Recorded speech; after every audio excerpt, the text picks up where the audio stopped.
Bird up.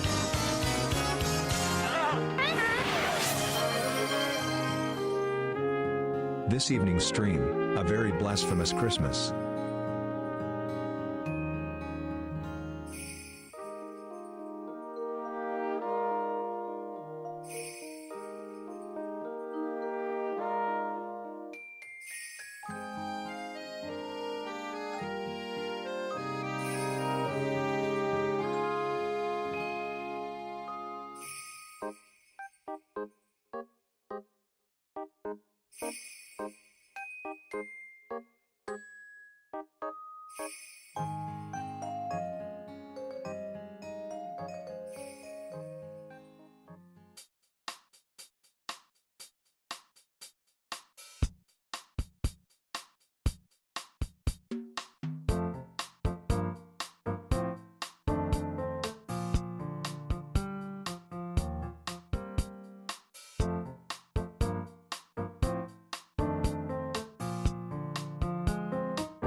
Hey, welcome back to another stream. I'm Arrquil. Hey, Ozzy. Alright, Merry Christmas. Merry Crimbus. We're gonna do... I did not sleep well last night, so I'm gonna be a little, on crack, I guess? On crack? No, on dope? Merry Crimbus. I'm gonna be a little out there. But, what I wanted to do was... I thought a Blasphemous randomizer would be fun, just with some Christmas music on in the background, which I have a Christmas playlist. I pinned it to the top of the Twitch chat that we're going to be playing through, starting from top to bottom, but it's playing the Animal Crossing title theme on GameCube.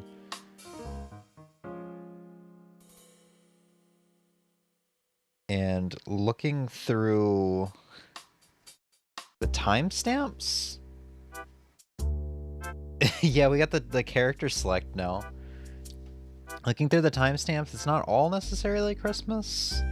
12 a.m. for GameCube, but like not until the 17 mark do we get to snowy hourly music. I don't know. We're gonna leave it be though. We got some Nintendo Christmas music after this. This is about a 2-hour long playlist. I might end up skipping it if I'm not feeling it. So yeah, I thought this would be very fun. I also kind of like the title, A Very Blasphemous Christmas. Because like what, blasphemous, like being like the biblical definition is like a smite against God, and it's a it's like a Christian holiday. I think it's funny. I slept like a baby. I haven't slept for so long, and surprisingly woke up after 12. Wow. Yeah, I'm jealous. I was exhausted after stream. I slept around, or I woke up at like 10 a.m. for some reason. I went to bed at like 2 or 3 a.m. I'd kill for like a decent night's sleep at this point. Alright, let's open this up and hope everything works first try. If we get through this fast enough, I might start up Blasphemous 2 and play an hour or two of it. I started playing it about a week ago for the first time, and I don't really care for it that much compared to the first Blasphemous. So, and I'll kind of talk about why when we get there. Alright, right off the bat, it looks like I'm going to need to turn this down a bit. Like right there. That's probably about right. I already tried leveling this before stream, but it's kind of hard to do without the playback. Alright. I did a near 100% run of this about 2 weeks ago, just because after Ninja Gaiden got announced, and it was announced that it's being made by whatever this team's name is, I can't remember. The team that makes Blasphemous 1 and 2. I was like, man, I should play Blasphemous 1 again. That is like an all-time favorite game of mine. And I did add it to the little list because I was like, it's deserving to be on there. I don't remember what my reasoning for not adding it was, but it deserves to be on there. So that's probably the file. Yeah, that's the file we're going to delete here. That's probably the fastest I've ever beaten the game with that high of a completion percentage. Which I'm surprised, because I haven't played this game since probably like June or July. So I remembered it surprisingly well. New game! Alright, let's... right, I need to use mouse for this. So let's try to figure out how this is supposed to be, because I don't quite remember. Logic difficulty. Leave it at normal. Starting location. Brotherhood would help. Teleportation. Allow hints. Allow penitents. I think most of this is just going to be left at default. We're not going to shuffle the doors. We're going to shuffle the enemies to simple. Let's just do simple. I'm looking for a nice cozy night here with some Christmas music. Shuffle relinquaries.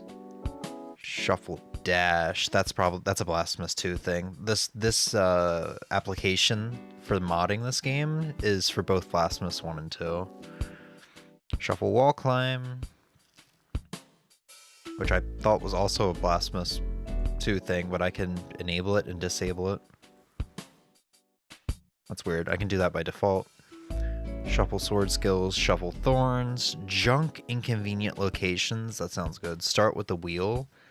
Yeah, let's start with the wheel. I never start with the wheel. The wheel increased movement speed. I'd hate for this to be like longer than 4 to 5 hours. Let's begin.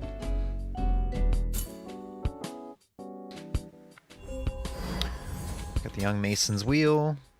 It's automatically attached. Kill. Oh, hold on. Exit main menu. I want to do something. It's Christmas. Let's see if there's a Christmas skin. I have all of the modded skins downloaded, and they are not here.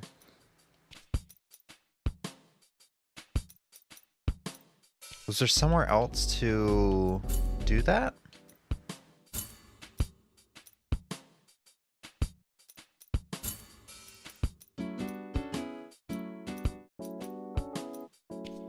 Achievements, skin selector, patch notes. There's background selector. Hold on 1 second. I have like, there's probably like 40 skins I have downloaded.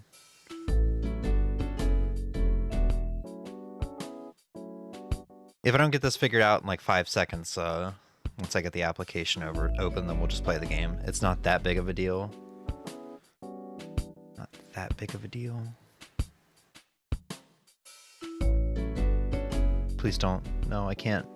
I'm no good with... No, I can't.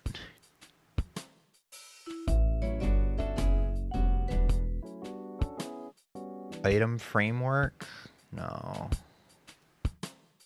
Better saves, boots of pleading. Custom skins. I didn't install custom skins mod. I just downloaded the skins.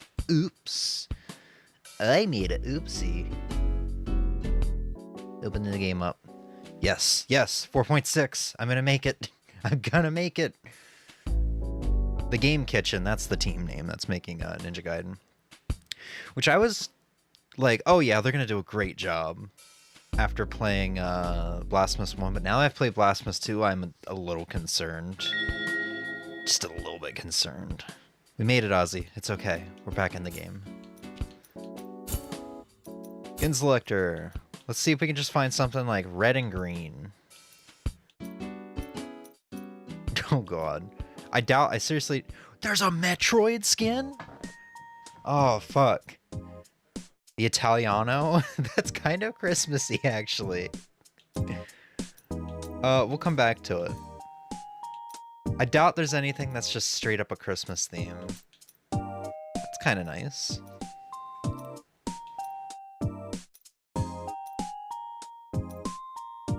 Aurora Guardian, that could be wintry. That was a close one. You were almost a Jill sandwich.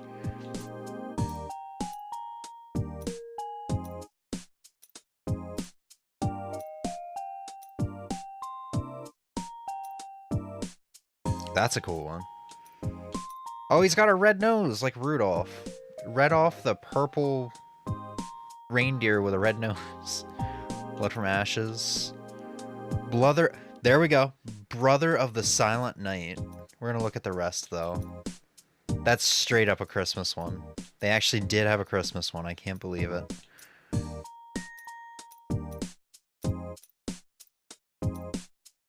Guilt of Destruction. That's a nice one. Pink Pentient.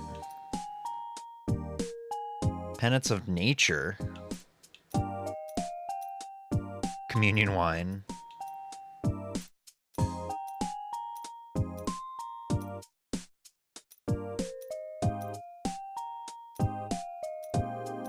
And we just loop back around. Okay.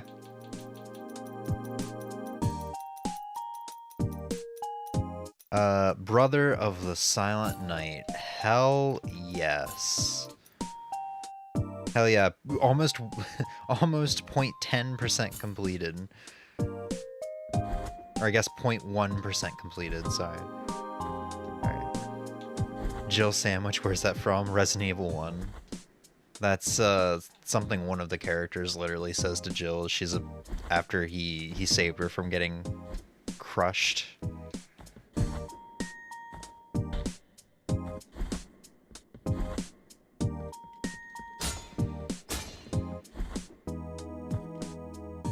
Oh god, I just tried to hit up to activate that. This is that's a Blasphemous 2 thing. Blasphemous 2 has done a lot of what I dislike in video games, where I play a game, get used to its controls, and then the sequel completely changes the controls up.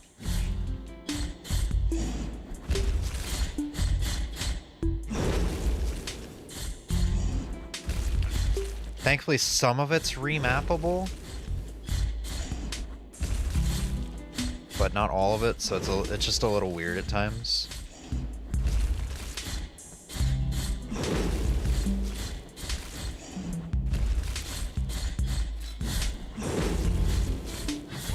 I did it! Perpetua's Protection? I don't remember what that does.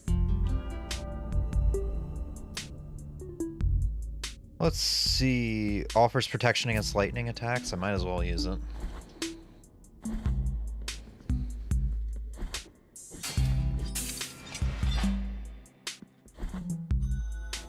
Ah, yes, he wants to speak, but I will not let him.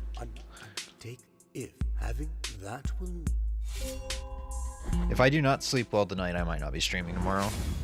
I kind of want to do a stream tomorrow.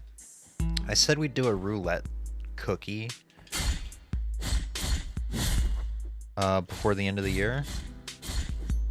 My god, I forgot how much health you have at the beginning of the game.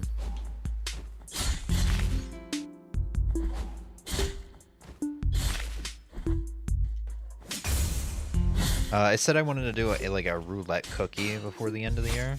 Can you not? I'll finish this thought once I'm in a better place in life. Excuse me, sir. I'm just gonna ignore some of these enemies for now. Yeah, I'm just gonna ignore these guys for a hot second. That guy's walking on air. Petrified Bell. Don't necessarily remember.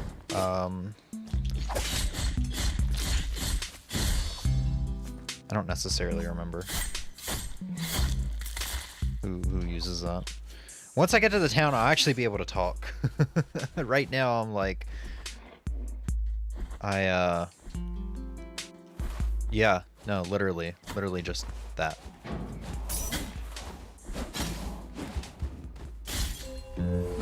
Oh, cool, we got a prayer.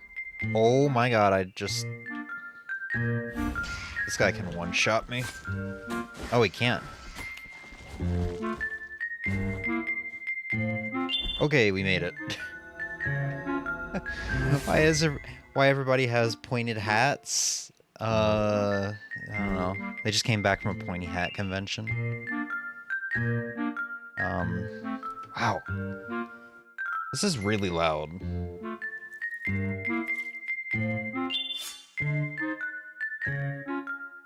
I have the YouTube video volume at 5%.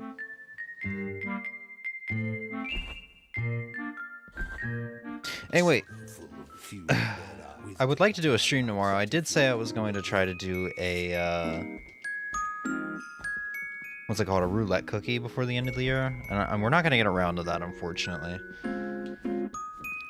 But what I would like to try to do is maybe just spend a little bit of time with Monster Hunter World. I think that could be fun. And just take requests. So, like, literally just, like, have exclamation point backloggery in the title, and somebody wants to post, like, I don't know, a couple different games to request. I'll just pick one out that sounds fun. Empty Bile Vessel.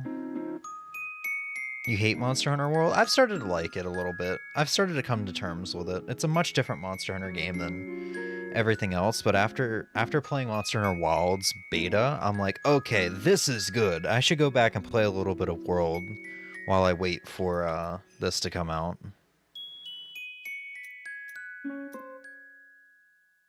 I think I just need to save up for the Bile Vessel. Yeah, I started playing it again. I'm all the way up to high rank now. I think I just got to high rank. Ooh, a thorn.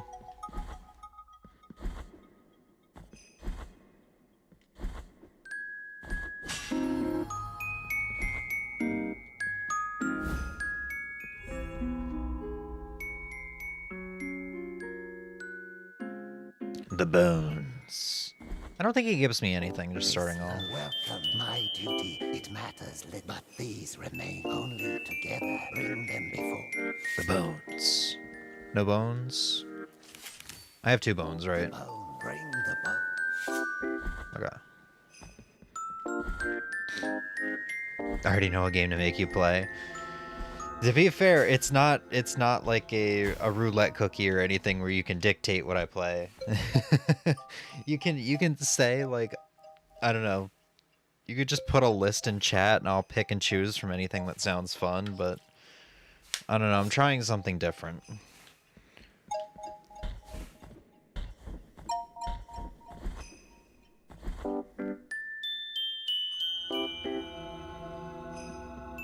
I'm gonna be trying something different.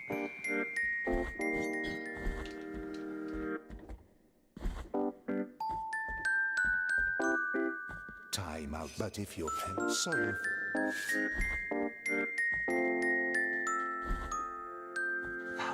in this place. Help us, these. Oh, right, the randomizer lets me talk to the corpses, like right off the bat. Thing. God, I don't remember what any of this stuff, just looking at some of this stuff, I'm like, God, I don't remember what any of this stuff does. I think the Holy Wound of Compunction here is one of the... My God, something just fell. One of the 3 things that I need to get to the second half of the game.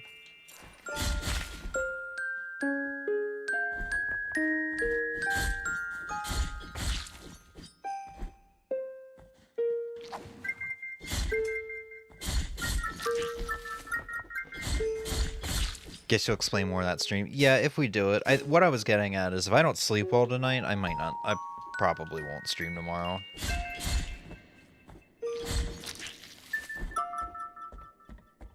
So we've got pretty involved streams left for like the remainder of the year for me. 3 Game of the Year streams and the final stream of Animal Crossing with like reflection and such. That's gonna be a like 9 p.m. New Year's Eve night to like 7 a.m. New Year's Day morning stream. That's gonna be a long one.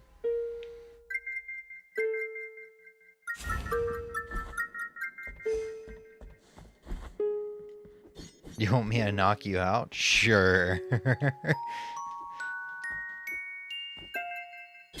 You're free if you're willing to make the drive. Put you in the sleeper hold. I gotta help. Oh shit, that was a terrible jump. It's a terrible jump because I didn't jump at all. Port of True Burying.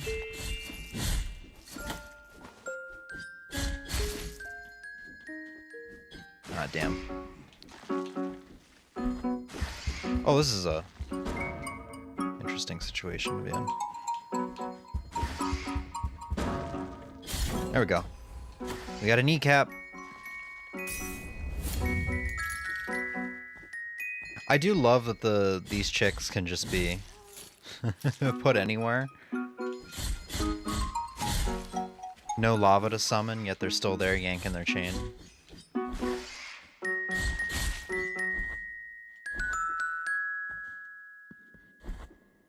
Okay. So if memory serves, like I said, the Holy Wound's one of the 3 things that we need in order to get into the second half of the game. So we have one of 3. That's kind of like our first quest item here.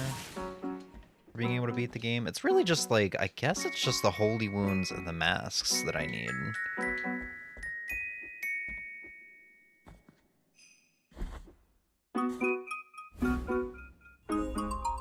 Cool.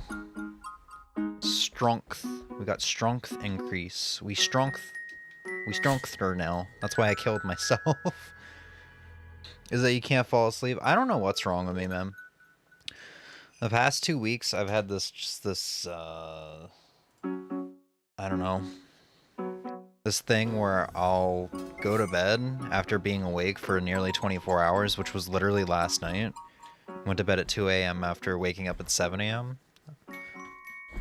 I'll go to bed after being awake for nearly an entire day, and then I'll wake up after like 4 to 6 hours.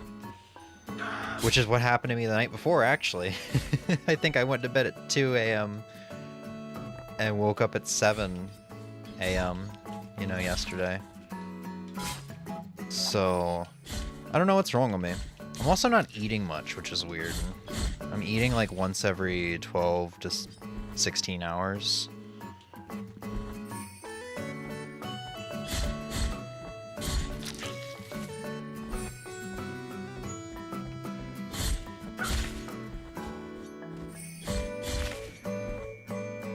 It's probably just like the stress of the holidays or something, which is weird because I don't work retail anymore, so I shouldn't be having stress during this time of the year.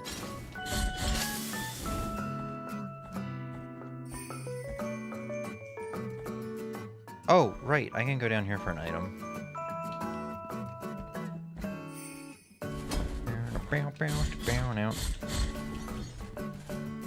We're probably gonna have to skip this video. It's not playing much Christmas music.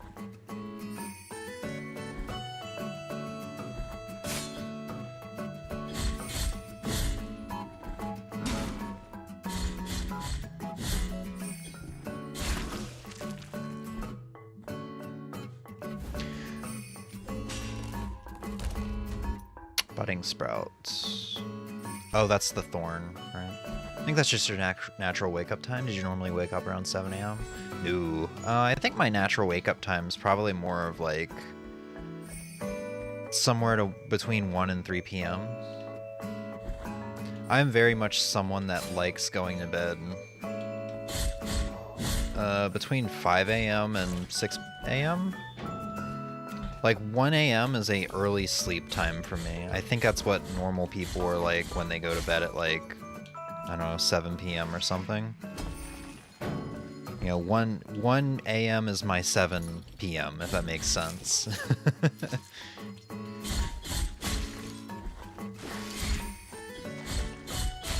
Which is, you know, 100% why the job I'm trying to get right now is a 4 p.m. to midnight job. Because I could wake up at like 2 p.m. for that. Go to work, come home, play video games. I'll get home at like 1 a.m., play video games until, I don't know, like 5 a.m. That alongside a shower and stuff, foods. Just have a good old night. I get like a lot of energy around 11 p.m. midnight. I start feeling more awake for some reason.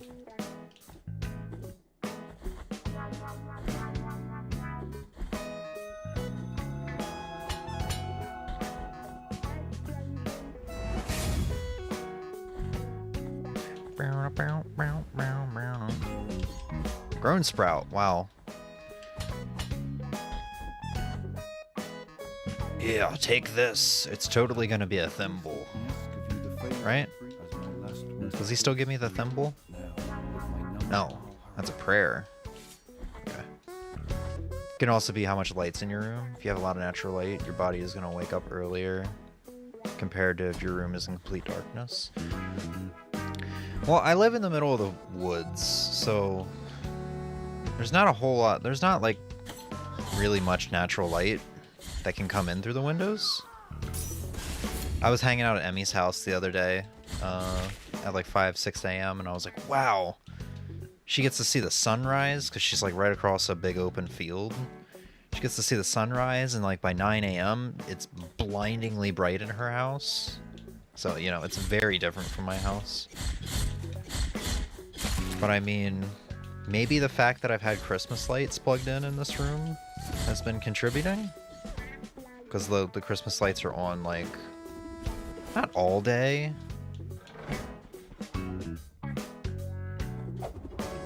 But, you know, often enough. Ow. Yeah, that was kind of unavoidable. I shouldn't have fought the librarian.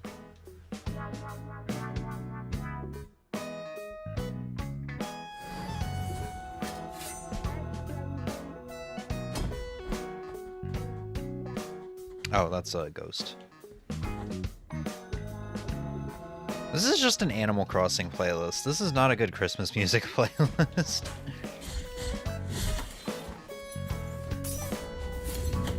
Jesus fucking Christ.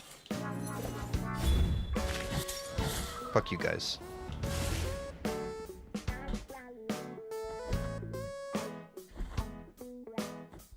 And now I have no health restoration of flasks for this part. I'm just gonna have to run past peeps. This guy's a big problem, and so is she. What a bitch. What a bitch. At this rate, there's no way we're gonna get to Blasphemous too.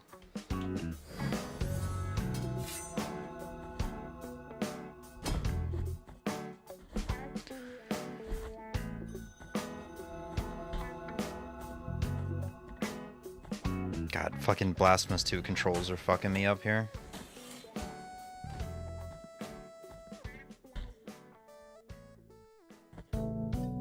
Can I go down? Is there like a What is down here? Oh, this might actually... I think this is the main path. The problem is I have guilt up above. We're coming up on a guilt statue. That's fine. You dick. Good news is we can get another bile flask.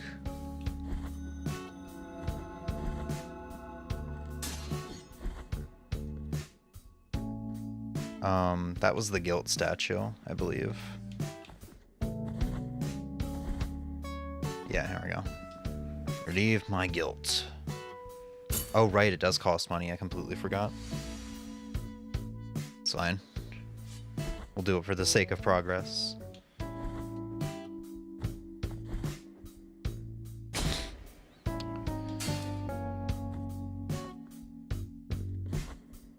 Guess the only other thing I can think of is before going to bed, do something relaxing that isn't looking at the screen. Oh yeah, no, dude, yeah, that's something I stopped doing 2015 or so, like senior year of high school.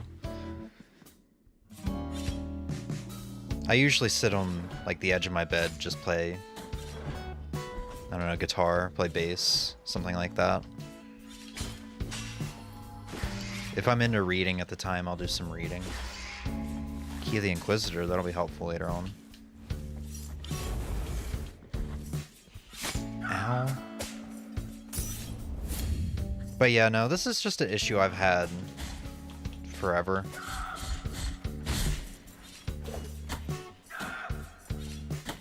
Oh my god. Here, just get immediately fucked.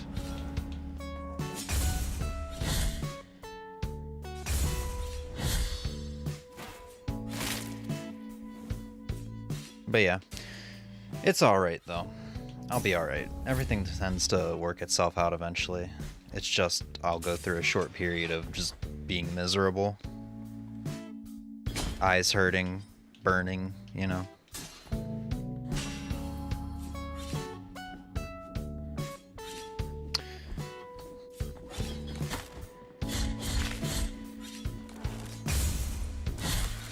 It's quite alright because Emmy's mom gave me a copy of Alien Romulus on 4K, which I hear is like a pretty scary movie, so not being able to sleep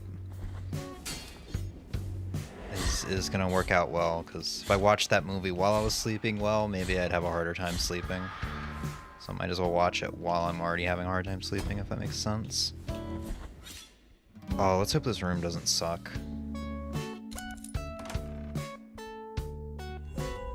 Perverse blood? Oh, cool. Yeah, that's good. Oh, it just kept these enemies. Okay with that.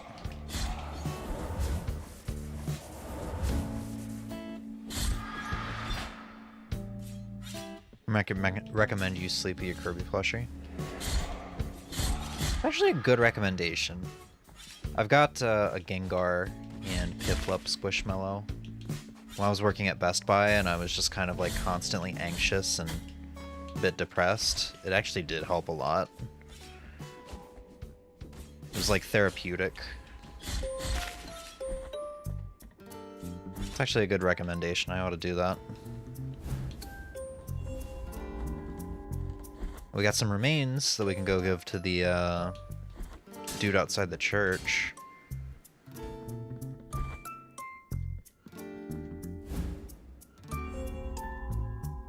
More bones.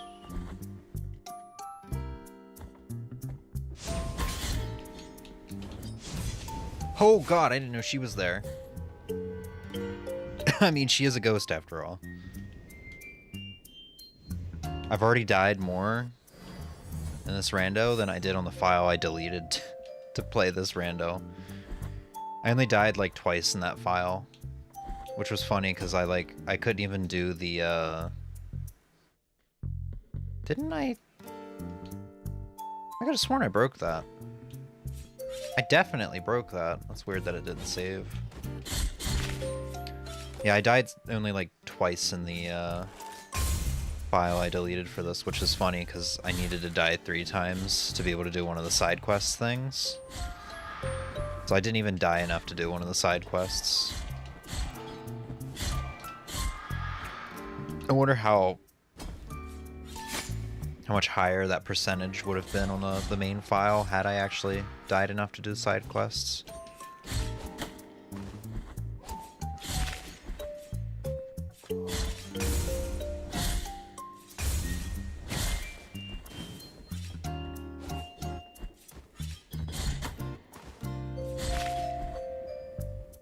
Sleep on my Snorlax. I think he helps. Haven't had sleep issues for a while now. Oh, I definitely did not break this. Yeah, I don't know why. I think I've just kind of forgotten about my Squishmallows. Emmy sleeps on the inside now, and they're against the wall, so she like sleeps against the wall. So I guess maybe that's kind of my thing, is I just haven't been reaching over her to get them.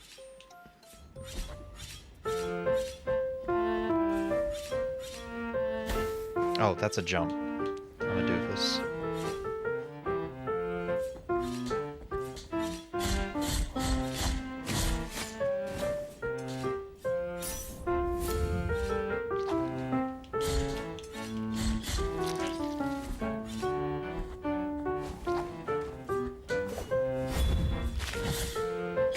Oh, I guess he wasn't on screen. I really wanted to kill this guy.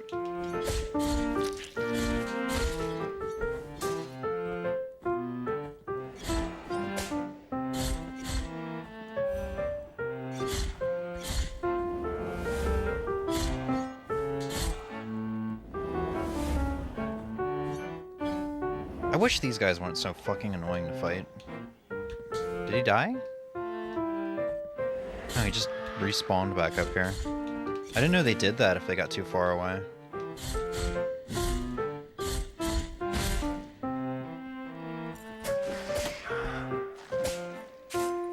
Why am I not going down? Jesus.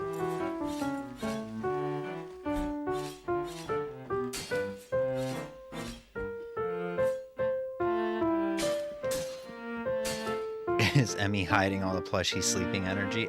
Yes, she is. You know what? Once I see her today or whenever in chat, I'm gonna blame this on her. My sleeping problems. All right, I want to go back and get the things I missed. Just got an item over here.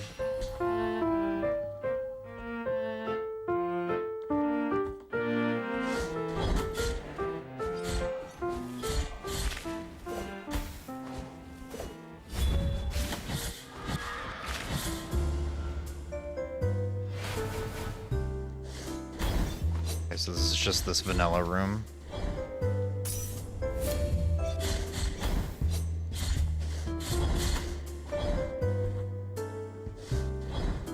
God, why is she moving so fast? I don't remember her moving this fast.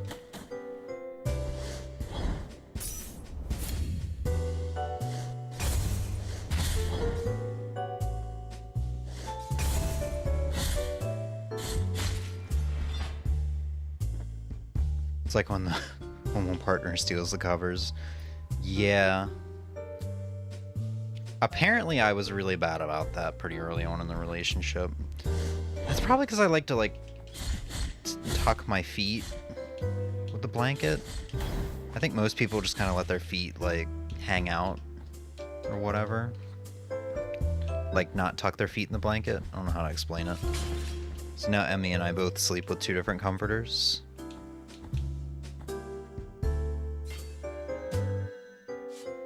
Alright, we're having a pretty bad time in this rando right now. What I really need is some good pickups.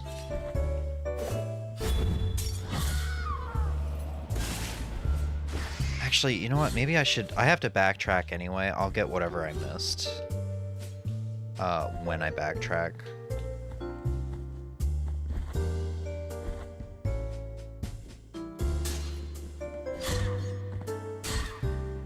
This is just a teleportation room. Which I could take the remains and see if I get anything good, I suppose. Ow. Dude, I can't get up. with both of you.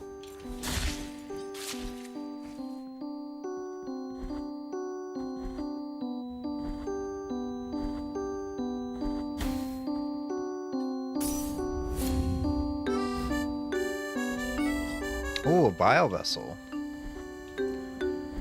So we'll have 2 to cash in. Eventually.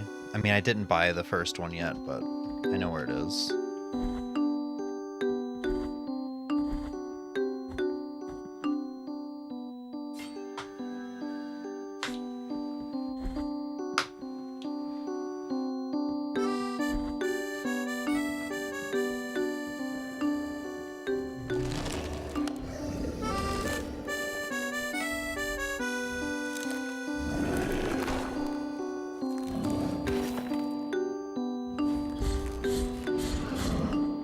Oh shit.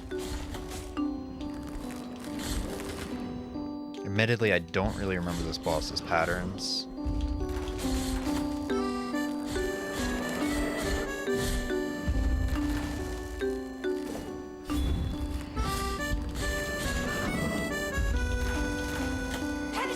Is that... I'll let her heal me. Can't remember if that's homing or...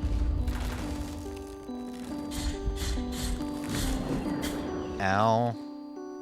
That did a lot of damage, actually.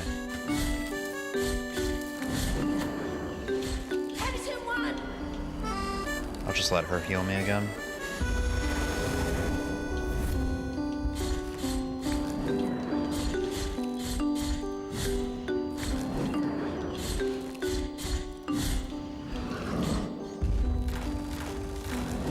No, I don't think that's homing. I think it's completely random.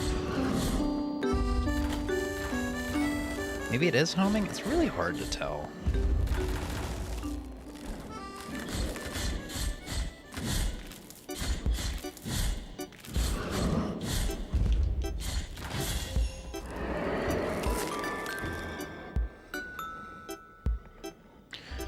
All right.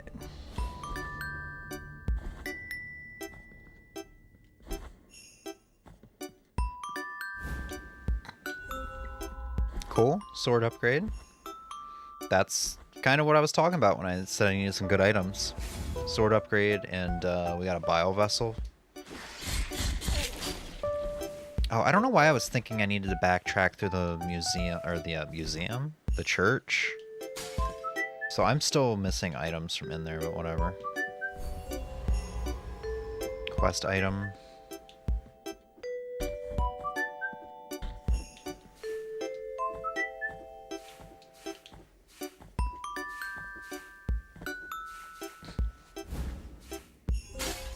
Small bead of red wax? Hell yeah.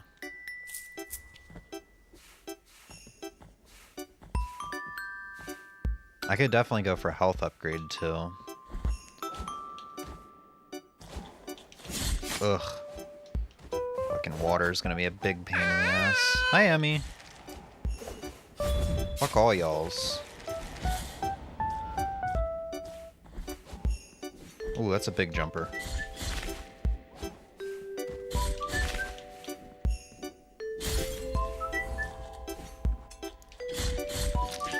This is gonna be the first run where I have a extremely high amount of fervor before I even get to get health upgrade. You have shit over there with you? I don't think you do.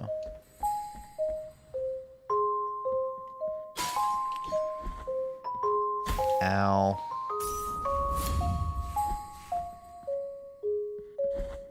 I think I can get this now, right?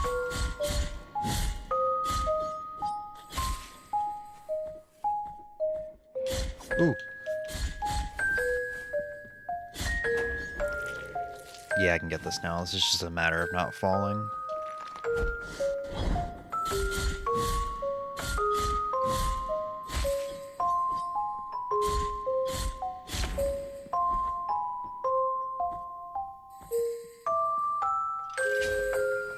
This is just a shortcut. Oh, this is what I didn't get, I don't think. The shop. Let's see what we got. There's a bone. Trust me. Is this health upgrade? This is a health upgrade. Hey! Weight of Sin. Oh, cool. Yeah, that's good. Unfortunately, we can't go get back, go and get that bile vessel now, but...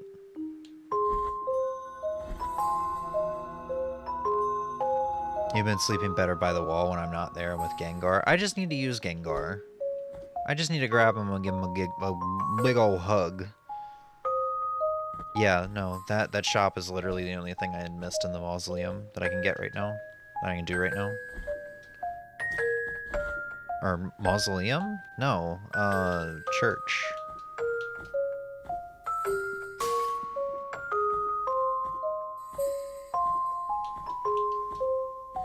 I don't think I can do this yet. Did you leave Santa a plate of tots? Emmy better not have. She better save those tots for me.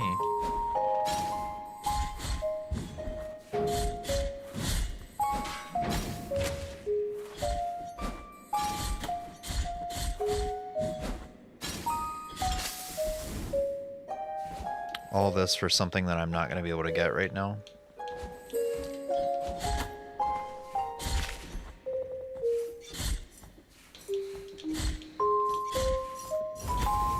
This particular enemy placement is kind of annoying. Oh, that actually worked out really well.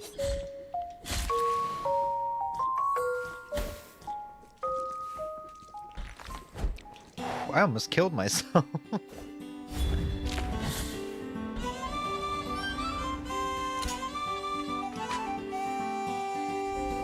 Sinful Wrath? Oh wait, is that... It's not. What is that again? Oh, that's the charge attack I never used in this game.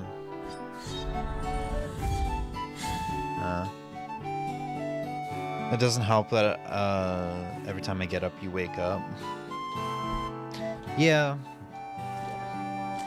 But I go back to sleep most of the time, immediately. I don't know, man. I mean, what we're talking about is the fact that I was up for nearly 24 hours last night, which is... This has just been happening a lot lately, where I'm just up for nearly 24 hours. And when I go to bed, I only sleep like a couple hours. So I woke up at 10 despite waking up at, or despite, what did I just say? I woke up at 10 a.m. despite going to bed at like 2. And my eyes have just been burning all day and hurting. I'm gonna get hurt here. Alright, we're so close to getting this upgrade. Cool.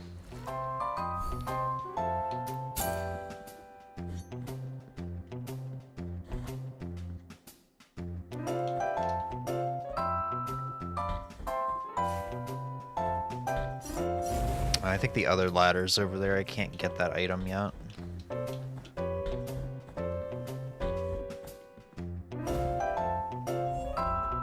Ooh, linen of golden thread. We can go get that now, actually. Lets me jump into pits.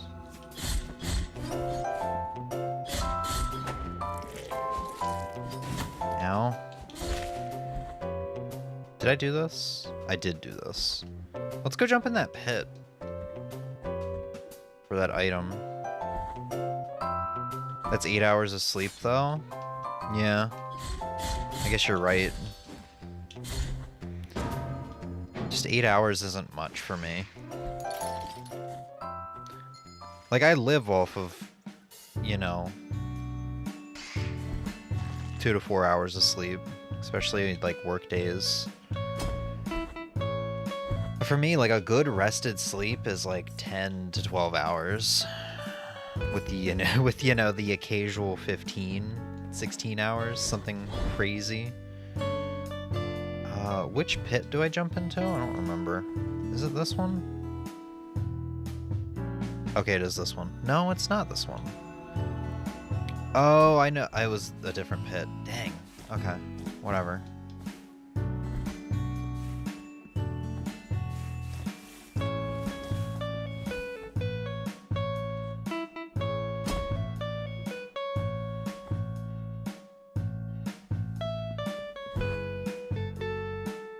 Alright, now that I have some health, I'm gonna try to do this. Oh, there's nothing even down here. I do this every time. I think there's an item down here and there's not. That's just a little area for a summoner in the vanilla game.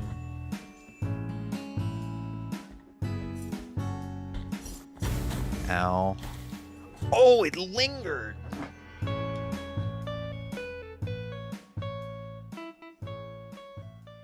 Sleeping less than 6 consistently gives negative effects. Tell that to my old employer, my old boss, who was like, yeah, you live an hour away? Cool. I'm gonna have you, what was it, Monday mornings when the ads changed? Sunday mornings? I think it was Sunday mornings. It's like, yeah, cool. I'm gonna have you work until 11 p.m. on a Saturday night, and then I'm gonna ask you to come in at 6 a.m. on Sunday morning for ad changes. I'm going the wrong way now, I think. Yeah. And I'm not somebody who can go to sleep immediately, especially after having like anxiety and stress all day. So even the nights that I did get home at 10 p.m., it was still like, yeah, I'll hopefully fall asleep around 4 a.m., 3 a.m. You know, best case scenario, if I'm lucky.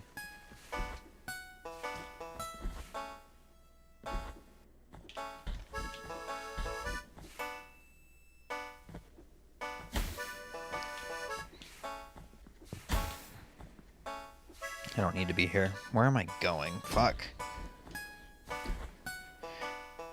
Which, you know what? I mean, it kind of goes back to, I think, what I was telling Ozzy. It could just be the holidays that's making it hard for me to sleep right now. I'm not necessarily comfortable around my family or really people that are giving me presents. It's extremely anxiety-inducing.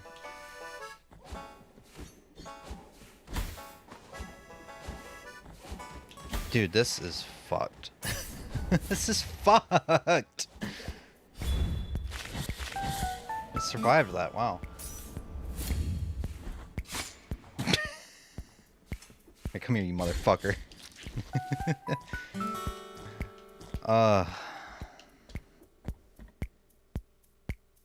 What's over here again? Is this just a room full of... Yeah, it's a room full of shit. I fall asleep in 7 minutes on average. Fuck you. Are you trying to rub it in my face? Have you done your daily 1 hour of shaking that booty? I mean, exercise. I have started exercising a bit lately. I've just... And exercise in quotations. It's not really exercise. I've got a dumbbell.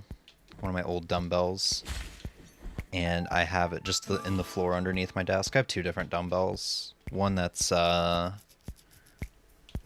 10 pounds and one that's 15.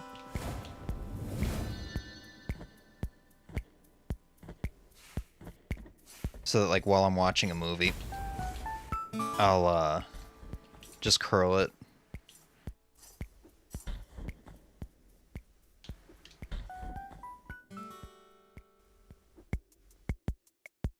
Okay, we can actually make some progress now, hopefully.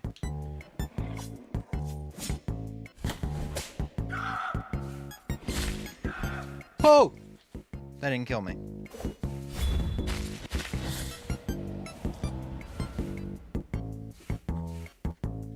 We are so close to getting out of this joint. Had a sleep study, remember? It's actually not normal. What is... Yeah, I do remember. I do remember. If I go down, I'm going to die. So let's go see if I can hit up the... Oh, shit! Let's go see if I can hit up that checkpoint.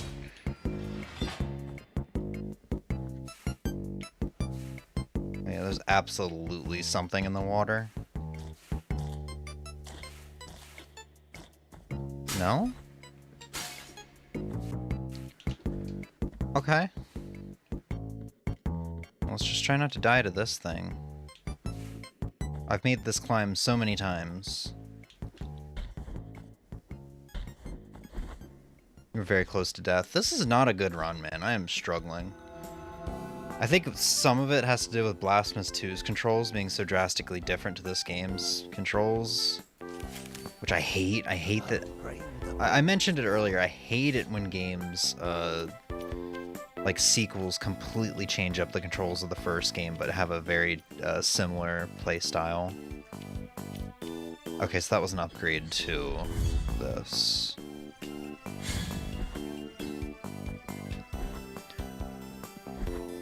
So I think the going back to this controls is now, or this control scheme is a little messing with me a little bit. Why is the Shampoodle playing? This is not Christmas music. That's it. I'm skipping to the actual Nintendo Winter playlist. This is a bad playlist. Christmas season. Don't think too much. 2 hours of chill Animal Crossing music. I guess it does say 2 hours of chill Animal Crossing music. And not winter music.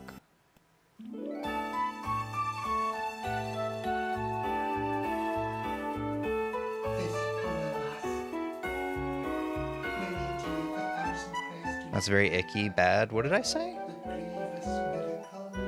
Talk about the control schemes. I'm so confused on what I did wrong.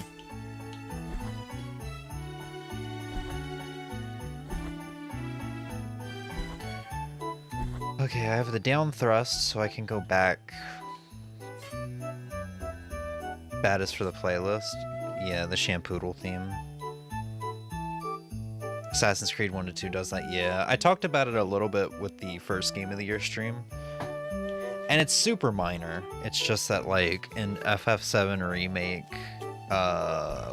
what is it? I think Run is, like, R1 or something like that. And the next one, they changed it to R2. That's super minor, but, like, now going indoors and interacting with stuff is a completely different button than in Blasphemous 1. Alright.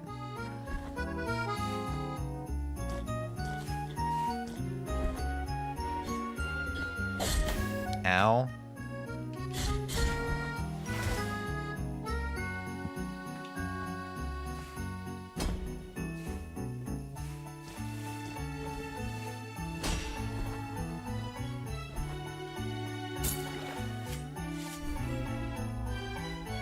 Last words? Oh, is this a... Oh, this is a combo extender. Cool. Didn't do anything, I was just agreeing. Yeah.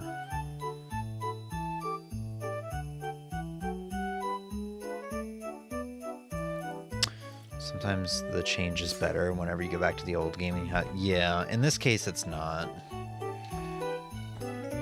And from what I've read, it seems to be somewhat universally agreed upon that Blasphemous 1 was so much better than Blasphemous 2, even despite its issues. Mainly like glitches. Because Blasphemous 2 has glitches, and they're not as charming or fun. Oh, fuck. Yeah, I got a Bile Vessel, though. Arkham Asylum to Arkham City also does this change. Yeah, you were talking about, I think it was Arkham Asylum the other night, with Catwoman and the money. And I was thinking about this, and I was like, man, when I was on my superhero kick, I fully intended to play Arkham Asylum for the first time, but I didn't get around to it because I just wasn't into video games during the time. Arkham City, yeah. Arkham Asylum's the first one, if memory serves. I think that was the one I intended to play. I had the first one downloaded, I just don't remember which one was the one I had downloaded. Tears of the Kingdom and Breath of the Wild have some things that are slightly different because of mechanics, but I mean, yeah. Breath of the Wild doesn't really change anything, so... Or, I'm sorry, Tears of the Kingdom doesn't really change anything. Aside from, you know, the... Sheikah powers or whatever. I can't even remember what they're called. Okay, Asylum is the first one.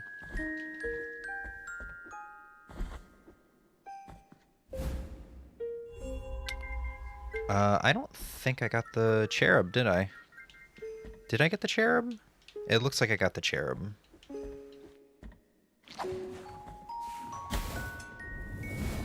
Cool.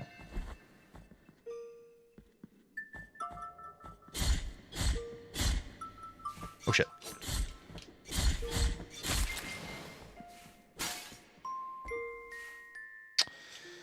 And I can't go anywhere here. Okay, so we've pretty much fully explored the area down here.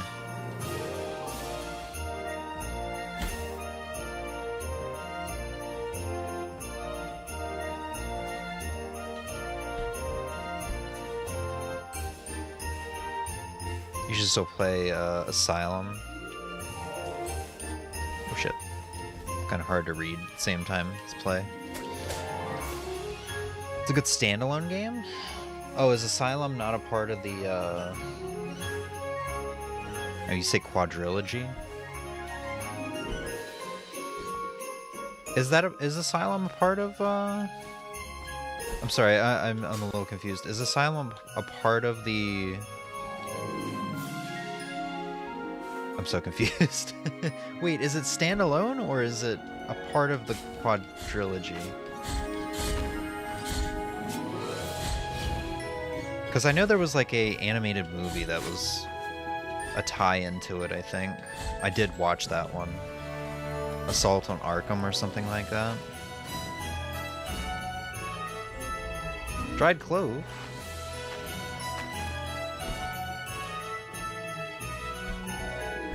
Okay, so it's not a standalone game. I think your comment just confused me a tiny bit, but that's not because the comment was poorly written, it's just that I'm easily confused in general. Especially when I'm a tad bit sleep deprived. Oh boy, I can't go down there yet. Oh wait, I have the, Wait, can I skip this segment? There's clouds, that means I should be able to... Yeah! Oh my god, oh, this is not where I thought this was gonna take me. Well, this is not good.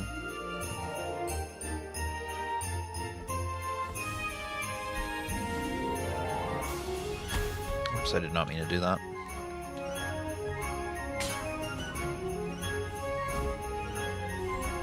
Cool. Well, I'm glad we came down here. The story wraps up nicely, because they didn't want to leave any loose threads, expecting a sequel. Ah, okay. Yeah, I want to play it because I think from what I've seen, it's kind of like open world exploration with stories, similar to like how the Insomniac Spider-Mans are, where it's like there's a lot of stuff you can find in the open world, but you know, there's also story that you can go to when you choose to go to it. It's not like a strictly linear game.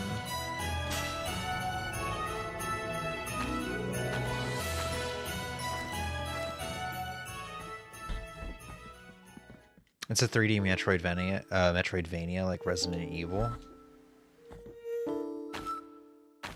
Wait, what? Metroidvania is or Resident Evil is a Metroidvania?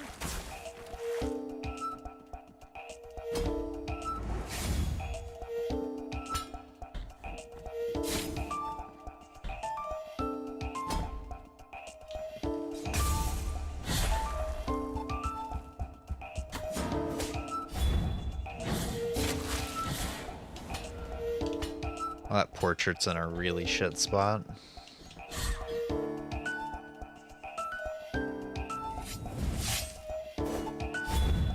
Oh, it's not even alive right now, so I couldn't... That was a waste.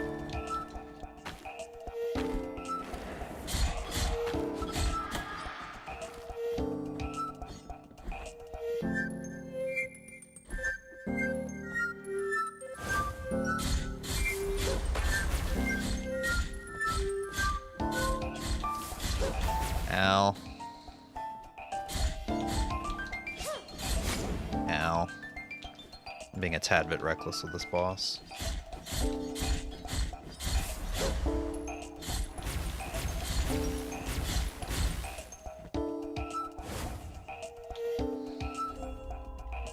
Oh, cool.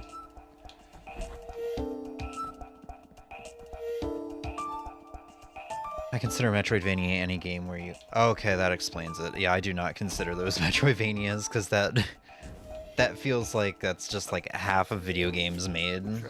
My name is Rithi. We are before hunt out, hunt my feet. Because to me, that definition would include something like Pokemon. I only think of Pokemon because, you know, Pokemon music playing. Or no, this isn't Pokemon. What is this? Zelda? Is this Twilight Princess? No, this is Pokemon. Okay. Sorry.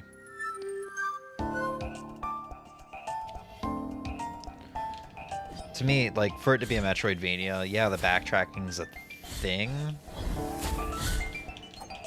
Oh, this is fucked. This is indeed fucked. You're down here.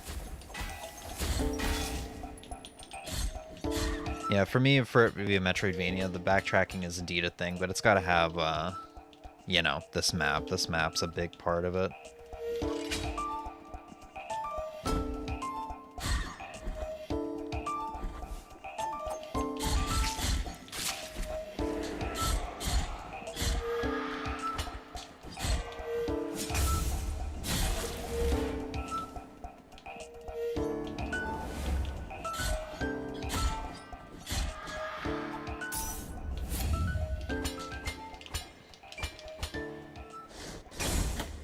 Oh, right, that's not a guy I can parry.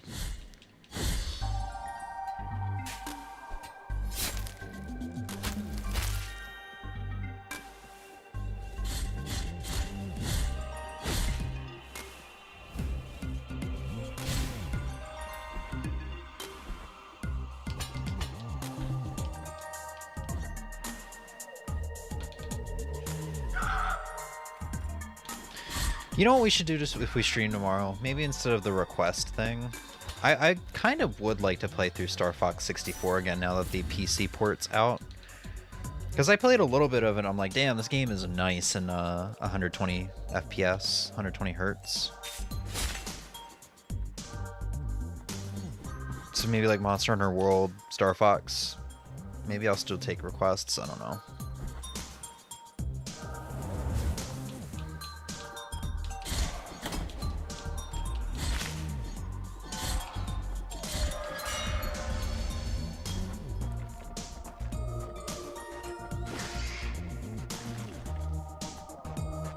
Consider Pokemon Metroidvania because that's a bigger map you can explore.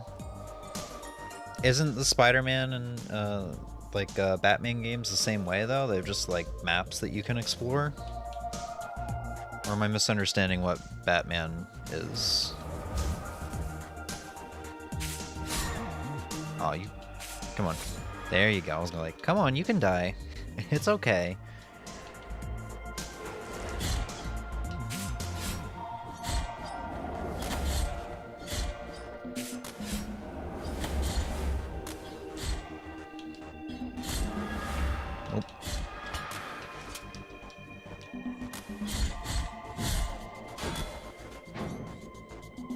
Come on.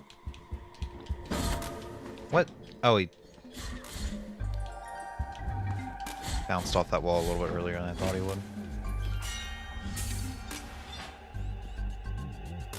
Arkham, you're just exploring Arkham Asylum, which is a small island.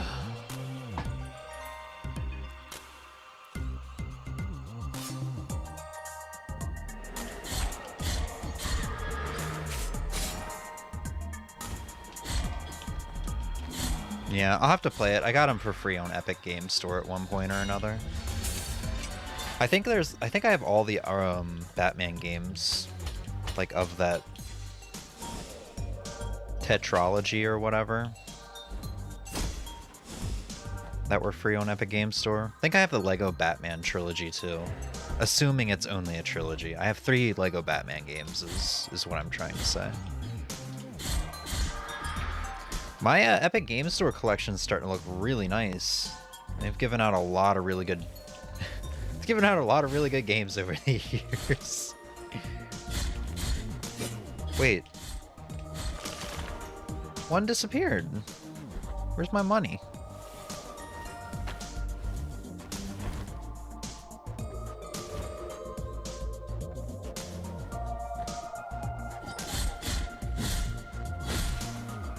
Oh. Ow. Alright, now that I got more health, I'm getting a little too stupid. Hey. Hey, I slid under that. Ow. Sooty garlic. We really got to go back to that doctor.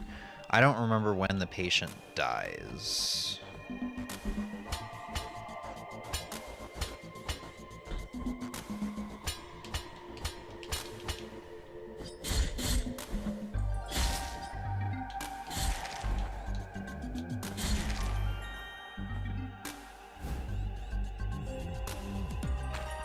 Oh, cool. We got Miriam's.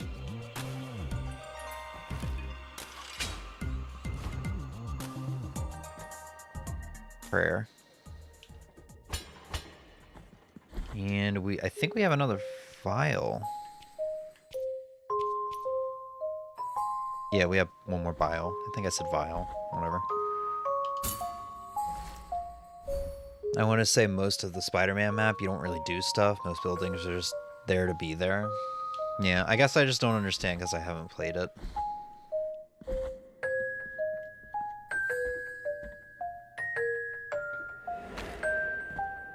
Oh, this isn't terrible, but this is just such an interesting placement of enemies. Okay. Ow, I didn't want to grab one of that. Yeah, another thing with Blasphemous too is it's like impossible to. It's like really hard to get off of ledges. And uh-oh. And he's got really sticky fingers. Like in this game, you need to hit up when next to a ledge, and he'll grab onto the ledge. And Blasphemous too, you just go near a ledge and he's gonna grab it, which sucks.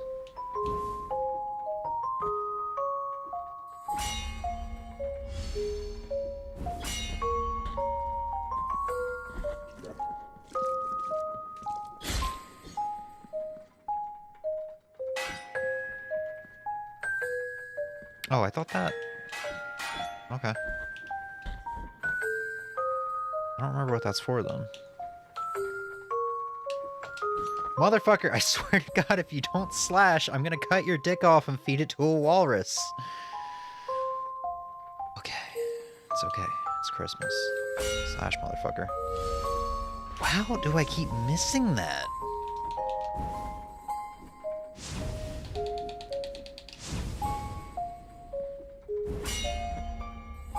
There.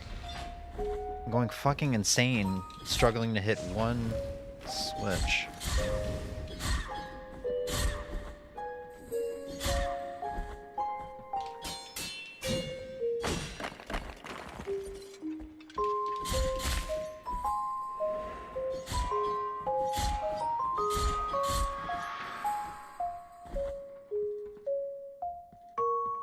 Oh, great, yeah. No, I had a hard time with the last switch, which is supposed to be really easy. Can't imagine how this switch is gonna go.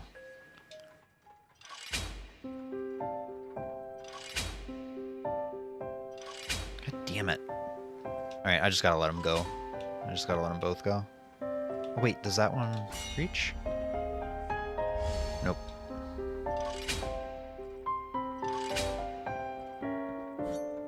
Now it's out of range. That's too high.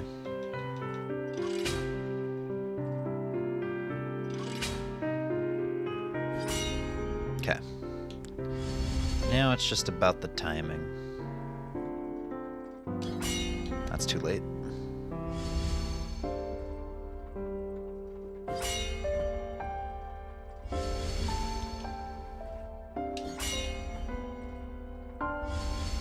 Just a tad bit late.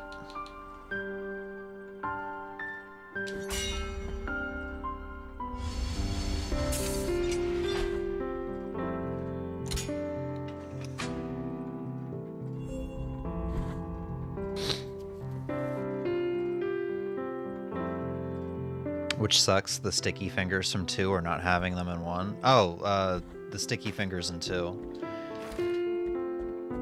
Because this game, I'd rather, like, miss a ledge because I wasn't holding up and die because of it than spend the entire game struggling to get off of ledges when I didn't even intend to get on the ledge, you know? Just because I happen to jump near the edge of a platform, I grab onto it.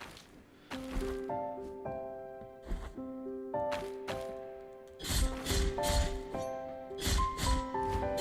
can't even do this yet.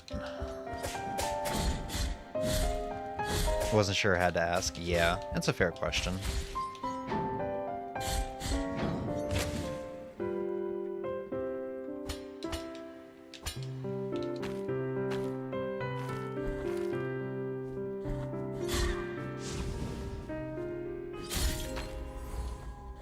Prayer!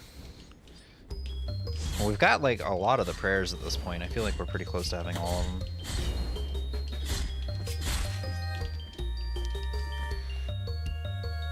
From Arkham City and after the Batman games become more open world like Spider-Man. Yeah, I must have seen gameplay of one of the later ones and was just like, okay, so this is what the Batman games are like.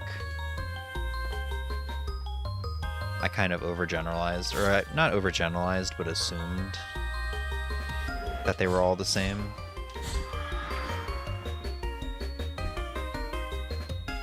Asylum is just condensed. Oh god. Hold on. Asylum is just condensed to Arkham Asylum, so it's not really open world. Oh, another bile vessel.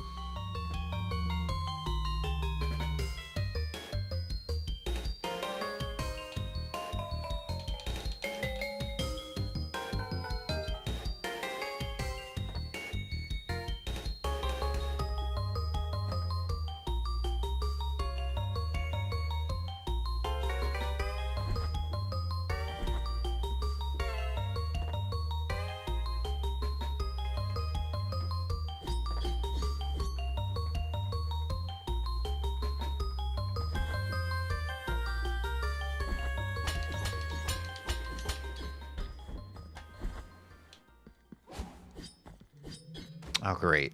He went down there? That's not really where I wanted him to go. Actually, I don't think there's anything I can get down there right now. Yeah, no, I need the blood. Blood sand.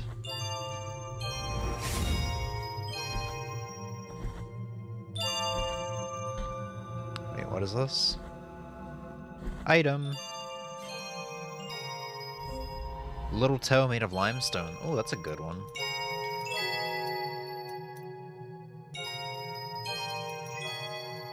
Oh, I do remember in the randomizer I do have to upgrade though. I have to upgrade all of these whereas I don't in the vanilla, because I need to see what all the items are.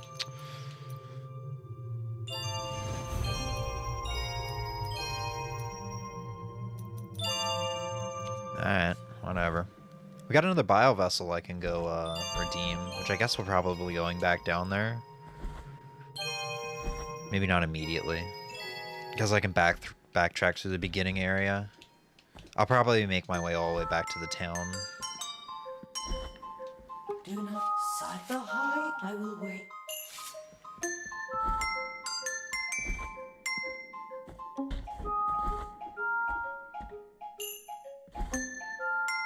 Can't do that yet. Bitter and unsurmountable ever. Alright, which toe is that? It is increases dodging distance. That'll probably be the first thing I equip when I get a next rosary knot. Or I guess our first rosary knot.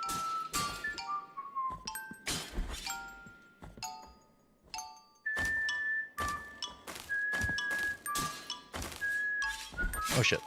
Forgot about this.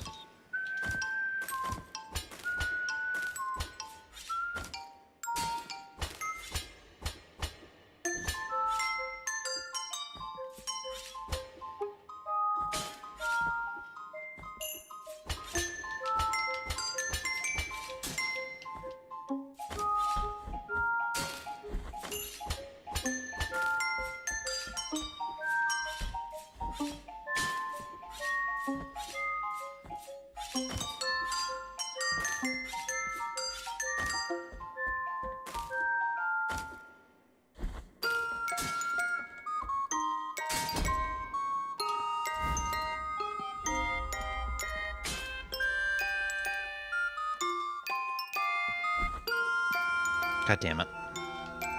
Can't get that. Boop. I don't think you give me anything for this, right? Now my feet. Yeah, you just go... You just go to the... like, the path before... the church? Yeah. I guess we could do this real quick before going to the next, like, the next boss, continuing the area we're just in.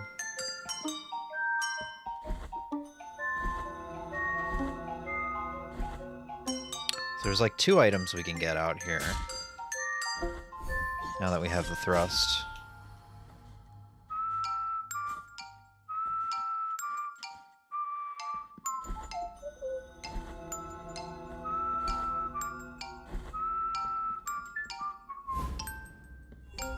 Cherub.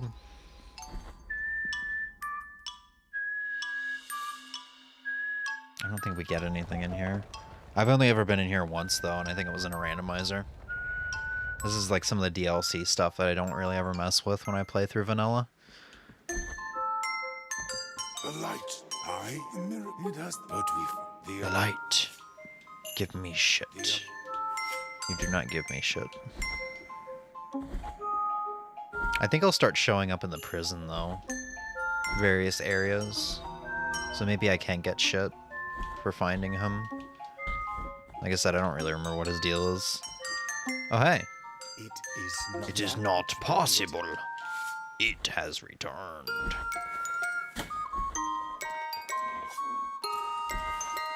Ow.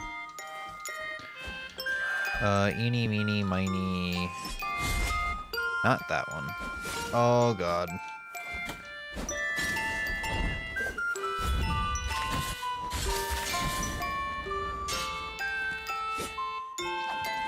Ow.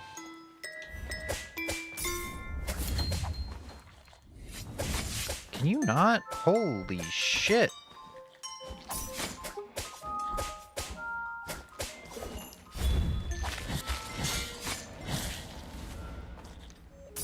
Noxious motherfuckers.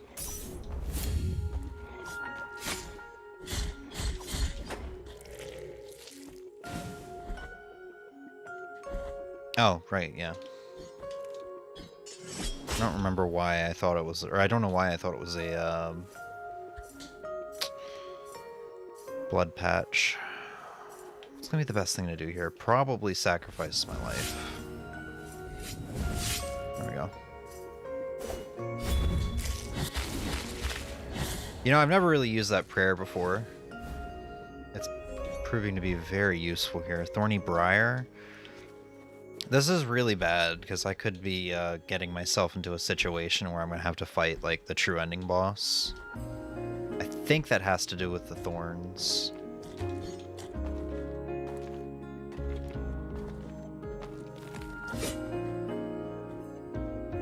I'm just going to teleport to the town. I think it might be safer with how little health I have.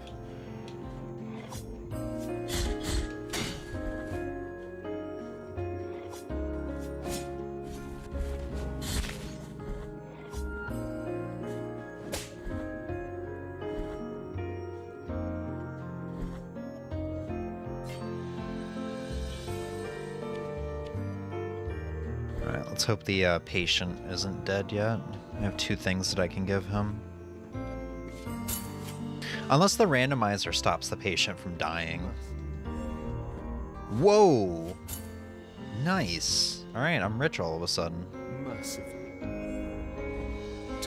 Bones. Okay. Hell yeah. Did I get the one vial?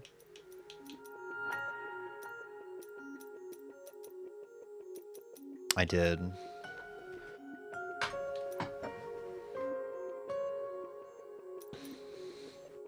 Bouquet of thyme, I do believe that's going to be for the doctor as well. Might as well grab it. Alright.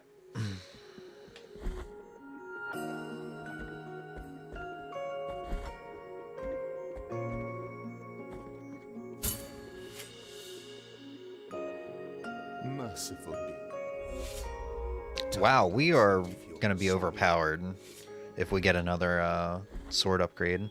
I mean, we're probably already pretty overpowered because, you know, 4 out of 7 sword upgrades and we're not even to the second boss yet. Alright, let's go find the Pilgrim. And this is gonna be the last time we see him until the halfway mark of the game.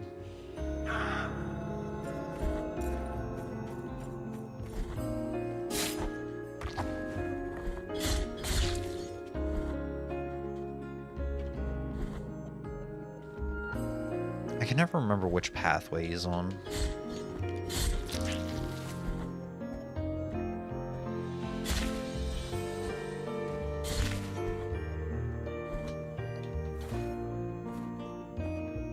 I think he's on the second one here.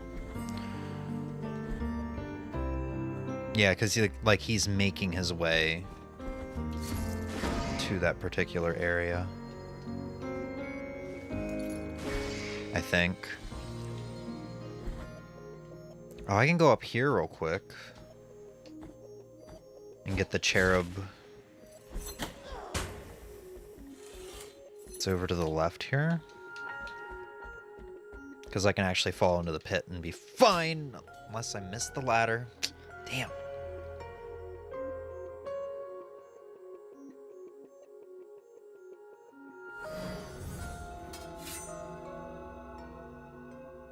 There's gonna be a quicker way back.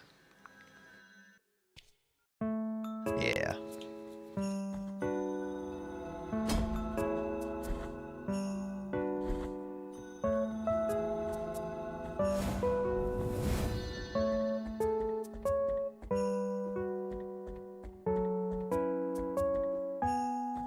You said you'd be fine.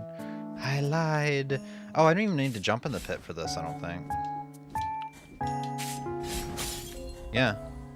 Broken left eye of the traitor. I think that's for the library. You know what? I'd rather jump into the pit than trying to go across the spikes again. I've said it once, I'll say it again. Ladders suck in this game. Sometimes you grab onto them, sometimes you don't. You need to be like perfectly center with them while holding up.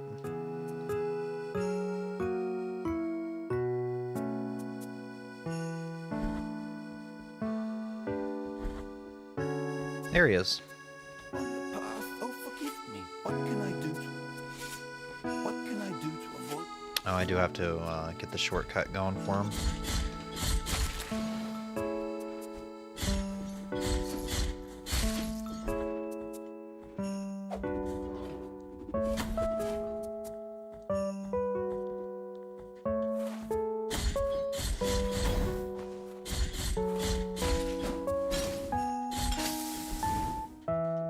Boink. Then we're gonna come over here and we're gonna beat a guy and we're gonna do another boink.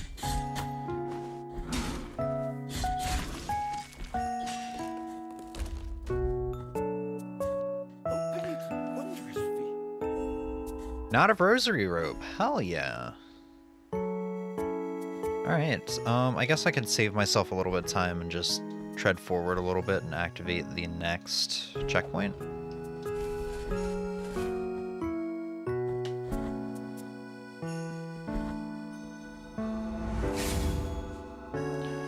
Cool.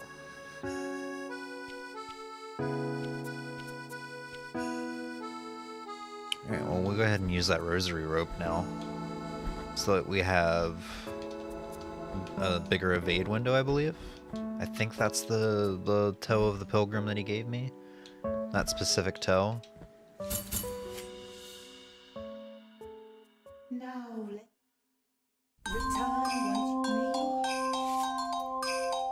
I have 2 bile flasks. I mean, that's what we're gonna do next. Increase dodging distance, that's what it is. return.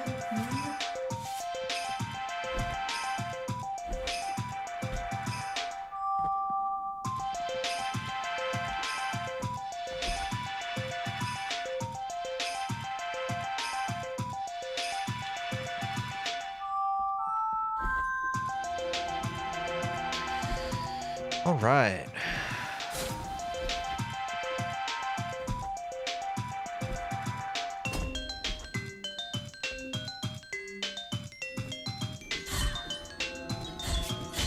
Is this the one where I can go, just drop down? Oh, no, but I can actually just drop down anyway because I have the thing that lets me jump into pits. Yeah, this was the floor where I can just drop down.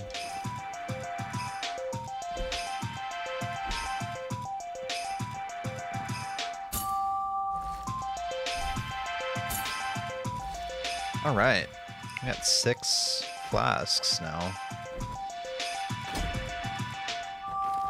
I have to be careful with this one. I think I can just jump down on this side, right? Yeah.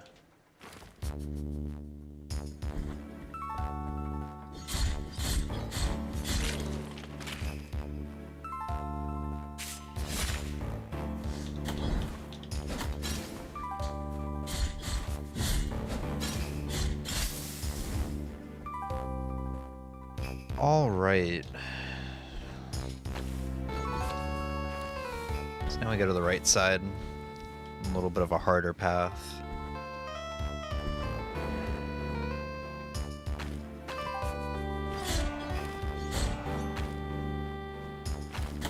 Oops. Ow.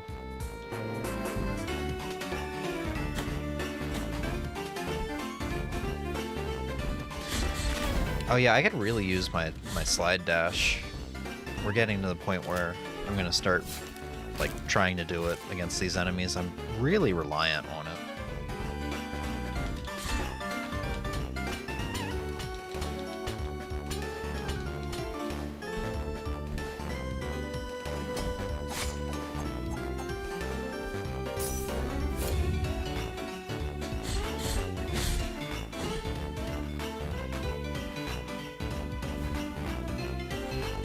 Cherub?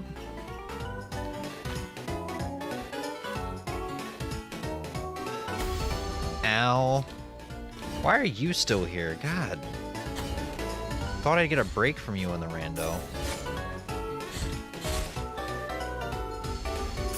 Oh, you know what? I can just do this. I can get a break from you. There we go.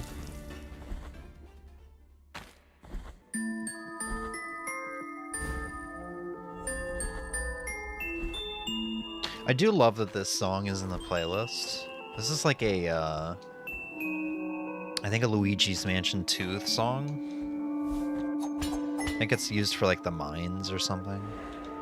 Because this definitely feels like more of a Halloween, or I guess just a spooky song than anything.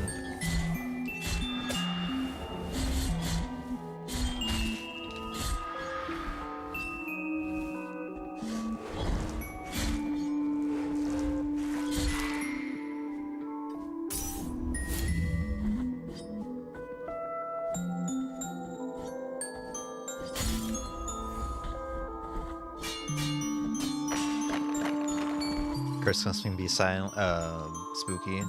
Yeah, that's fair. There are Christmas slashers. I thought about getting one this year. Like Silent Night, I think is probably the most popular one. Hell, do it twice. You're in a really shit spot. Has anyone told you that? You all suck. Can you fuck off? Like this part is hard enough as it is. Fuck it, I'm gonna get impatient. No, I'm not.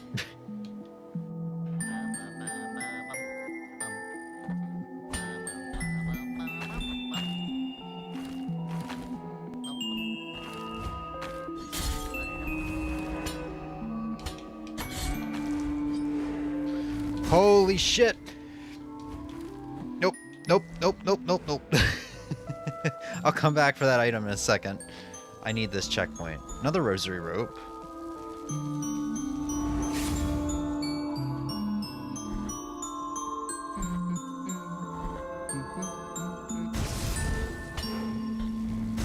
Yeah, fuck me, right? Olive seeds?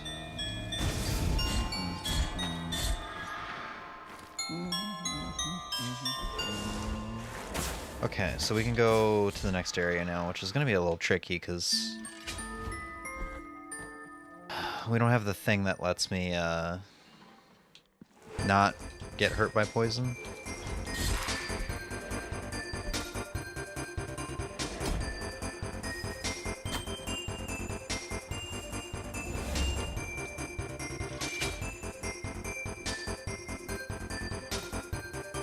I don't think I missed anything down here in the cave. Well, that I can do right now. How, you dickhole? I'm in a cutscene.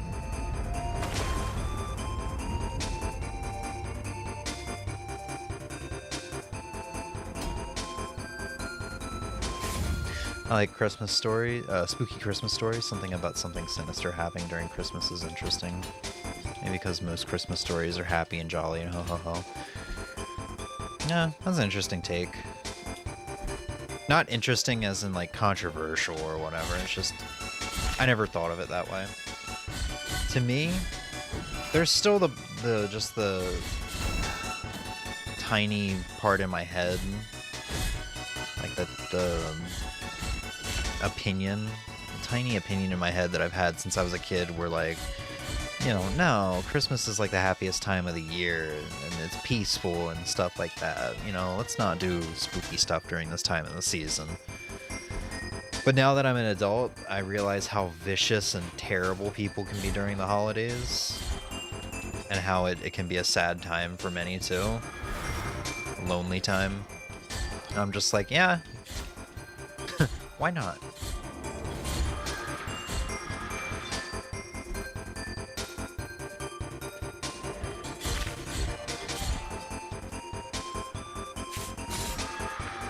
Yeah, I should have grabbed, you know what, I should have grabbed Silent Night on like 4K. Because I was watching a ton of Halloween movies just a couple weeks ago. Like the rebooted Halloween trilogy. So I was clearly in the mood for slashers.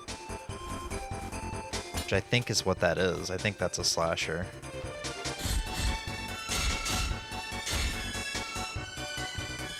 Oh, that sucks. That straight sucks. Okay. That could have been bad.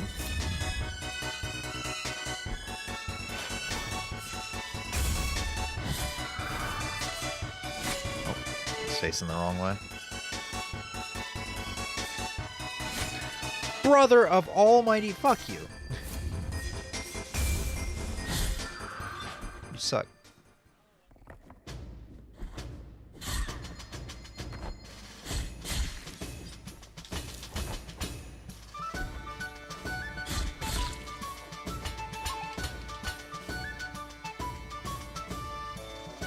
I see.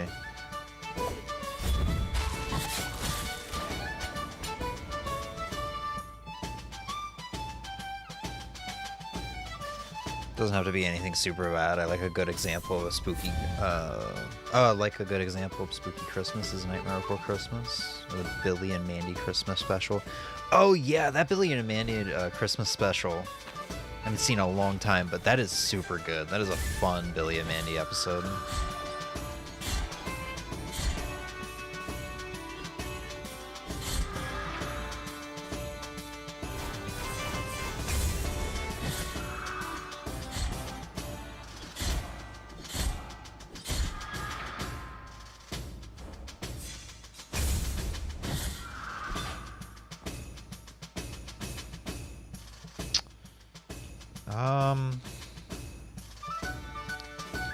Do I want to get that right now? I'll get it on the way down. Oh shit, he's speeding.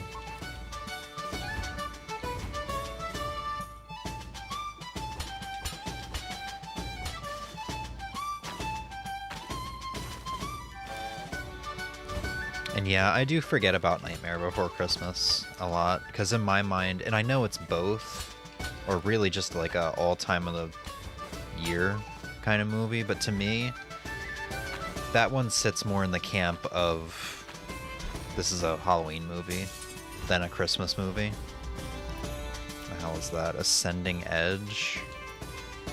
Fifth Ender, or whatever. Oh, we got a mask!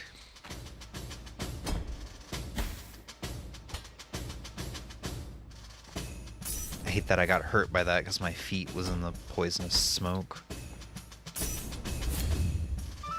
We're probably going to die here. Cherub!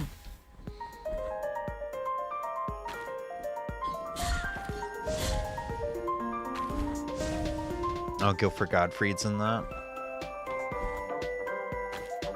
God, I don't remember that.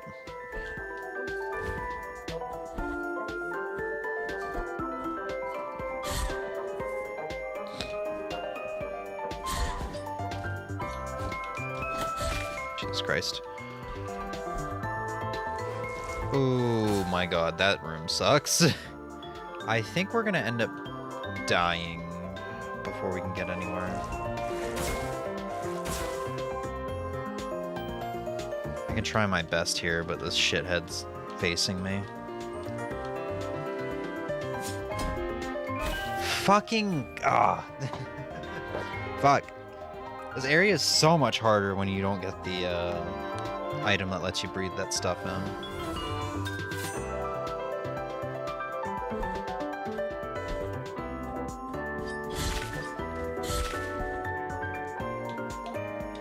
Okay, just not gonna throw your damn book.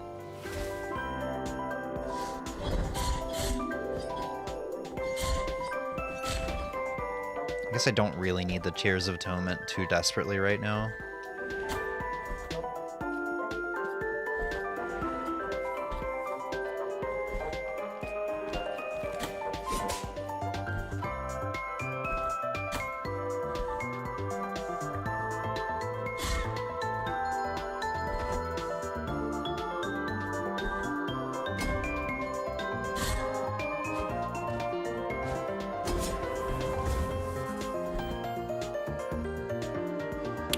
Okay.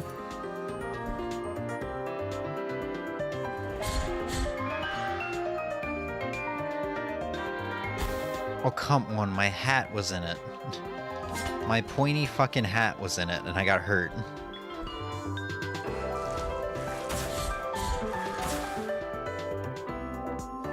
Okay. Could you grab that? Thank you.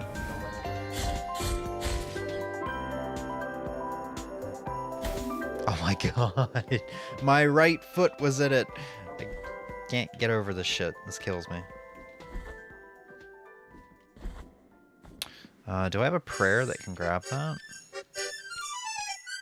Oh yeah, I was full of shit when I said we almost have all the prayers. We still, I mean, we're barely halfway there.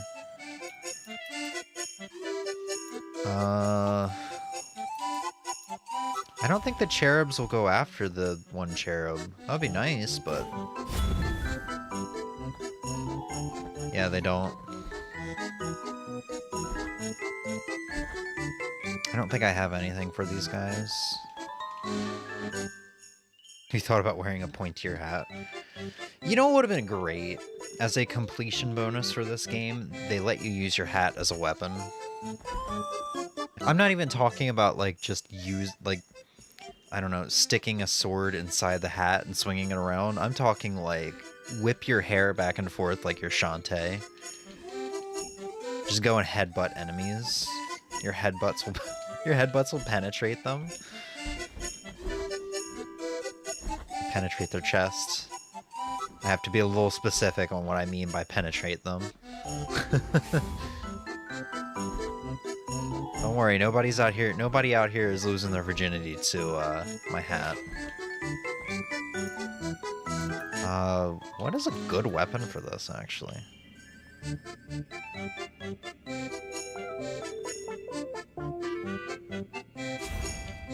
Let's try this one.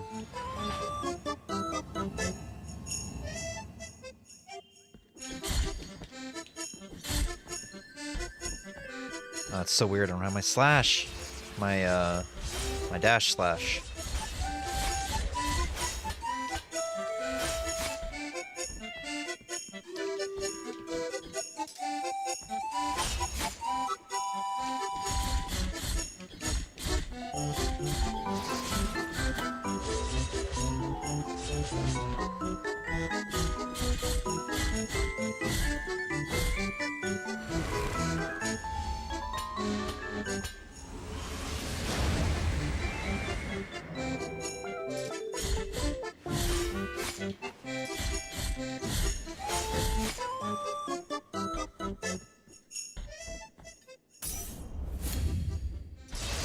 I gotta really go for some Quicksilver.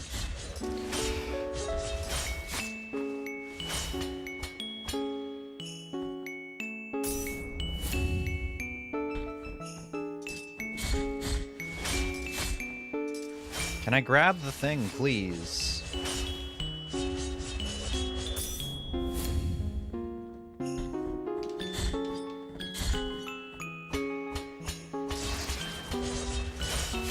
Ow. Another owl. All the owls. I never realized how much harder this boss fight is when you don't have a good prayer for it.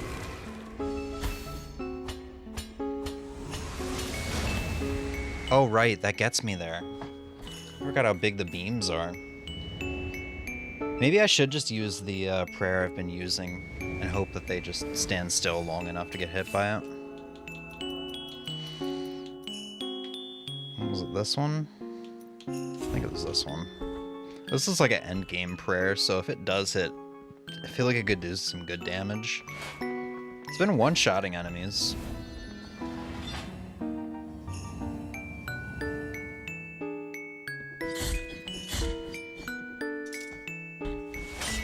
Yeah, it's harder without a good prayer, and it's harder with without my slide dash.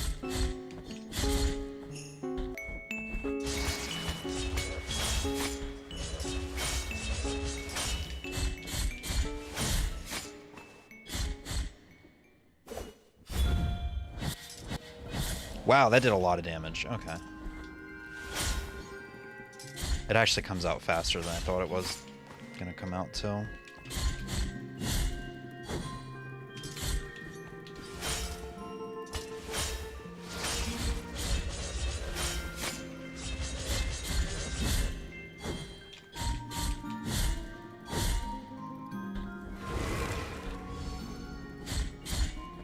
Fuck you.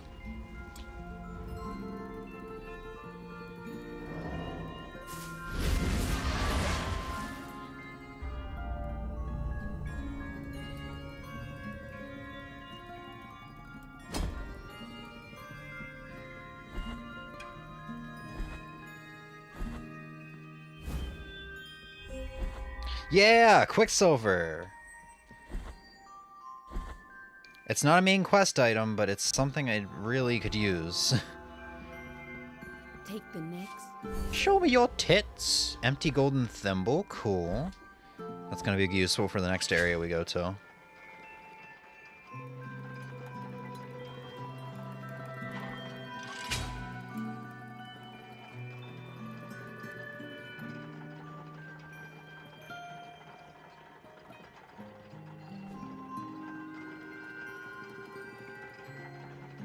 And we can actually jump into the pit here to get stuff.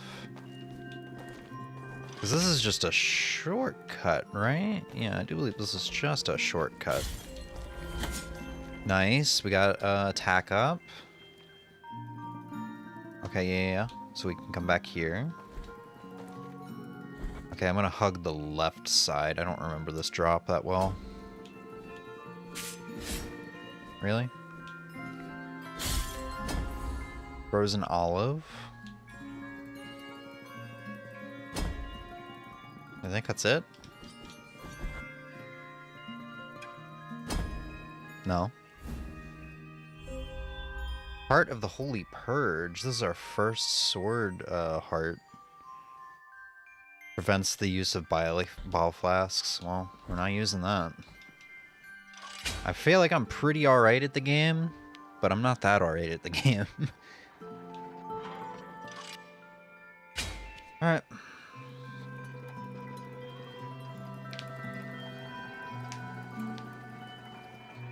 I'm starting to get a little concerned because there's 2 items I need to be able to... Like, we got 1 more boss left before the halfway mark. And there's 2 more items we need before we can even get to the halfway mark of the game. I feel like we're maybe somewhat running out of items.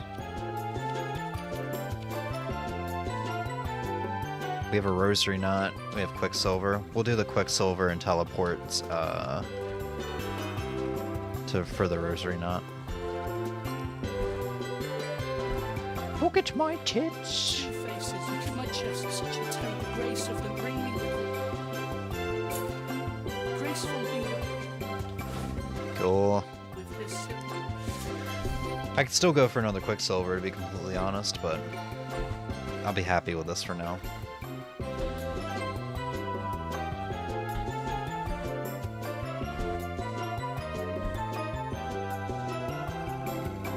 I guess we could go donate 10k to the church. I think we get one item out of that. The bones, thank you. Small bead of blue wax. I think that allows me to go get another item near the rosary knot ghost.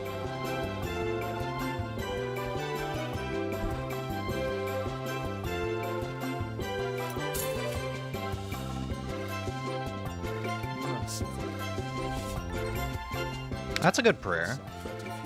I mean, that's the first prayer you get in the game, but it's still a good one.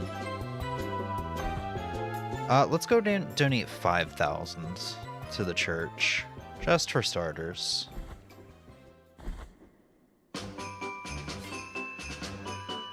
I love the glow when he prays.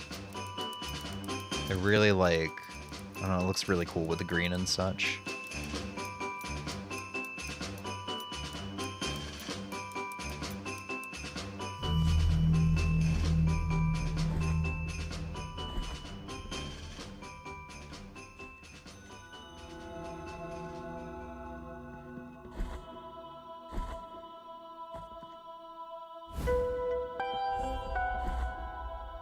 Sword hearts. Increases the sword's strength, making it fulfill its true purpose. I think this is the thing that can trigger more boss fights, so I'm not going to use it. Like the second phase to the second to last boss, and I think it's what gets me closer to the third ending boss, which I do not want to do. I'm just looking for a clean and quick, beat the game.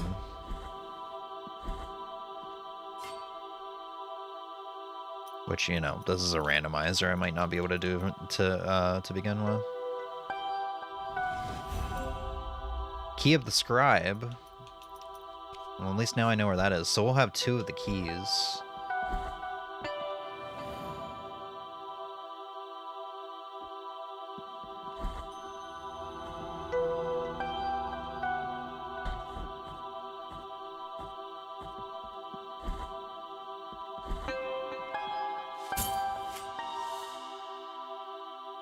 No. Rita Neal? Alright, so what are we gonna attach now? I guess the small bead of blue wax. Give ourselves a little bit more, magic.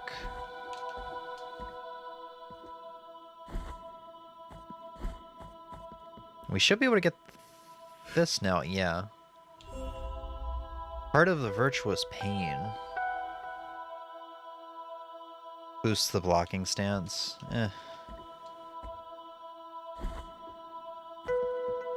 That's all we can do off the top of my head. There might be a pit that I can drop down over here.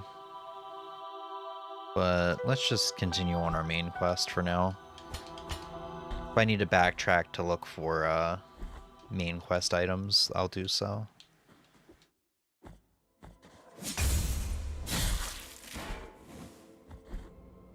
Wait, what happens if I drop down in this pit? Oh, right, it brings me down here. Cool. Additional items.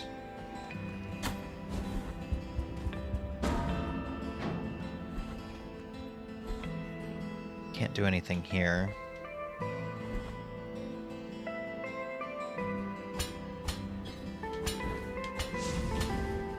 Alright, this one's always tricky, and now it's gonna be trickier because this dickhead's here. There we go. Yes! Yes! Yes! Finally! Thing I needed. Uh-oh, can I even get out of here, actually? Since I don't have the blood sand? Oh, I can. I just can't get that item. Cool. Well, we got down here with, and got the blood, or the thrust, which is what I really need right now.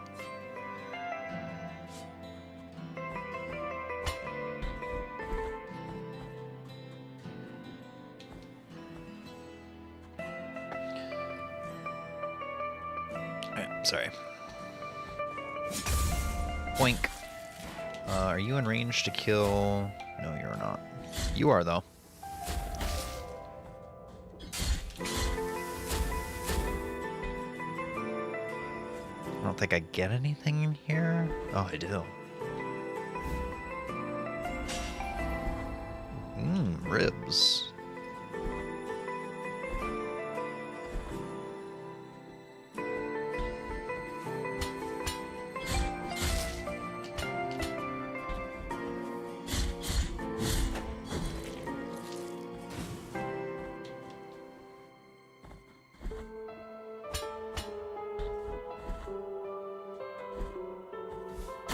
Ow.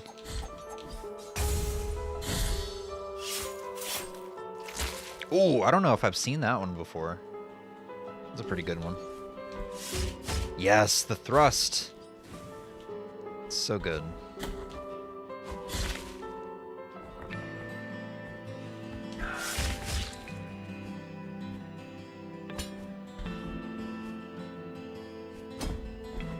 Hey, Emmy. How goes it? Didn't start off the strongest, but I think it's going pretty well now. I'm getting some good stuff. I'm a little concerned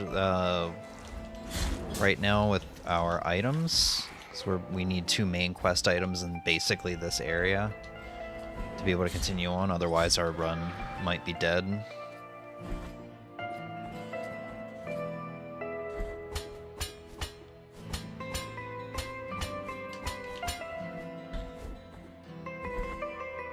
Fell asleep for a little bit. Gotcha. It's all good.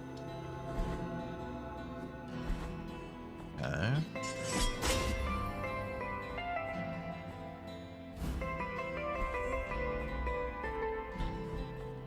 What? Summons help of the Thorned Dame who protects the Pentient One from all evil. Oh, it's a protection spell. Okay. We're about to get a lot of items, too. Well, at least we'll be able to look at items here. Ooh, Fervor upgrade. For 800? Is this just a bone? This is just a bone.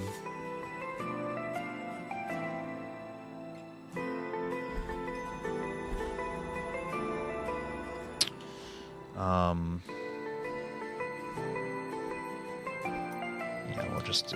I thought about jumping down and trying to grab them, but we'll just use that.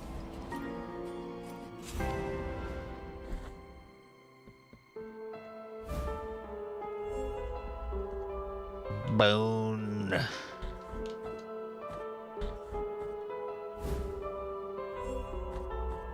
Sword Heart reduces the duration of parry, but increases the execution, or eases the execution of a riposte. Okay. Is this the... Okay, yeah, this takes me down.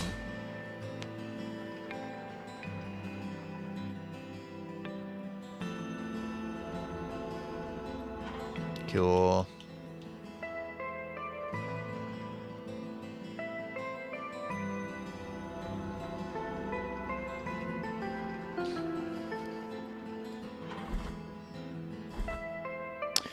I feel like if we get the blood sand, that'll give us a lot of items we can go get. Downside is it's going to be time consuming because backtracking. But I guess a very quick randomizer would have been too much to ask.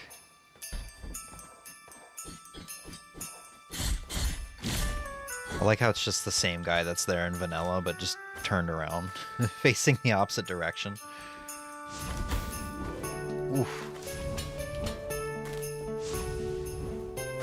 Once again, same guy that's there in vanilla, just turn around. Good. I like to see it. They're pretty annoying in vanilla.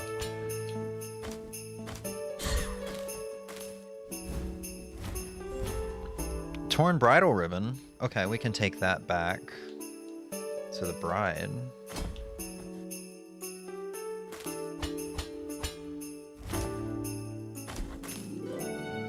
This music is very fitting with the area we're in right now. Mainly because of the snow, not like what's going on in the background.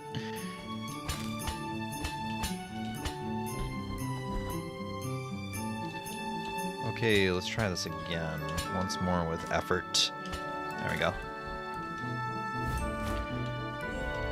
Medium blue wax, cool.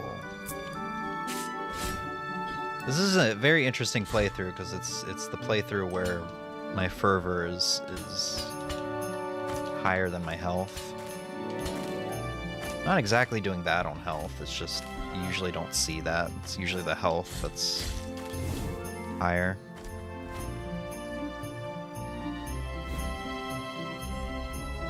Bouquet of rosemary. Cool, we can take that back to the doctor.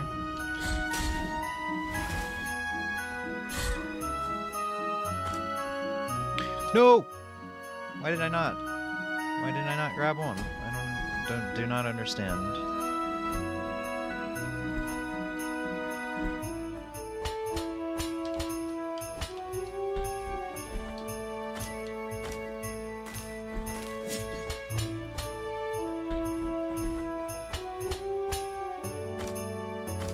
Yeah, another thing I really don't like about Blasphemous 2 is the Sacred Thrust is in it, but it sucks. And so does the parry. I think that's just the thing about Blasphemous 2 is like, I was kind of telling Emmy, like, some of the enemies are meat sponges, or, is that the right term? Meat sponges? Where you just spend, like, what feels like hours just slashing on them, waiting for them to die, just for normal enemies. Oh, I need the blood to be able to do that.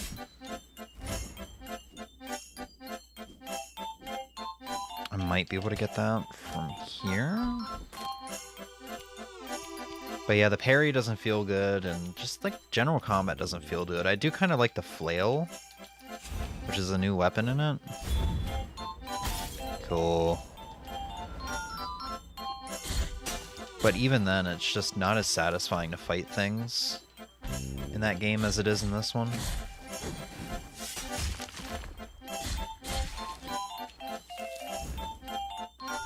We'll talk about it if we get around to it in a little bit.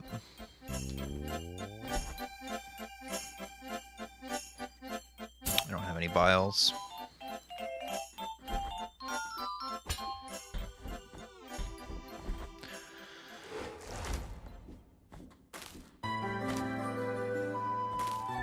Oh, Zora's Domain.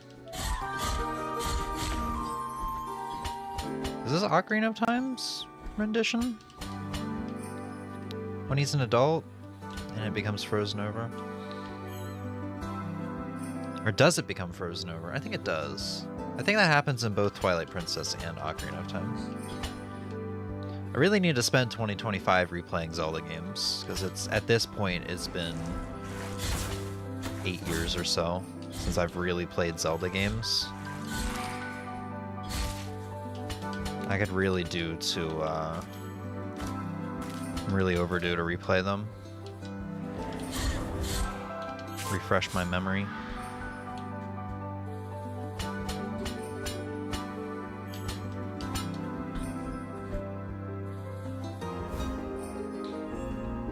Yes, 3 gnarled tongue. Actually, no, that's... Okay, that is the roots. Cool. I thought that might have been the, you can go talk to ghosts now.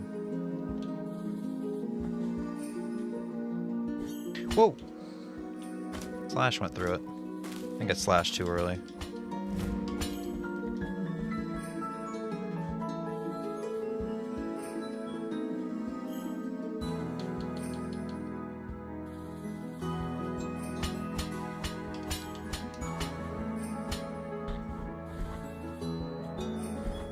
I think normally it's bullet sponge, going to use for games that, without bullets since there's no specific name. Yeah. It might have been damage sponge. I think that might have been the phrase that I was trying to find.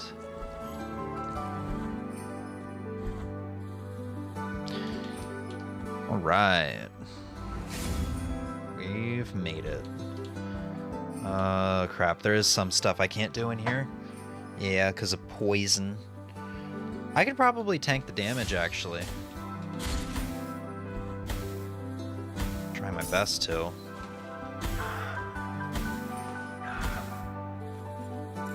Yeah.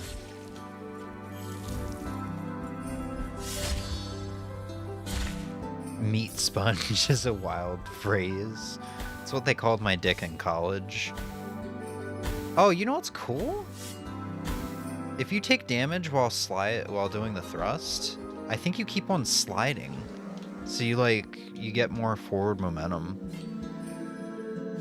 I don't know if that was like an intended or I don't know. I mean, it definitely doesn't seem like it was intended.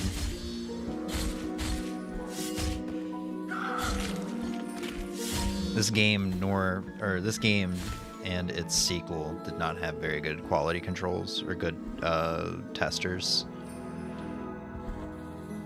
They both have a lot of glitches that never got fixed after. Hey, cool. We can breathe in poison now. That never got fixed after so many people talked about them. Like I said, every time I have to go to a game over screen, I cannot continue with my controller. I have to hit my keyboard or my mouse. Which I guess is not that bad, but when I was first playing the game, I was in a recliner, you know, pretty far away from the keyboard. I had to bring the mouse over with me. It was kind of awkward. Well, there's a lot of backtracking we can do now that we have the silver lung. Lets us breathe in poison.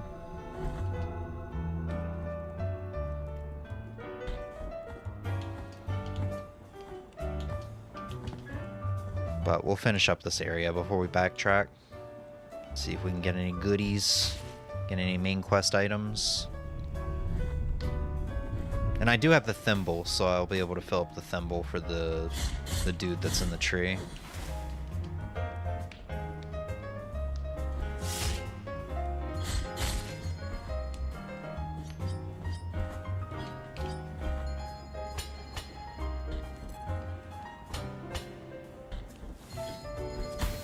Ow. At least your mouse is wireless. Yeah. But you know, over by the chair, I don't exactly have like a desk or anything to put it on. So it just kind of has to sit in my lap awkwardly. I mean, at least I'm not really in danger of like accidentally exiting out of the game or whatever, but still, I think my point still stands. I would like to be able to continue with the controller.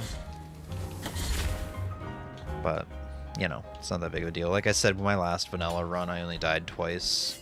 So I'm getting to the point where I played this game so much that unless it's a randomizer, I'm not really gonna die that much.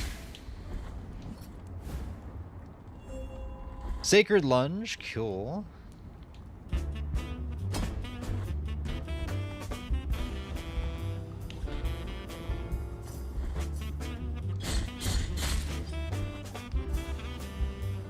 Hello, please go down.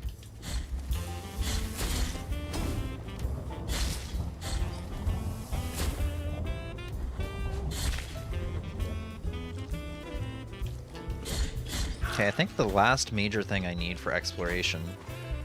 Actually, there's two things I need for exploration. But one of them is the blood sand. The other is the thing that lets me walk on the surface of water. Or not walk on the surface. I mean the thing that keeps me from getting bogged down. What song is this? Do do do do do do do do do do do. I don't. I actually have to look at it. Sounds familiar. It's the Lost Woods. This is the consoles remix. Sorry if I sound like really bored. I'm just like super chill. That was the whole point of the stream, was like, it's gonna be a chill one.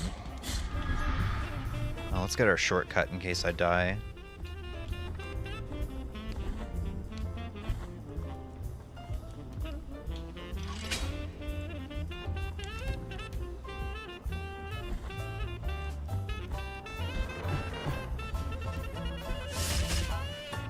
Oh shit. This is going swimmingly.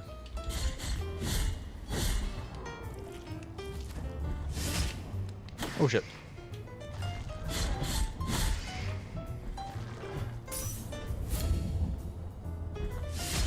How's that piece of shit still alive? There we go.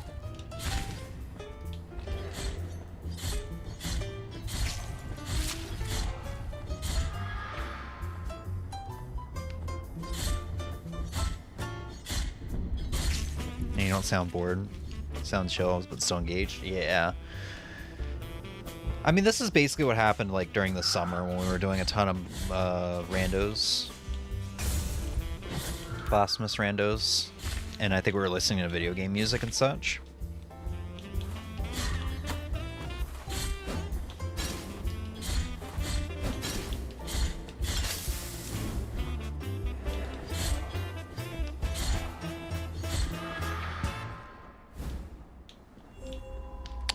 Oh, that's a really good prayer.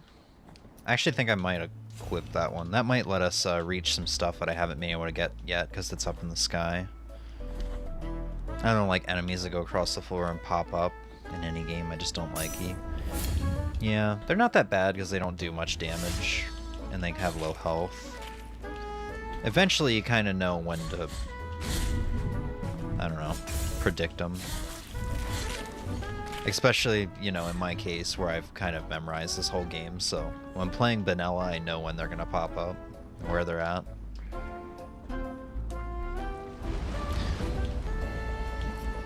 Honestly, enemies that I hate more than that are the little ghost women. There's one that shows up here in this room in vanilla. Enemies that basically like show up and they have like, I don't know, 3 hit points, so you have to hit them 3 times or they die. But they disappear after each hit and then reappear elsewhere, so you have to chase them around. I hate enemies like that.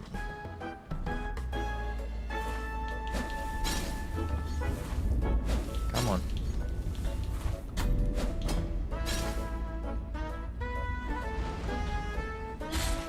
I'm glad I've gotten so unlucky that all of the like lava maidens just happen to be still here in the randomizer. It really slows down progress. It's not even like a big problem, it's just something I have to deal with. Oh hey! Didn't know he shows up here. Nail uprooted from dirt. Hell yes, this lets me walk through the swamps and marshlands. The water. Do you want to make the bronze sing? If memory serves, if he does this, this unlocks a boss fight. I've never done that boss fight. I'm not really particularly interested in doing a boss fight right now. It's cool to know that he can show up here.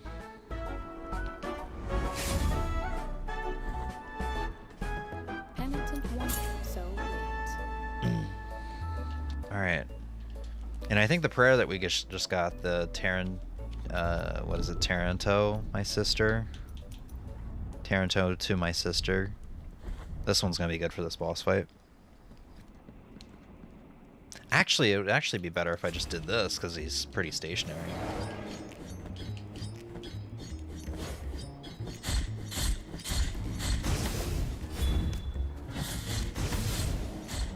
Did it do anything? Did so little damage. I read, when I started playing this game, I was on Reddit threads, people like ranking the bosses, and there were a lot of people saying this was the hardest boss that they had to go through. Like, this boss was unreasonable. Like, there were bosses that were harder, but at least they weren't unreasonable, you know? I saw a surprising amount of people that were like, yeah, this is the worst boss in the game. I don't know if they gave it I don't know if they gave this game a little patch like the creators of Lies of P did. But yeah.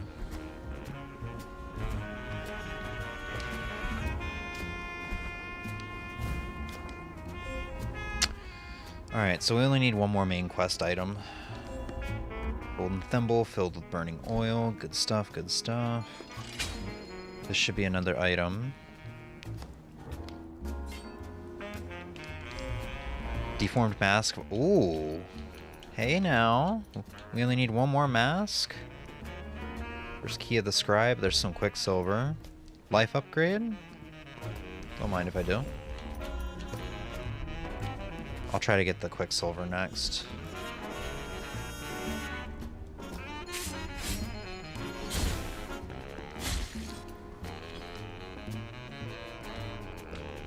Anywhere else? I think we cleaned up this area quite well. We can go right down here and do some more stuff.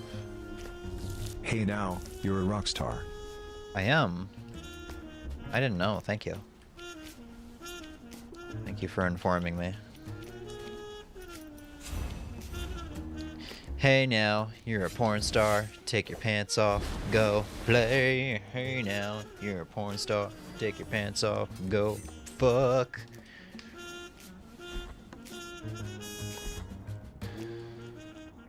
What am I doing? I was too busy singing that I'm like completely forgot what I was doing. I do see chat, I'm just like, I don't I never finished my God of War reboot playthrough. Or God of War 4 playthrough. So I can't participate in this conversation. Yeah, all we're missing now is the blood sand. You know what? The only nice thing about change that was made in Blasphemous 2 is that when you use the return to port, actually I guess it's two nice changes. One, they give you the return to port spell at the very beginning of the game. It's like your second prayer. The one I just used to teleport me back to a checkpoint. That's one nice thing. The other nice thing is if you forget to unequip it and you go to use it, it'll actually ask you if you want to travel back to town first. Whereas in this game, if you forget to unequip it and you go to use your spell, you just kind of are straight up fucked. Also, I can't do this without the blood. We go back. We go back.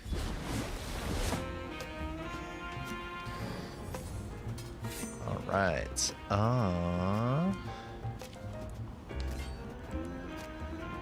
Then we do a little backy-tracky. So let's equip.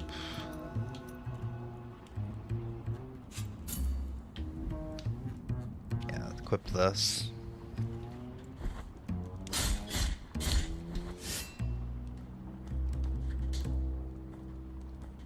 No, not this one.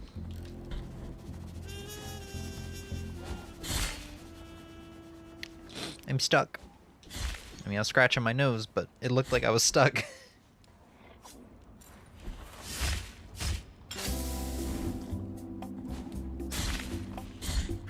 Oh, because I don't get bogged down in this now, there's actually an item I might be able to get. No, I can't reach that. I do need the blood, actually.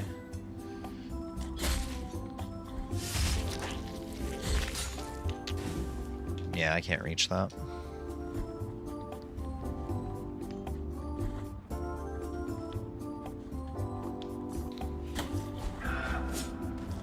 God, I still need the blood. I think not having the blood is really going to make a lot of this backtracking not really doable, unfortunately.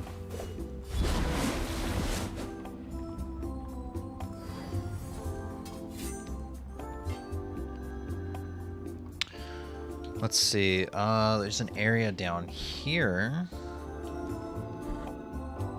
Yeah, so like I need that. I need blood to get that. There's an area, if I keep going right from here, I need blood to get an item.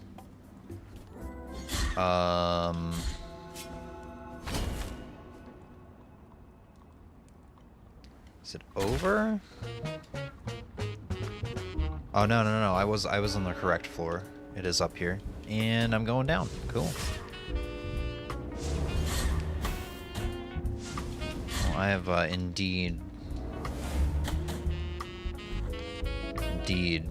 made some great decisions. And by great decisions, I mean some of it wasn't my fault, I swear.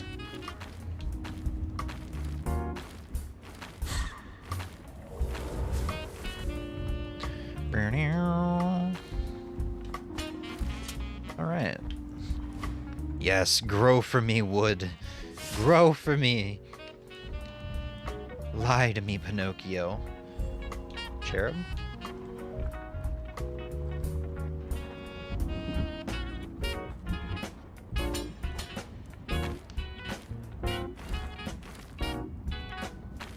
We made first full circle back to Animal Crossing music. Was the last song an Animal Crossing song?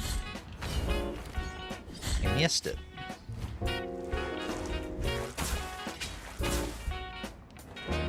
There might be something over here?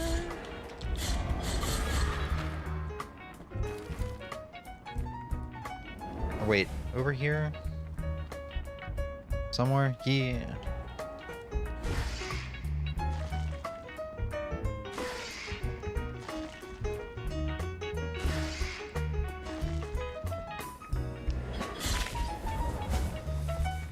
Where the heck is the area I'm thinking about?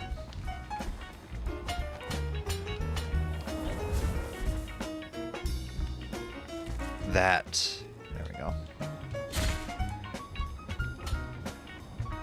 Can I do a little... Yeah, give him a reach around. Anything good? Fervor upgrade. Isn't this a KK song? Hey, yo! I'm walking, I'm standing here. See ya. I wanna be a... No. I don't know what this song is. I think I know what this song is.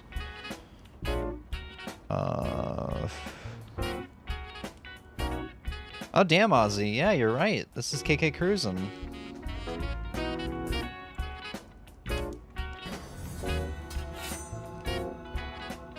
He's like the Chip Skylark of Animal Crossing. I wish I knew who that was. I wish I understood the reference.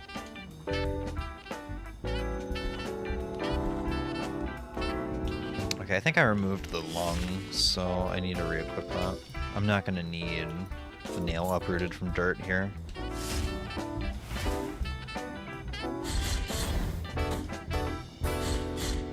Oh shit. Why do you have so much health? Your mother doesn't love you enough for you to have that much health. He's from Fairly Odd Parents? Ah. So he's a musician. Like the Michael Bolton of family. He's like the Michael Bolton of Fairly Odd Parents or something. I'm not sure why I went the Michael Bolton direction, but... He sung My Shiny Teeth in Me. Ah yes, the hit song, My Shiny Teeth in Me. Ugh. Cherub. I think it's interesting that we got Pokemon Sun and Moon music here. You know, that tropical game? That game that takes place in the Pokemon equivalent of Hawaii?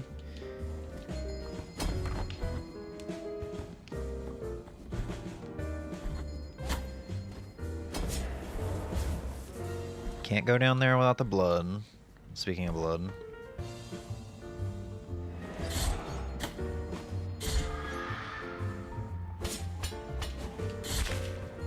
That is his hit song? Is it like a song made for the cartoon, or is that actually an artist, like the artist's song?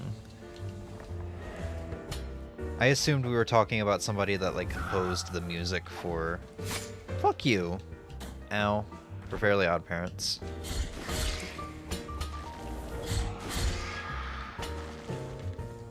Get out of here with your fucking ugly looking vagina chest.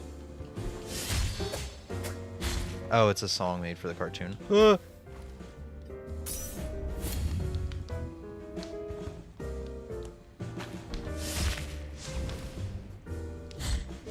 Fuck, I can't even do this with the blood. I constantly forget how much I rely on the blood in this game.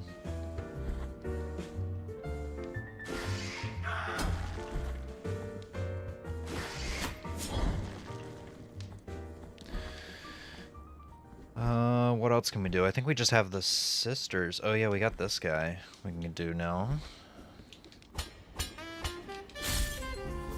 Holy Wound of Attrition. Hell yeah, we can make progress. Question is, should I make progress? I'm gonna have an additional boss fight if I don't look around for the thing that the sister gives me. Which that area is open. Where's Emmy? Emmy! Emmy! We need a we need a sound alert of me just screaming, Emmy! Emmy, where are you? So that somebody can play it anytime they're looking for Emmy. Because she does fall asleep a lot during these streams. I'm gonna do a little more exploring before we go to the next area. I'm only missing one more mask, so I should be thorough. And if I can avoid the boss fight with the brother on the bridge, that's a bonus. Hey, it worked!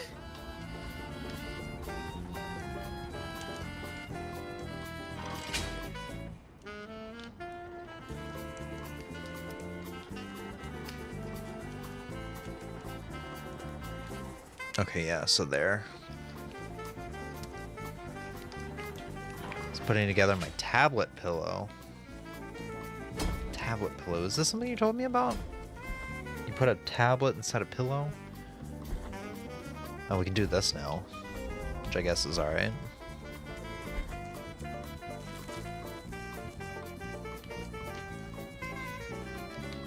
We can actually really explore this area now, so I guess I'll just drop all the way back down. And we'll do that.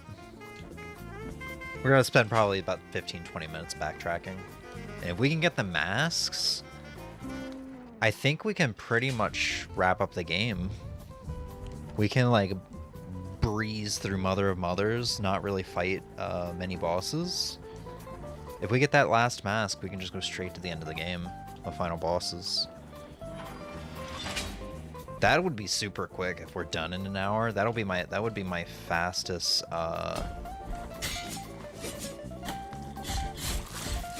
run of this game ever.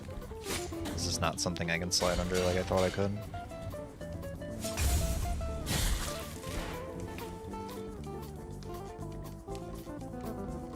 Alright. I got Quicksilver, so I'm gonna go redeem that.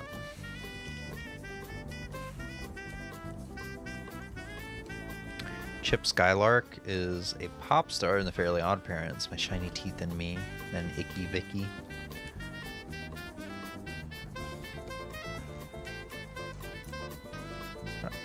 I thought I got... What? Shut the hell up. Did I not get Quicksilver? I'm crazy. I thought I got Quicksilver.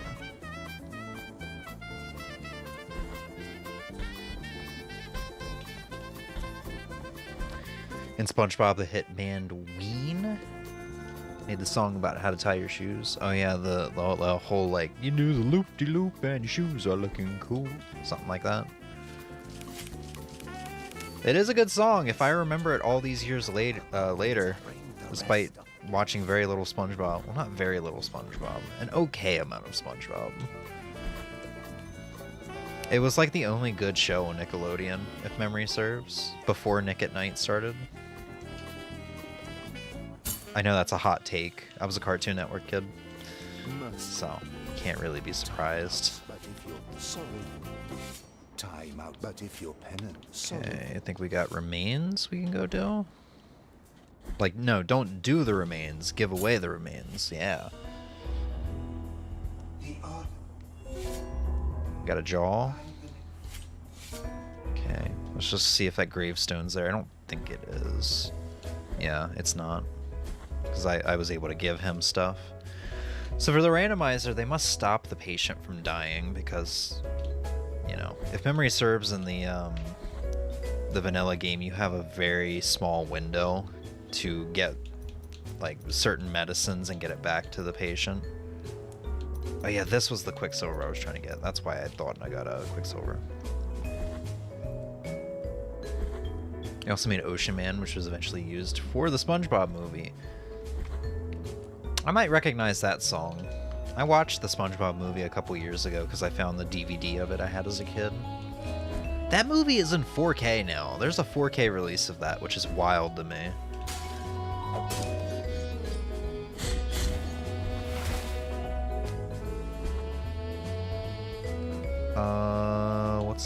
What's down here? Why do I want to drop down here? Is this the dead end? I mean, I'm gonna find out. I think this room's already done. This room is already done.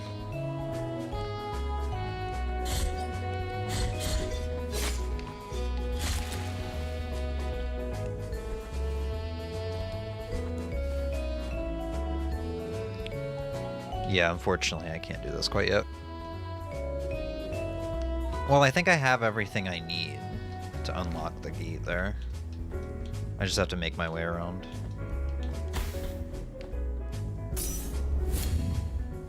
It's wild how many movies that, or memes that movie alone created. Oh, really?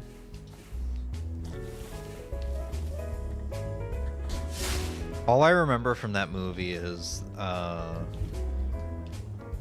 the, I think, Goofy Goober song. And David Hasselhoff.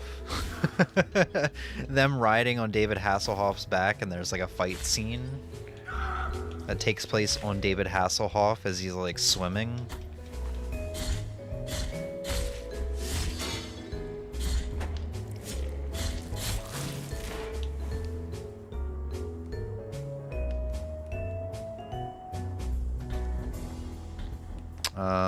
This is a shortcut.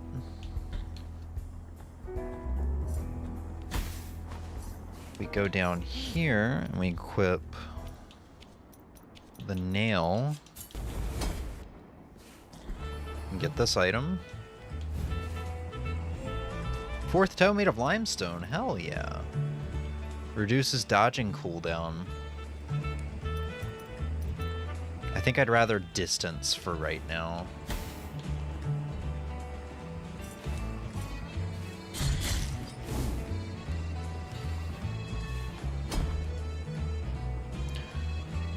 Alright.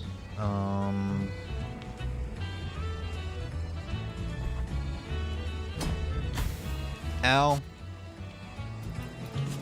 Completely forgot that fast that I removed the lung of Dolphos. Ow. It canonically connects SpongeBob to Baywatch. Oh my god, really? I didn't know David Hasselhoff was in Baywatch, but then again, I don't know anything about Baywatch.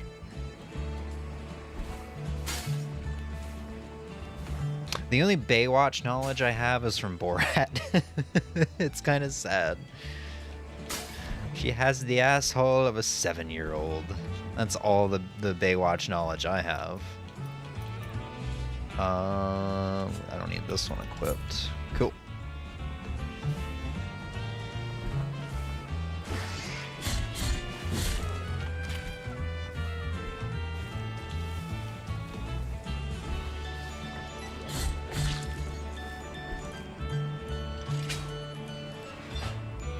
No, I probably mentioned it. I didn't get it until today.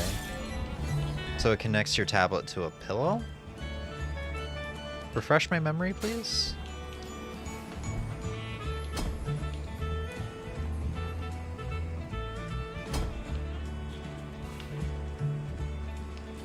Oh, by the way, I don't know if I've ever shown this off on stream. As many times as I played this game. You fucking play an arcade machine in this game. Oh, that's a lot of money. But yeah, you can play, I think, a more simplistic version of Blasphemous. It's an 8-bit platformer. Which is cool. I like it when Celeste did that. I like it when this game does it. Okay, so 4 and 2, I think. Oh, it doesn't do it because I don't have the item that lets me talk to the ghosts. So it doesn't count. Damn. Or let me talk to the corpses, I guess. I guess is the right way to phrase that. Okay, so I got some free Quicksilver. That's a plus. It means I don't have to spend money on Quicksilver and then have to grind back up to be able to use the Quicksilver.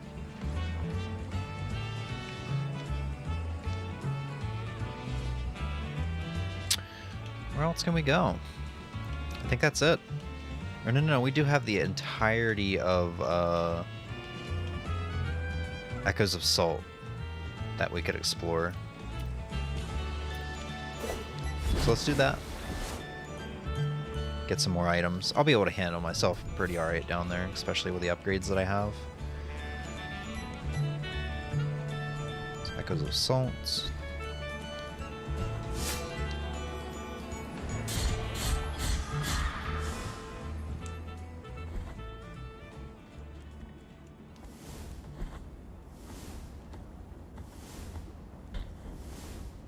Okay, so this is the way I went initially. Yeah, this is for the shortcut.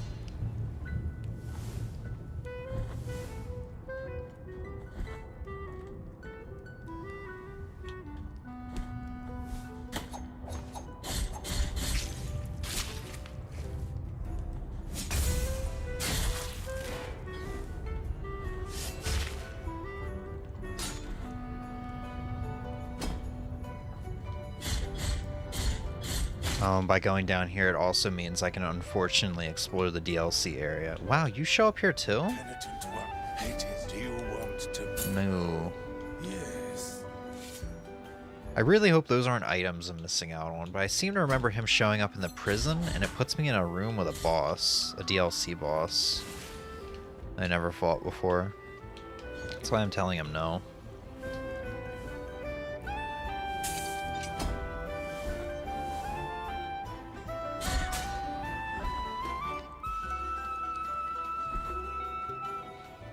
Wait, is that wall breakable? I can't remember.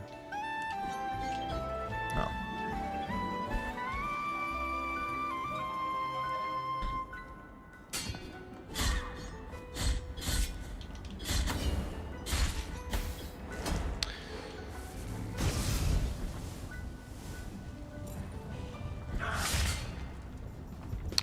This might be an area. Actually, do I need blood? The blood sand to be able to go to, Ooh, I think I do. I might need the blood sand to actually go to that DLC area that I hate so much. The shipwreck area. Key grown from twisted wood.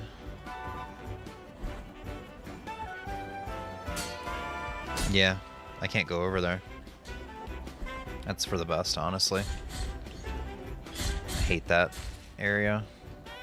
Even in vanilla, I avoid it. Well, no, I especially avoid it in vanilla because of the enemies that are there. It's not so bad in the rando. Ow.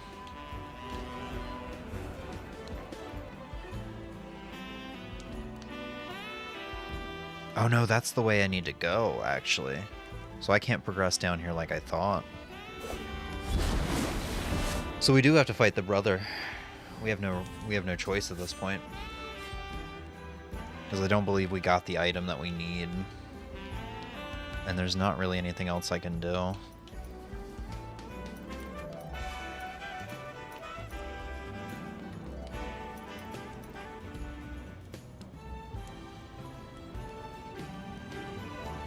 Oh, actually, this might be what I need to not fight him.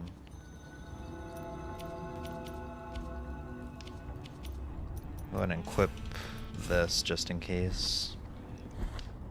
It's a round pillow with a stand. I've seen it in a bunch of my Kindle groups because people put their Kindles or iPads in it and then they use their page turners for... Oh, that's nice. Oh shit. Okay, I do have to fight him.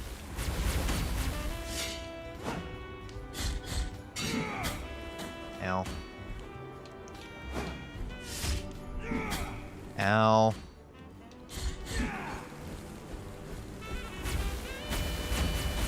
Right, I forgot you got a janky ass hitbox.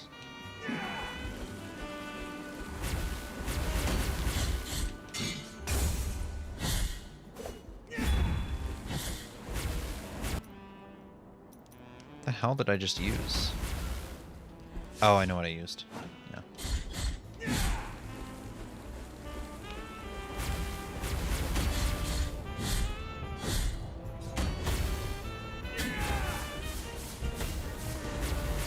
This is a lovely experience in the corner.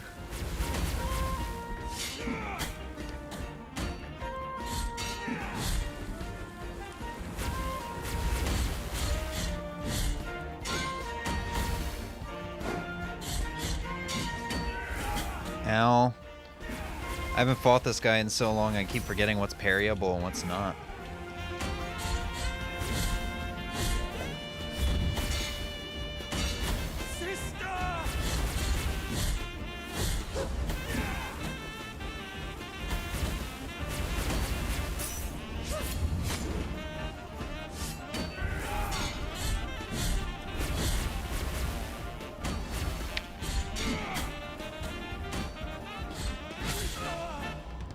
Oh, cool.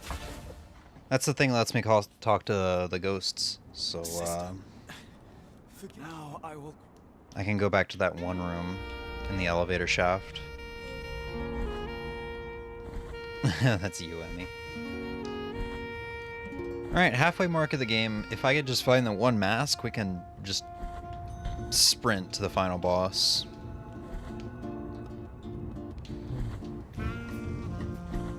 What about his sister? I have no idea. This game's story is one of those stories that you kind of have to look up to understand, or do like a deep dive into every single word. Because it's one of those games where, or I guess really one of those pieces of media where everything that is said is just complete word spaghetti. It's something that needs to be deciphered. Did I just get? Is it the Sacred Blood? Not sure.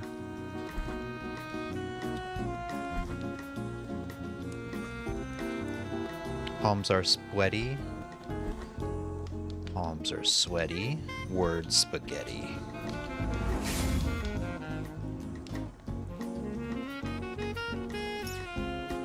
Okay, what do I have equipped on me right now? Prayer-wise? I want this. I want this.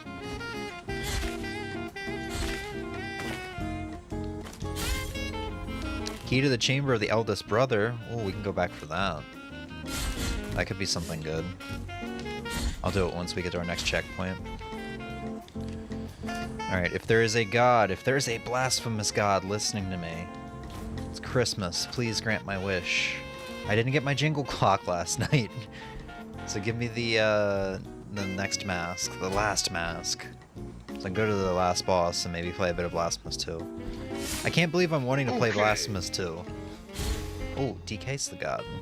I can't believe I'm wanting to play Blasphemous 2, but I do kind of want to show it off and talk about it a bit. Just because I'm not really going to get another opportunity to.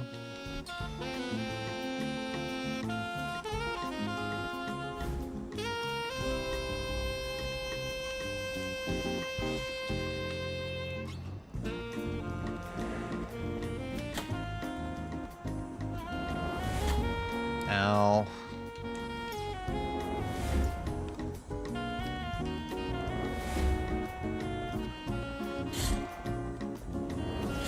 No! You fucking fucker. I can't even do anything up here without the blood.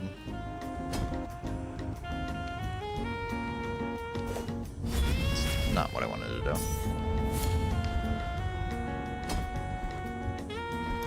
Anything up here?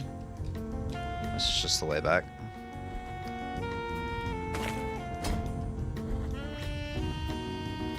Oh, another nice thing that Blasphemous 2 does, one of the few improvements from this game in Blasphemous 2, is that if you fall into a pit of spikes, or just a pit, you just take a large chunk of damage, you don't immediately die, which is really forgiving, because sometimes you just can't help it.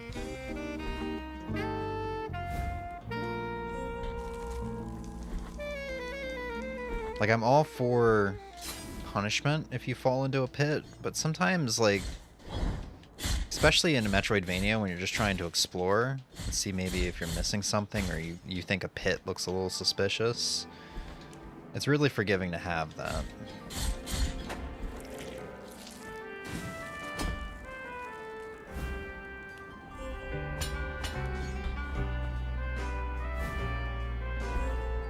DK is the god. Give him a banana?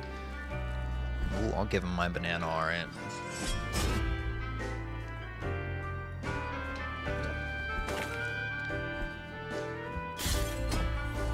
Wow, ton of Tears of Atonement. Cool.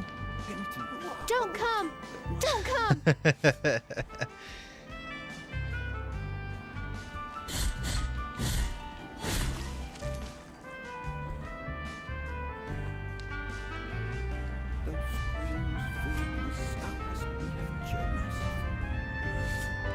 Wow.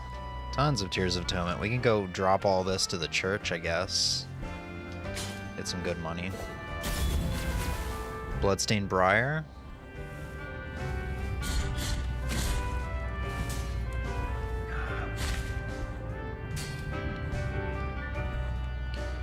Alright, the game's really gonna open up now. I guess we'll go back and get the Brotherhood door. I don't really feel like going to the elevator shaft right now, although I probably should just in case. Oh, I probably should just in case. Just in case that's what we need.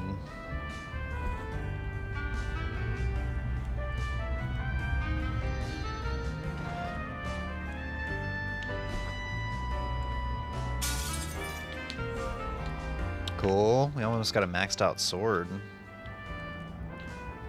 Maxed out sword.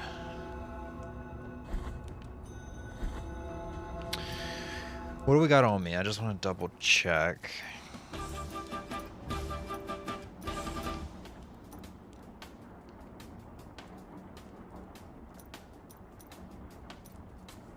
Oh, I never went back to give him the golden thimble. Completely forgot about that. Let's do that real quick. I hope he's not dead. I think he can die if you don't go back to him immediately. I hope I didn't screw myself out of an item because I forgot. He's dead. He's still alive. I feel the boy can still. I shall answer the call.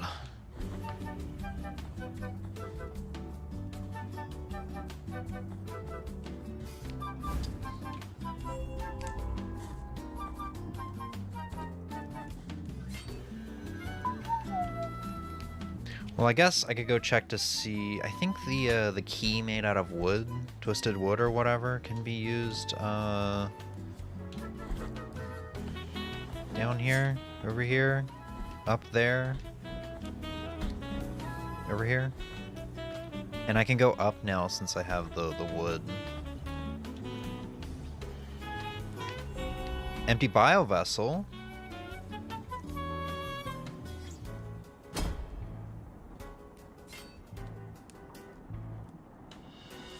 Dried flowers bathed in tears. I think that's what the thing up above was supposed to give me. I think this is for the doctor. Let's see. Turning bottle flasks into receptacles of pure liquid fervor. Okay, I didn't know that was in the game.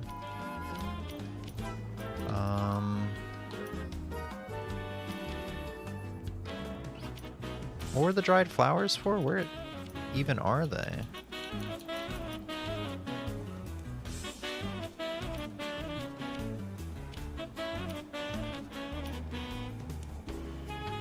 I must be crazy. I guess I am crazy. Alright.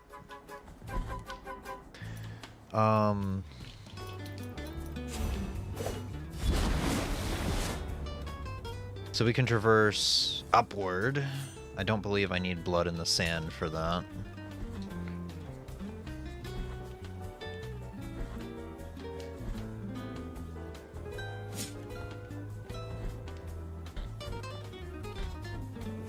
I do love how the Wii Shop channel is considered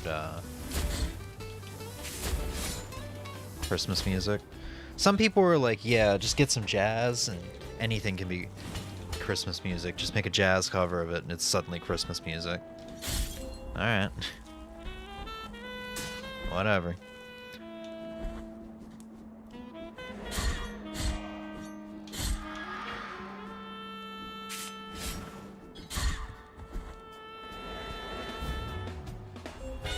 God, we just got cherubs for that. Great. Glad I tried.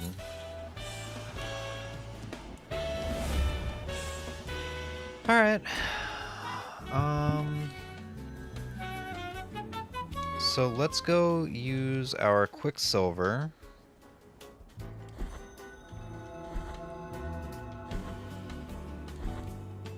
Time outside. But if you're sorrowful, What else can we do? I completely forgot. Quicksilver, Bile Flask.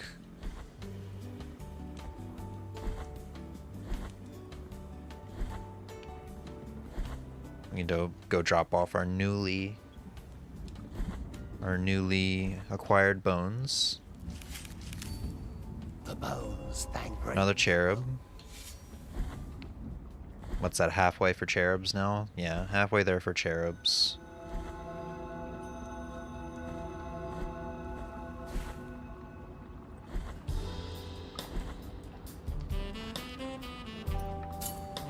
Graceful. Graceful be the heart. This silver.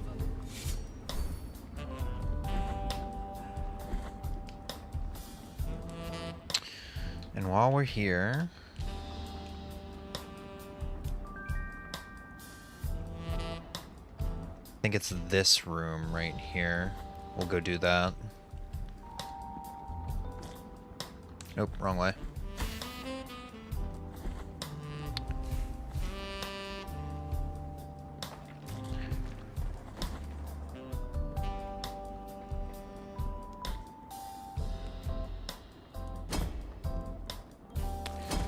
Alright, so what we're gonna do is we equip this, which lets us speak to the dead. Oh, and it automatically does it for us. Cool. So what I had to do there is enter the left side of the room, enter and exit 4 times, and enter and exit the right side of the room twice. Amber Eye wasn't worth it, but at least we know.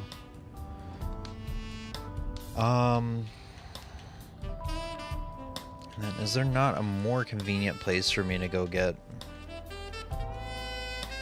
Oh, actually, I do know of a convenient place. Of a slightly more convenient place we can go get amber flasks. Or amber flask? Bile flasks.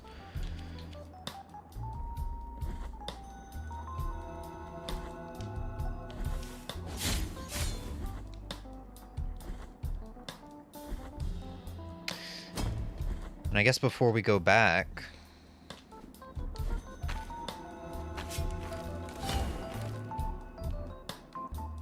to like main quest progression, I will maybe go donate like 10k, 15k to the church.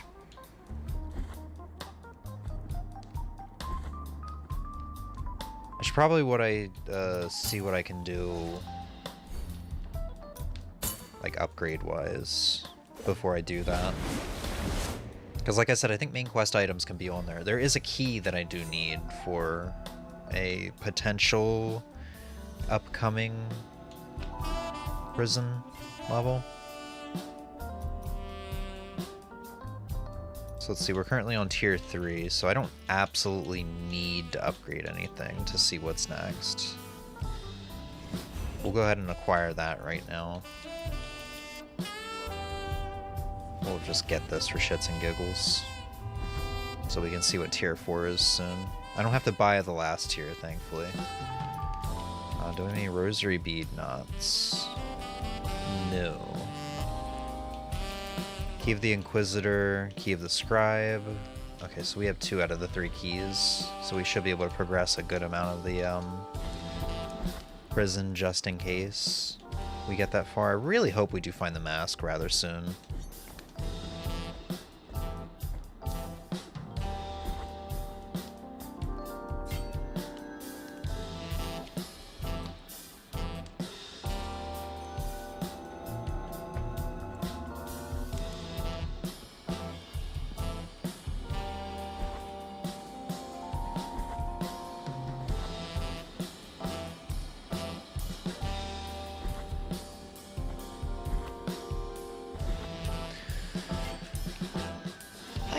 Yes, yeah, we'll do 15k.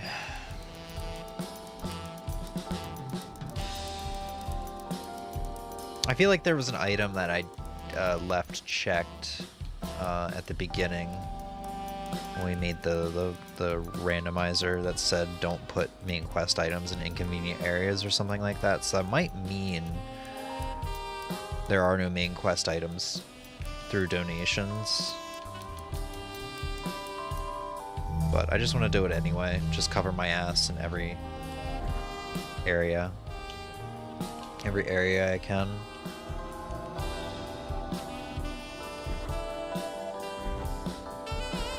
I didn't get any items. Oh, this is... you're right. Yeah, the next upgrades I think was for the shrines. So I just blew 15k. It's not like I really need the money right now anyway. Alright. Back to Mother of Mothers.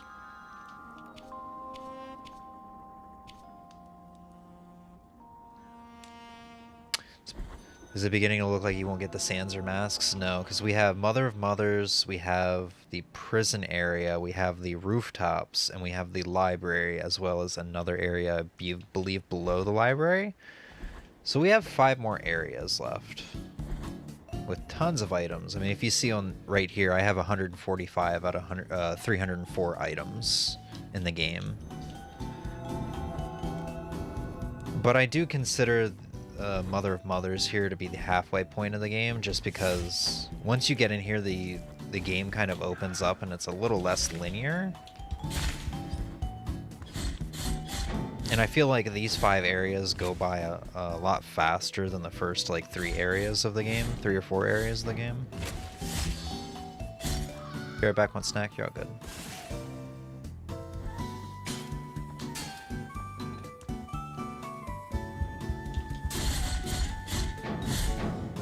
I guess we'll keep going right. That's usually how I treat Mother of Mothers. I'll do right, just keep going right, and then... yeah.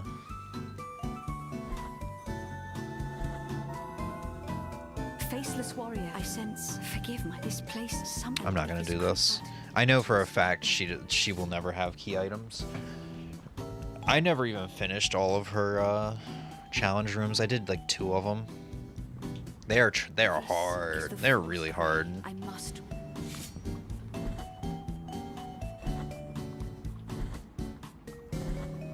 But I guess she kind of falls under DLC as well, I believe. So, kind of explains why. I guess we'll go just do the library real quick. Do I have the right item equipped? Yeah. I should have checked before I just jumped down here.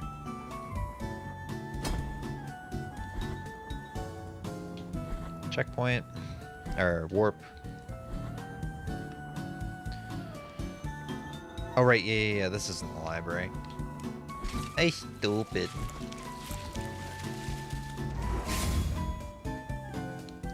I think there's an item up here that I can get. No. I think that's the next area over. I'm not going to stay down here too long.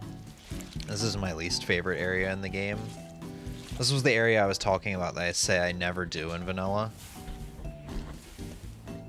This area was entirely added via DLC, from what I understand. Or not DLC, but an update.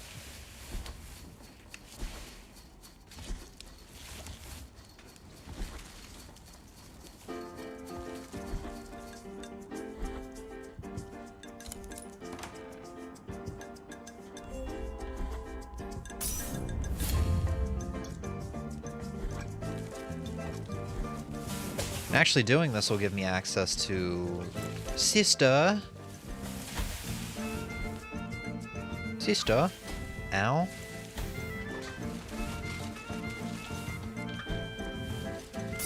Everything hurts down here. I hate it so much.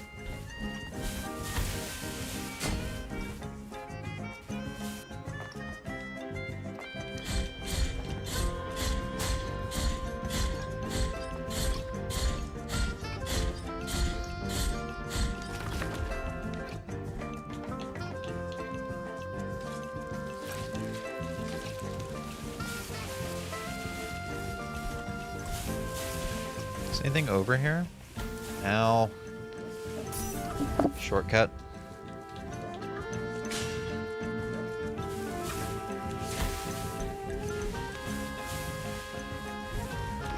No! Why are you here? This is one of the enemies that's in the game normally.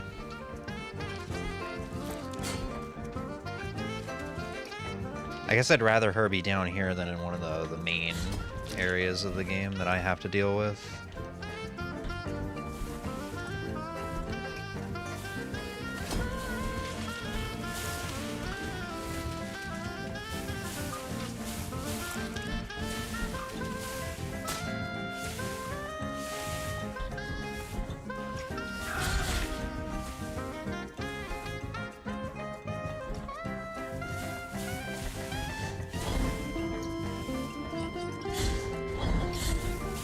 Damn it, I didn't want to grab one of that. At least it's user error, unlike Blasphemous 2. No, boo.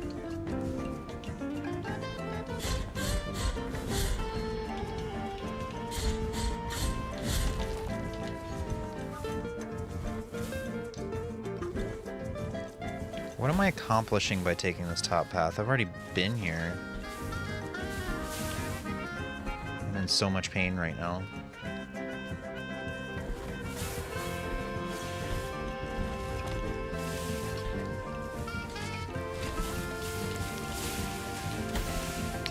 Jesus Christ, this area sucks. I'm not even sure if I missed anything.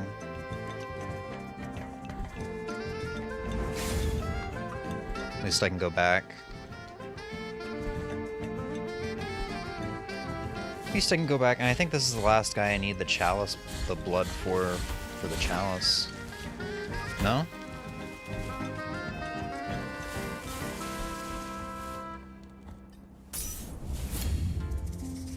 Alright, I need to keep going left for the item I'm thinking of. The Return to Port Prayer, I believe, is the item you get, one of the items you get down here. The item I'm working my way towards.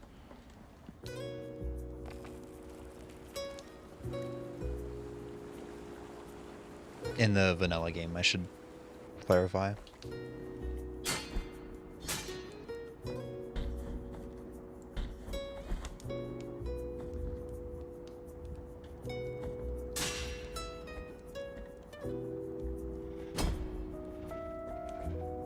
Welcome back, Emmy.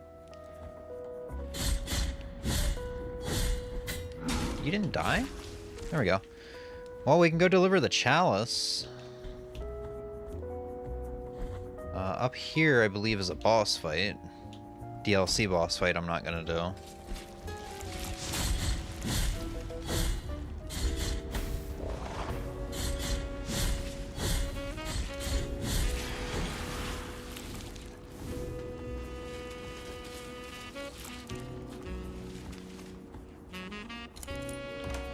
Something good, please. Key of High Peaks? Okay. That'll give us access to like another 2 or 3 items.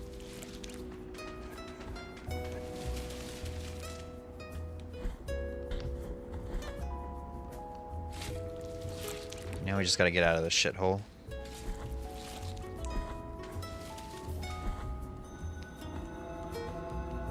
Echoes of Salts, and we are near the sister. So we can get a good amount of items in this general area. Is this a teleporter? Yeah.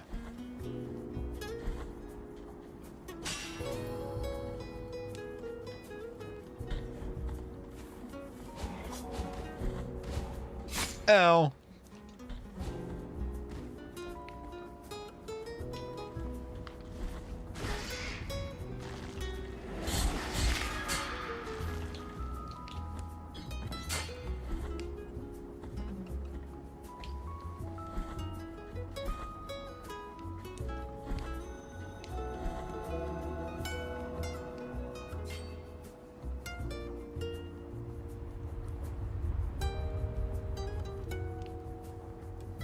Penitent one, although we were already introduced a meeting behind, you were able, however, such is penitent rise for you. Take this scat. Penitent blessing, take this. Go fearlessly. Yeah, thanks. Thanks.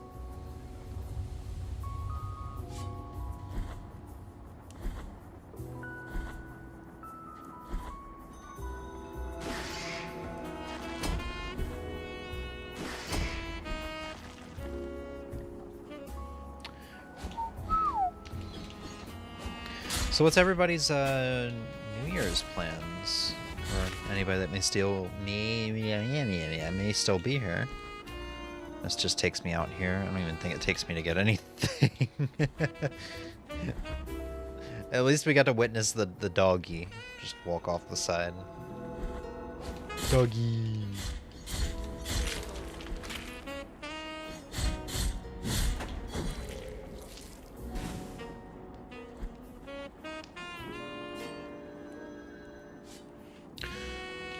Alright. We'll go explore the rest of this area that we can explore. Which I think should be everything up until... yeah, right here where we couldn't progress without the sands before. Which means there's nothing else down here.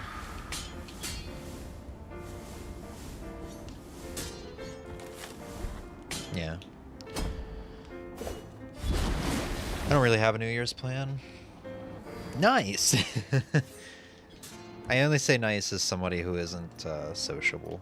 I'd much rather be home playing video games or just relaxing or sleeping or something for New Year's. New Year's isn't really that special of a holiday for me. I guess I've only really made it special because of streaming. So what can we go do now? We have the chalices filled. I think that's it. We have the chalices filled.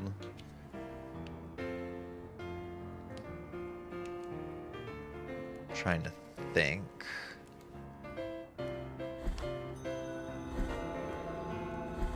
Hang out with Katie like usual. Oh yeah, you did say that you confirmed that you will be spending the time with her very recently. Family never really did celebrate a New Year's like that, so I just did whatever. Yeah. Same with my family. I remember being extremely young, like probably somewhere between the ages of 3 to 5, spending New Year's with my family, but I think that was the only year we did anything for New Year's. I didn't know if you guys will be, or I guess you would be hanging out with your friends. I was aware that Emmy would be spending time with her friend, but I completely forgot. Because I'm a bad boyfriend. Or I guess I have a bad memory. Or both. Or both. I feel like I'm going the wrong way again. This should lead me to yeah, this area.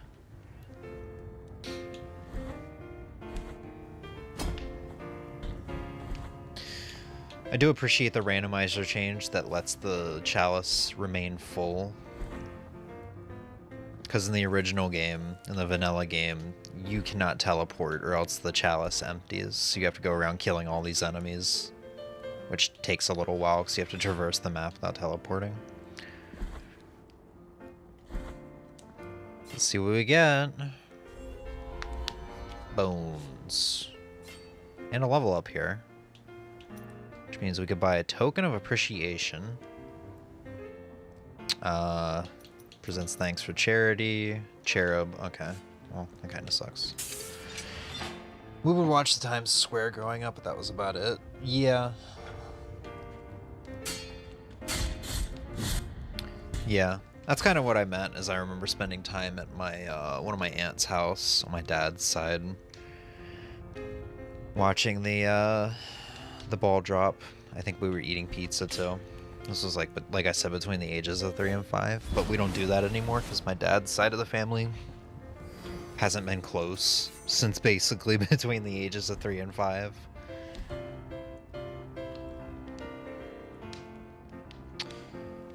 I feel like there was something else I said I could go do now.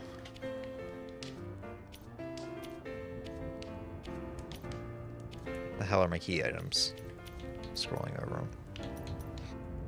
Key of High Peaks, that's later on. Yeah, I don't know what I was thinking of. Okay, back to main quest, I suppose.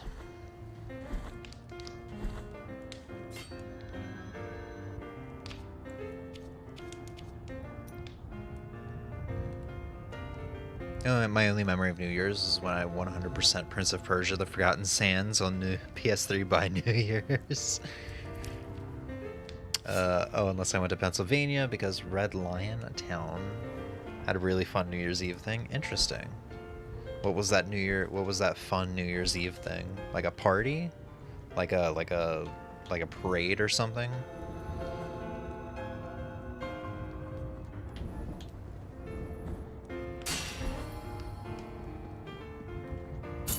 No, why is that default to no? I never understood that.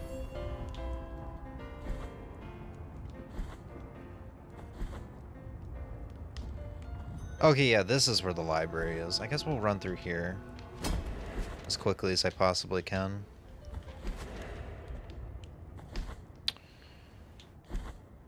Teleporter.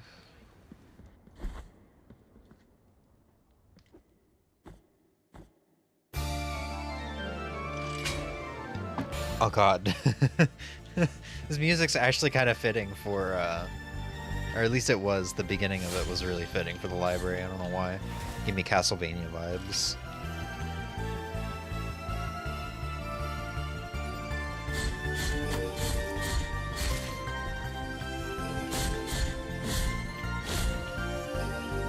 What's the point of this? Oh, it's okay, so you can travel across the bottom of the screen.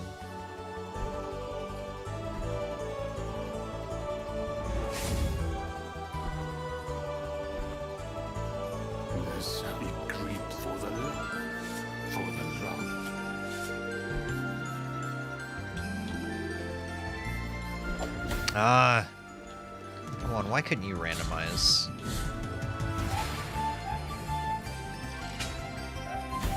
No.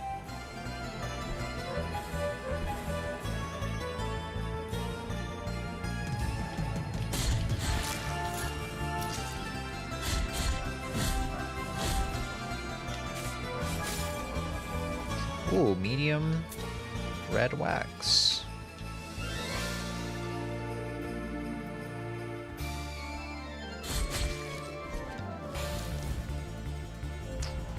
Sacred Onslaught. I think that's... yeah, that's the last thrust. Right? Gotta make sure. Yeah, we got the fully upgraded thrust. Now.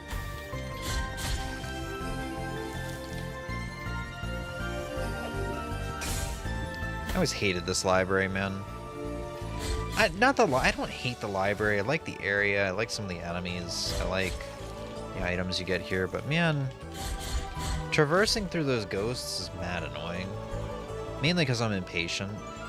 They're not actually bad, they're just... I don't want to stand around for a million years.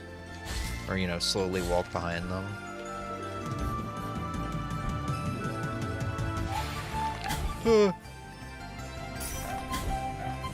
You hoe?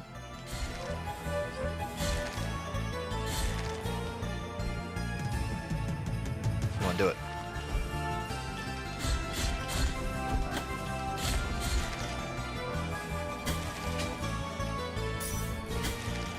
Fucking hell. All I feel is pain. What is this for? This is extremely pointless. It really sucks that I can't kill that shithead up there giving birth.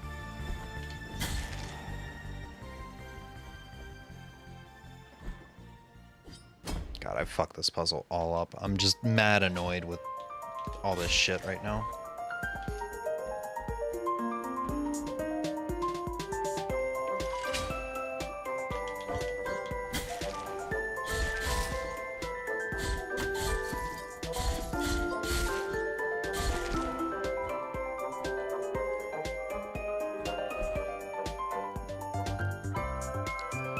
More stuff I can't do without the blood. Actually, would you stop coming down when I walk away? No, I can't reach that.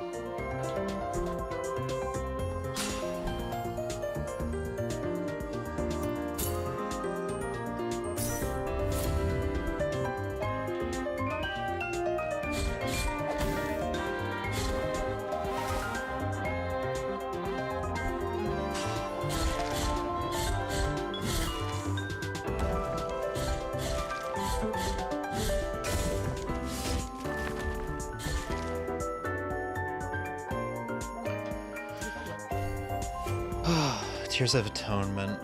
Now the game's starting to blue ball me a little bit.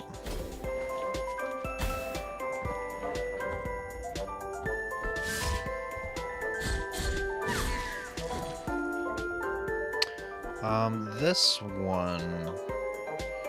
What is it? Femur, tibia, kneecap? Tibia... Kneecap. Do I have those? Can I finish this? I have the kneecap. I have the femur. And I have the tibia. Cool. I just have to go... I have to get naked.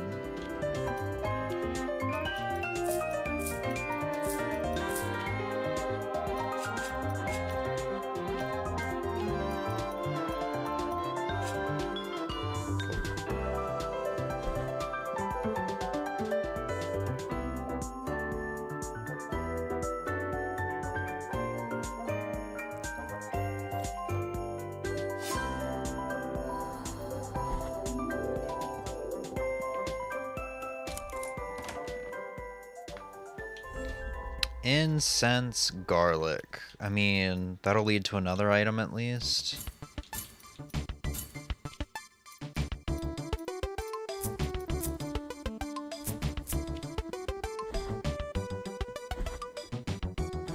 You know, once I get back to the doctor. I guess they did have to stop the, it makes sense that they had to stop the patient from dying because you get the stuff out of order anyway, and you can't give him the stuff out of order in the vanilla game. I think the incense garlic is one of the beginning ones. Shit. Fuck that up. Fortunately, I can't get that chest up there because, once again, no blood. No blood sand.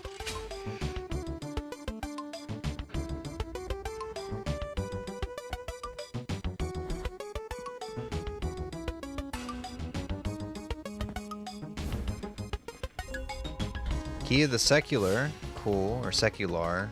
That's the last key I need for the prison. So I can explore that fully. Well, not fully, because I think I need... Yeah, I need the blood. The blood sand.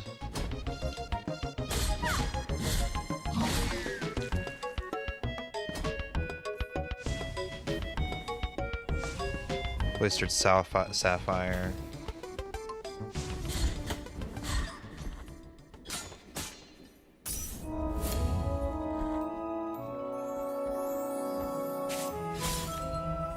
Of a tombstone. Alright, sleeping canvases. I'm gonna go give the garlic before I forget. Before I forget about it. Surprised I haven't gotten anything to go here yet.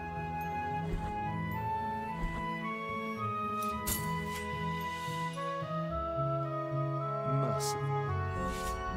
Timeouts, but if you're sorrowful.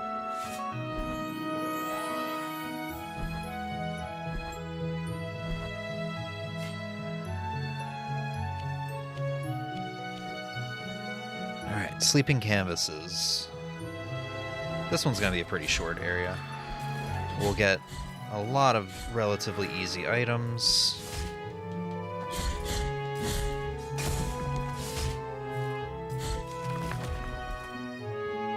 And there's the shop.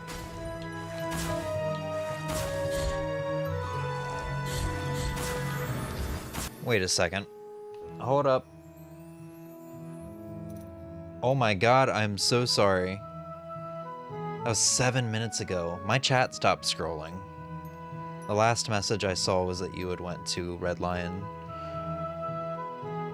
I have a bunch of stuff going on. The shops in the square would be open. There was this old-timey candy shop growing up, and the banks would be open with musical performances. The square would typically have a DJ and food trucks. Ooh.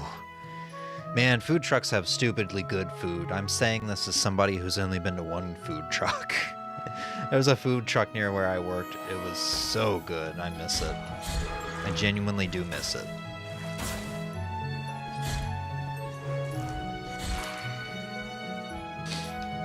The train station was open. Big beat of blue wax. Train station was open. I lost my spot. Train station was open with a whole bunch of train models, and the old cigar factory would be open. It's like a museum now. They would raise a lion holding a cigar instead of a ball drop at midnight.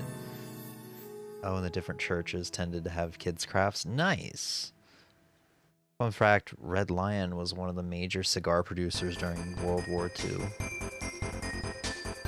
I have running plans with Katie every year now because that's when we exchange gifts and all that. Yeah, you guys don't get to see each other often enough. Real quick, I just want to make sure. Okay. Yeah, I don't know why chat froze like that. It didn't freeze, it just stopped scrolling. So, my apologies on that, Emmy. I wasn't ignoring you. Oh. I still need the big blue, the big red wax. Ow, I still got cut up. Oh, fuck. Fucking my mojo all up. Why didn't I slide?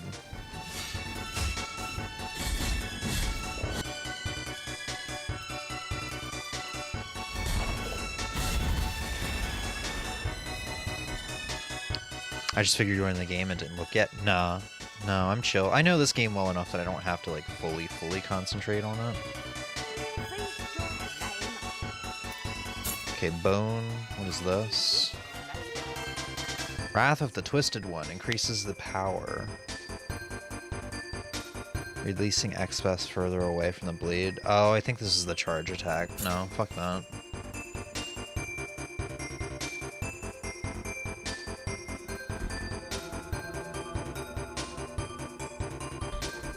Oh, I went too early. Dear God, please have mercy.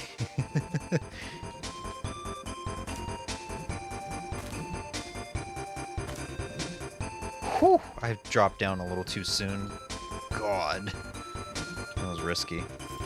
Oh, I think the room down there is a dead end, though. Yeah, the food truck that was near my job is the food truck that got me into quesadillas. Man, I miss that truck.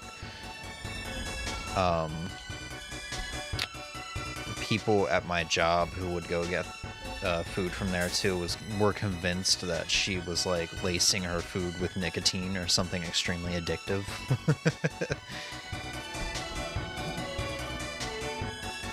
I got the Weight of True Guilt, which I think means I can start doing the guilt statues. I'll hold them off for the end.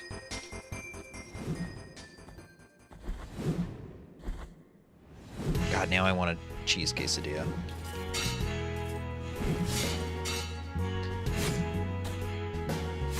Oh my God.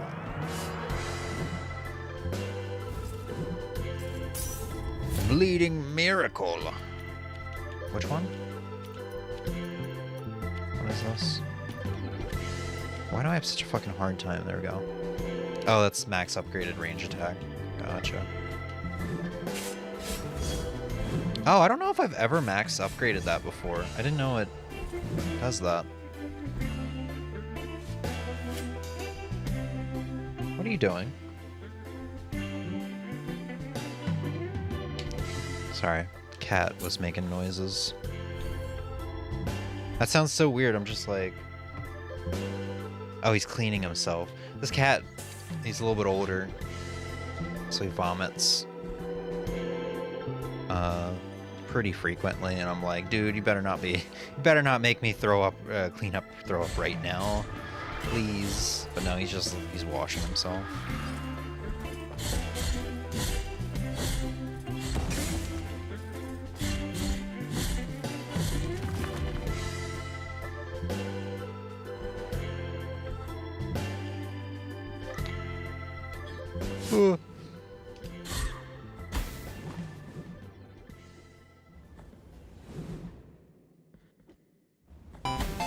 Seriously, you are distracting me. You are distracting me so much. You are very loudly cleaning yourself.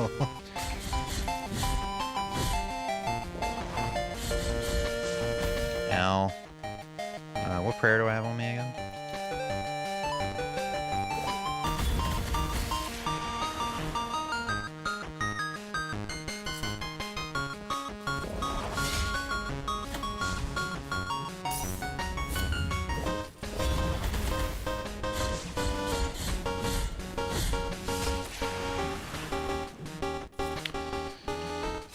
Ow.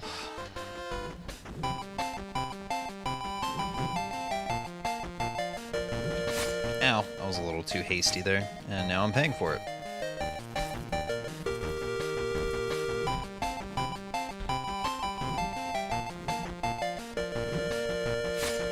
Dude, what the hell?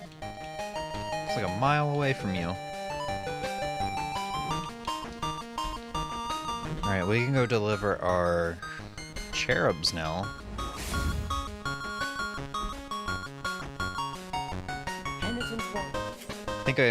I think he only gives you 2 guys. Oh, he doesn't. I don't even have enough yet.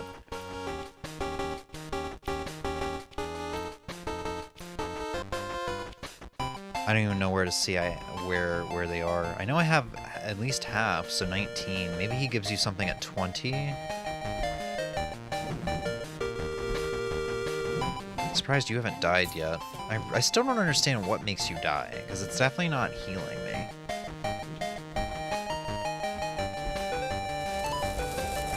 It's the baby.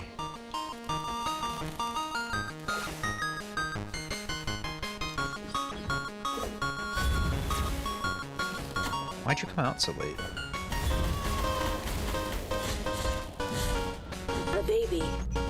It's the baby. This baby, fucking creepiest thing in the game. It can one-shot you. It literally grabs you, it'll pick you up. If it grabs you, it'll pick you up by the arms and tear you in half and just pull your arms outwards.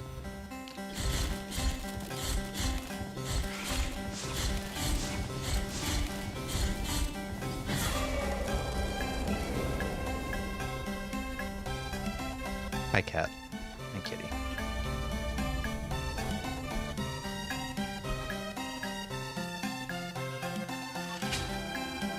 Alright, so I can't get the stuff that's up above, because once again, I don't have the blood perpetuated in sand. But I can hop down here and get, I think, 2 items? Not a rosary rope. I'm not gonna go out of my way for that right now. Because I don't even think I have any rosary beads that I want to equip.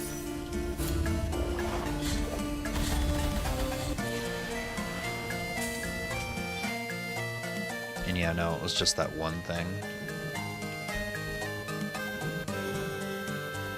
Oh shit.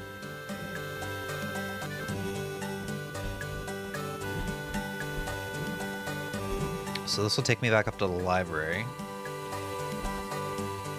I got that baby grip.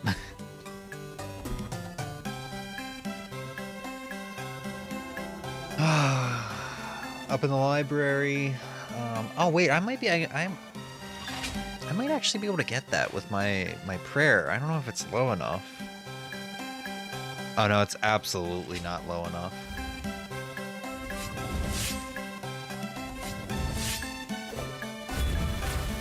Yeah.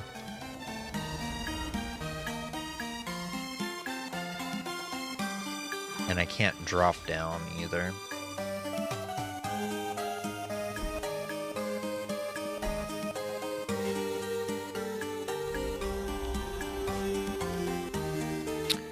What do we have for the next level? We're at tier 5 now, so I have to buy a cherub. There's not a rosary rope. Screw it. We'll grab it. I don't believe I need to buy anything else other than that Quicksilver.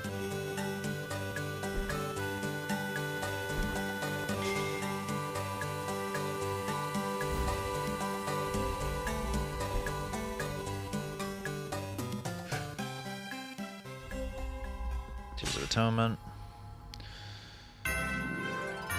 Alrighty then. I'm gonna make my way back to the dude of this area. I don't know what his name is. I don't think I can do his next quest yet. I have one eye. I think I have the left eye of the trader. I don't... If memory serves, I need the 2 eyes.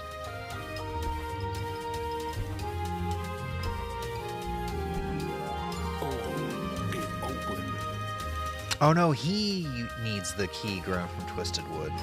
I think I need the eyes for what's in here.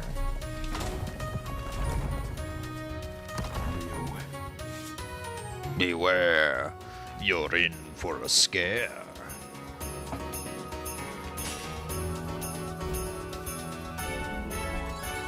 The Eye of Sauron. The 2 eyes of Sauron.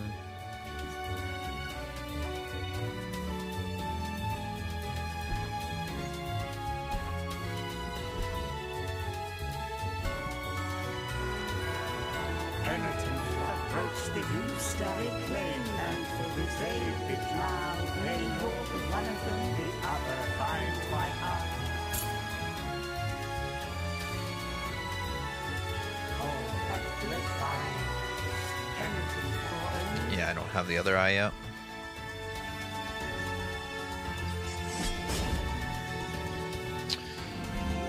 I mean, we got a cherub. I guess that's something. Alright. God damn it. I'm getting lost. Getting lost. As I go in and out of a door, I'm just saying I'm lost as I go back and forth. Oh, this mask is gonna be the last thing we find, isn't it? Oh, there's actually something I missed. Here. It's actually where the last bile flask is in the vanilla version of the game. I constantly forget about it. I'm not even sure which... I think I know where it's at.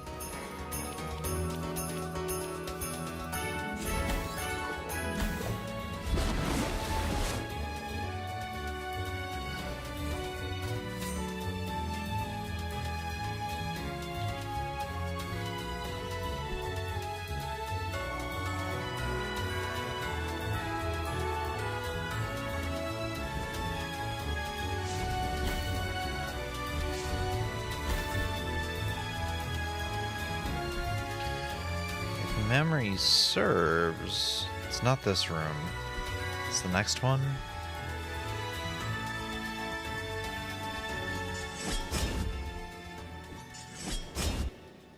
No.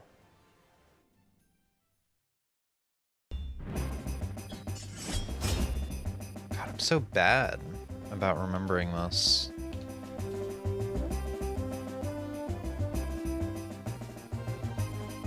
Which room is it? I could have sworn it was this one. If it's this one, I don't know what other room it could be in.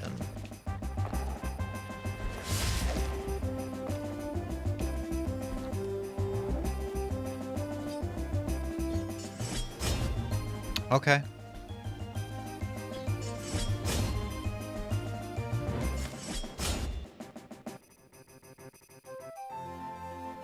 It's in my room. Huh. Unless it's next to the teleporter, unless it's that room, but I could have sworn it was the one right before the sleeping canvas is here. Sorry, I gotta go back and try it again. Is it not a thrust? Is it just a drop down? No?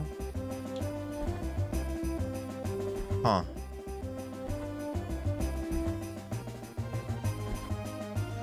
Watch this be where the mask is. And I just completely pass it up because I can't remember which room it is. There's like a long vertical corridor, kind of a lot like the ones we've been going through. And if you down thrust the ground at the bottom of that room, it opens up a room with a bile flask in it. In the vanilla game, at least. really thought it was this one. Huh. Alright. Shortcut stickers fit nicely? Hell yeah, dude. Hell yeah, I hope they help you out in your in college next semester for your Microsoft Office class.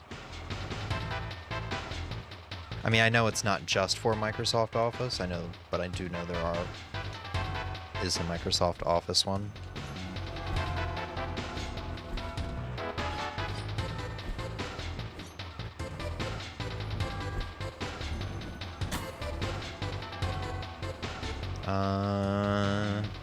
Alright, I guess we'll go all the way over and we'll go up.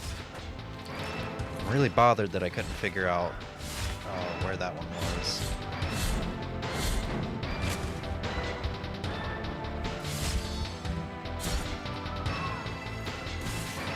Didn't make my Lord of the Rings Miniverse sword yet, but I do know I got Narsil as the sword. Whose sword was Narsil? Was that Aragorn's?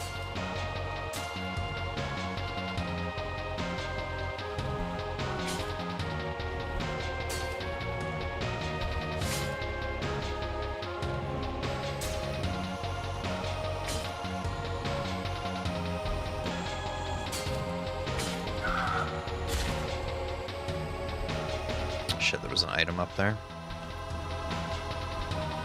Ugh, that doesn't work. I need the sand. Ugh. At least, like, I don't think the sand is necessary for beating the game, so as long as the mask is not connected to the sand, I'll be okay.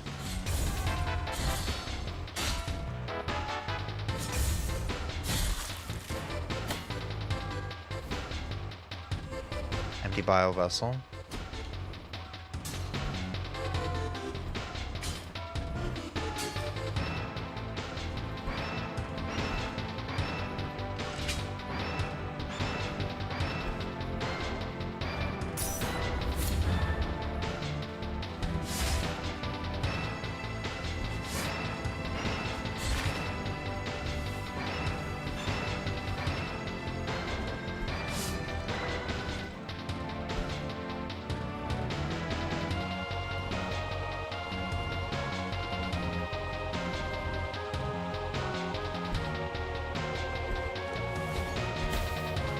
At least on the bright side, the room coming up with the swinging like chandelier.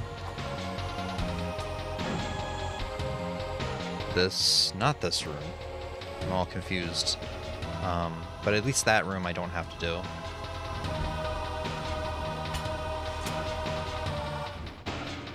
Because I don't have the blood in the sand.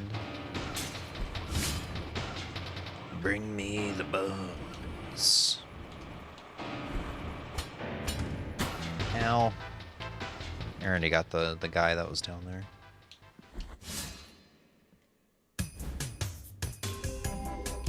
Oh, there's the right eye.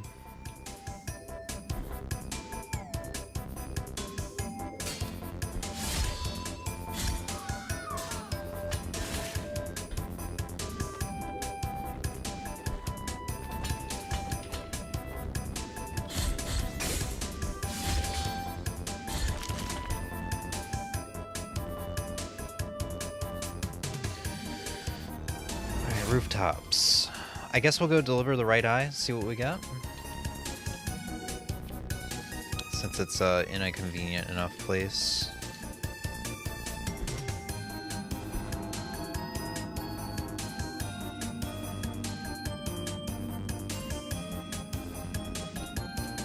I think as of this play session, my playtime of this game has bypassed Lies of P on Steam.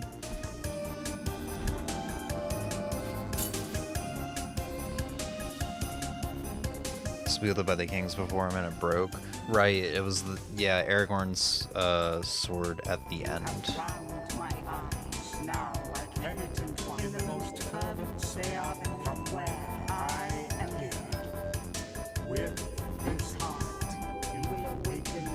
Yeah, great. That's a great reward. Thanks. Thanks a lot. You got anything else? Can I get something else?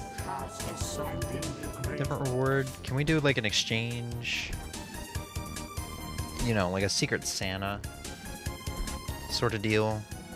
No? Okay, whatever.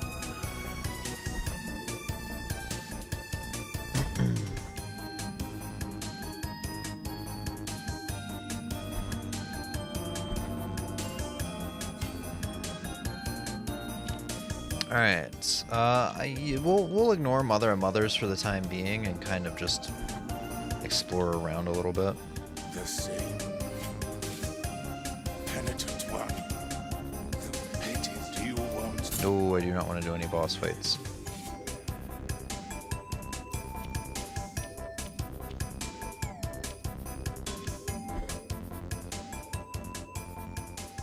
Okay, so this just puts me back down here.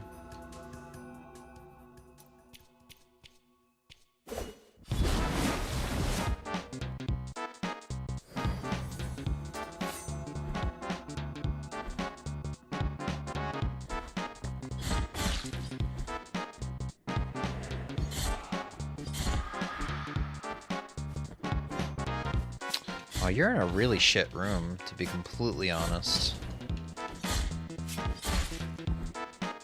I mean, at least you were relatively decent. Like, decently easy to take care of.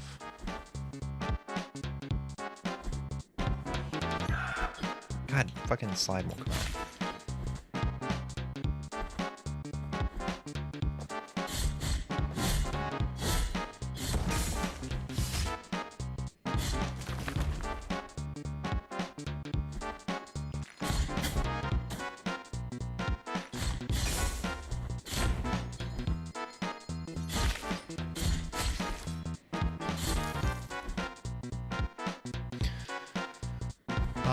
Alright, we could put the masks in. There's a lot of stuff we could do up here. Why did you not get randomized? Actually, I don't think you do get randomized.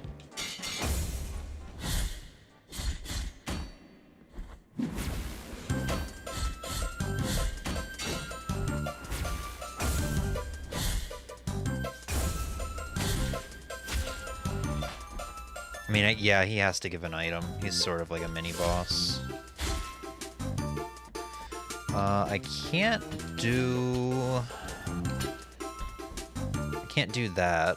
I can go all the way up, though, to at least unlock the gate.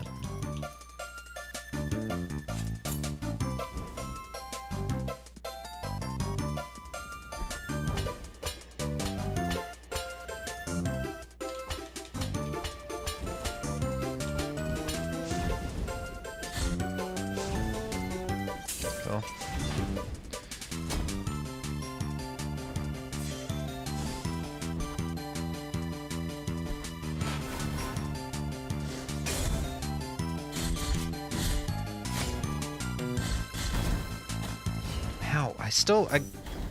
I gotta say, I don't remember you hurting so much, man.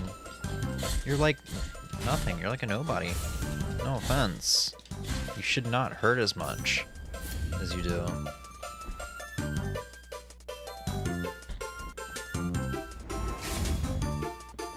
I think this is a dead end with an item. Yeah.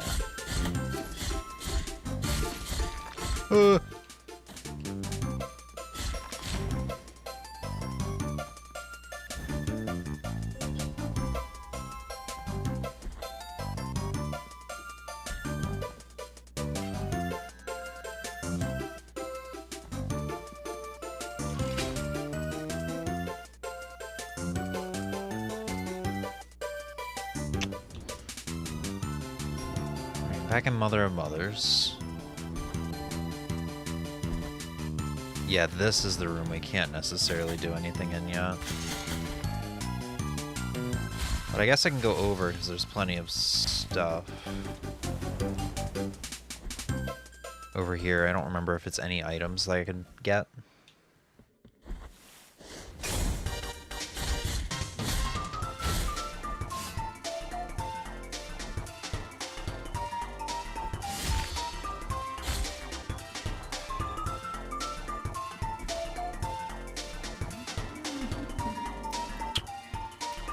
I have 2 of the toes, unfortunately.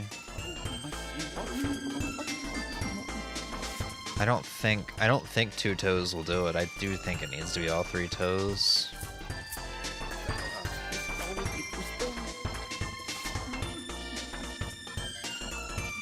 Yeah.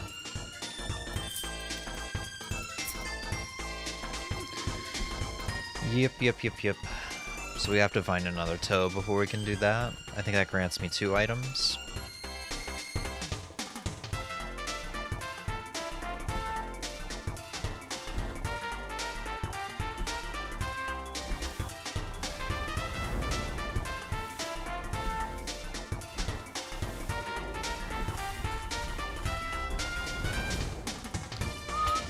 I don't think I can do anything down here yet. Oh, there's an item I forgot about. Tears of Atonement.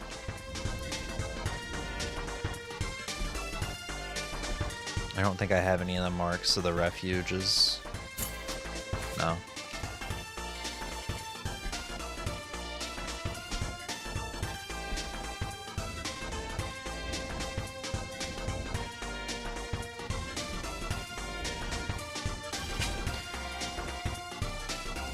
Where does this go to again? Like, obviously the bottom floor. What is the bottom floor? Oh, okay. Okay, yeah, I know. I know where this is. That was stupid of me. Are we just on a Kirby playlist now? I think there's a Kirby playlist in this. Or a Kirby, video on this playlist.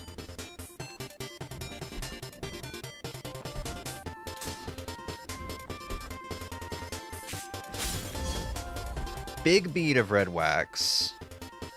That means we can backtrack to that one room in the library that needs both of the big beads of wax. You dick. You dick. There's more dicks. Fuck all of you. God, sniping me from off the screen? Can you not? Oh, you motherfuckers are gonna get it. I'll teach you. Fervor upgrade. Last fervor upgrade. So we have max fervor because of the blue bead of wax. I'm gonna fuck this guy up, man.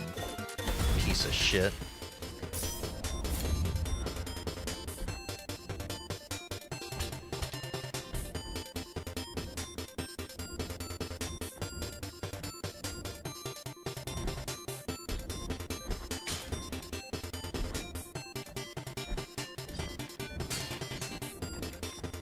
Big beads of wax. There's more dicks. I think there. Yeah. This game's pretty quotable.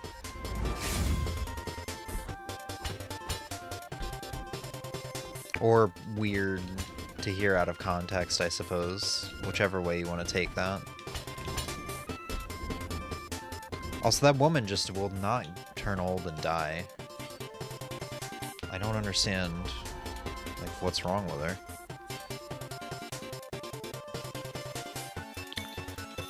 Yo! There it is! We don't even have to go fight this boss. But I'll do it for shits and giggles because he's really easy. He's like arguably the easiest boss in the game. We can go to the final boss now though. Unless there's like a mask I forgot about. We have all 3 masks. Just make sure I have the correct thing equipped. Yep, here we go.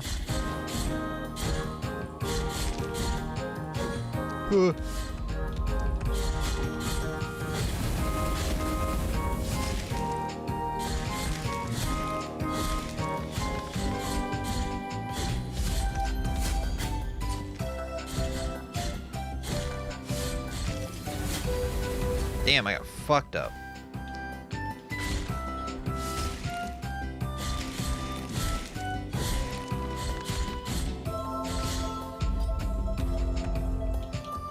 Admittedly, I completely forgot that combo ender was a thing.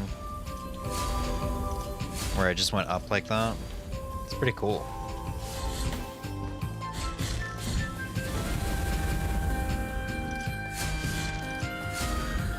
Ow, my slide.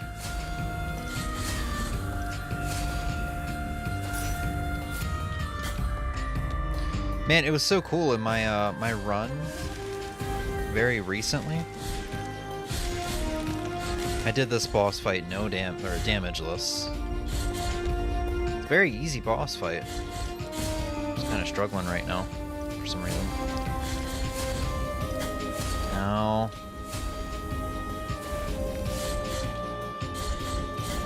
Ow, he gave me an extra jab. Thought he was gonna go back.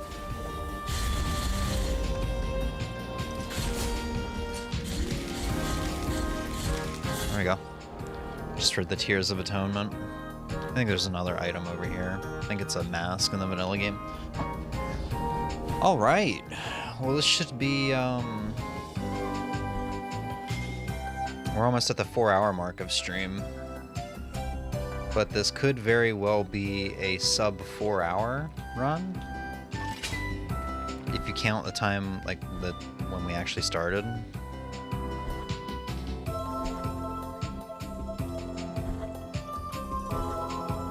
Because I think I can warp to a shrine directly next to the bosses. Or directly next to the elevator.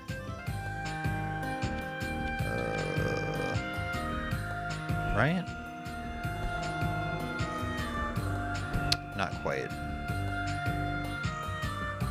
Actually, the other elevator's closer. Don't you need the sands? No, I think the sands is entirely for items. A lot of the items in the game, but still, it's not necessarily for progression. I mean, if I'm wrong, we're gonna find out, but no, what I really needed was the last mask for progression.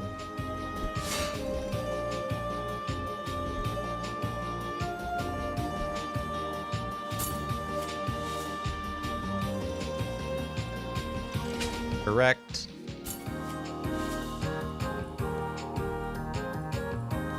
Yep, there we go. Elevator to the final boss.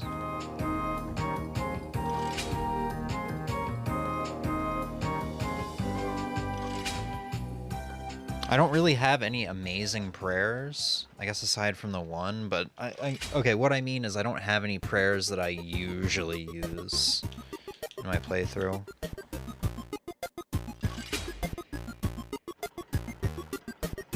But, yeah. We'll get to see some Blasphemous 2. Blasphemous 2 has good things. I don't want to make it sound like I've absolutely hated on it. It's just my first 5 hours of the game is not great, and the game's not as fun as this one. I mean, I beat this game in like the first 3 days, and then, you know, I continued to beat it, and then I did randomizers. I put a ridiculous amount of hours into the game in like the first 2 weeks I played it. God, she parried me.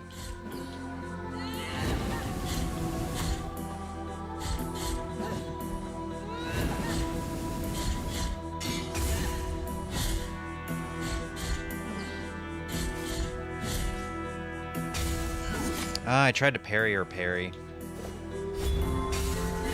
Ow, she parried my prayer. Ow. Well, this is not going well. Right, she kind of waits on that one.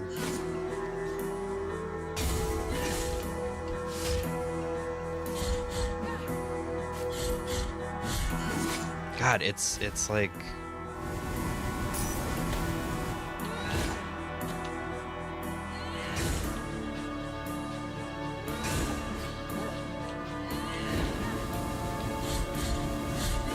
Yeah, she screws me up every time. Because she doesn't do it immediately. We're definitely gonna have to do this boss again.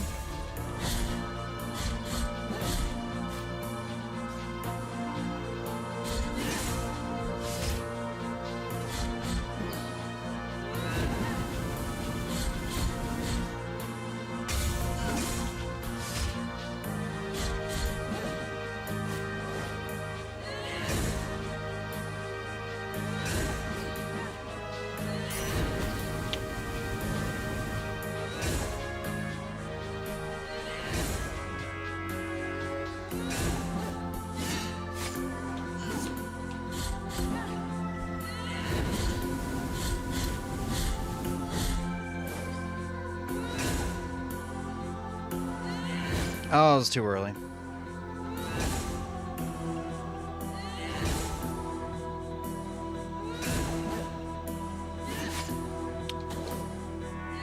Can you stop?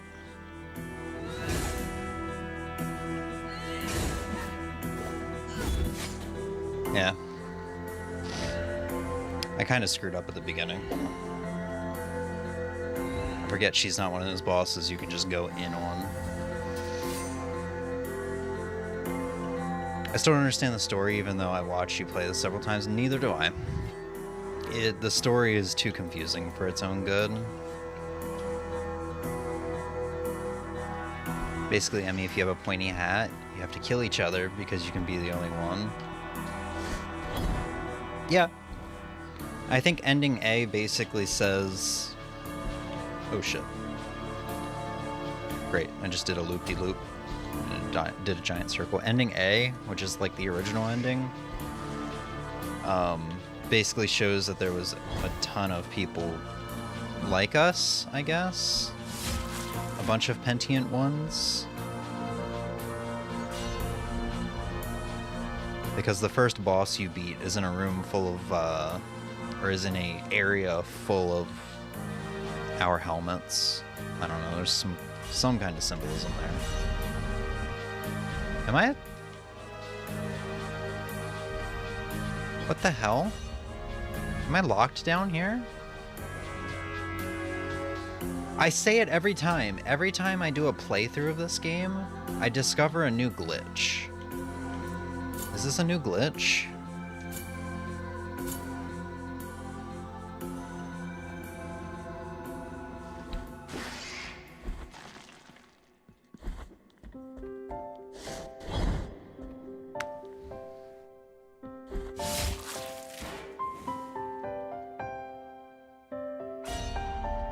There we go. Yeah, that's a new glitch I never saw before. I was worried I was like soft locked.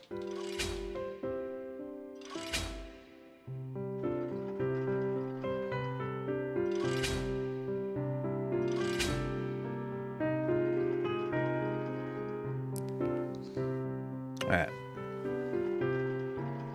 It didn't really seem like that prayer did me any good. Maybe we'll use the cherubs?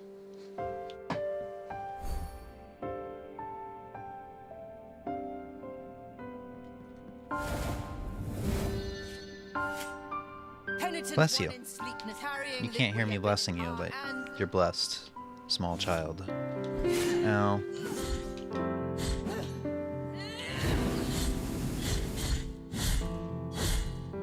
God, the fucking cock-sucking delayed... Show me a move. I'm gonna show you my dick in a minute. Ugh. Ugh. I just...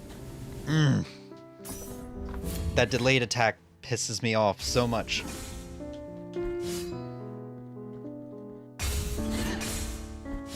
What is he doing?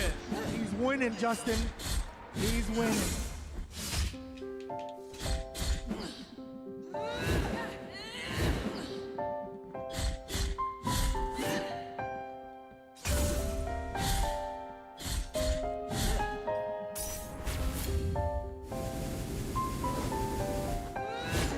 I wasn't ready.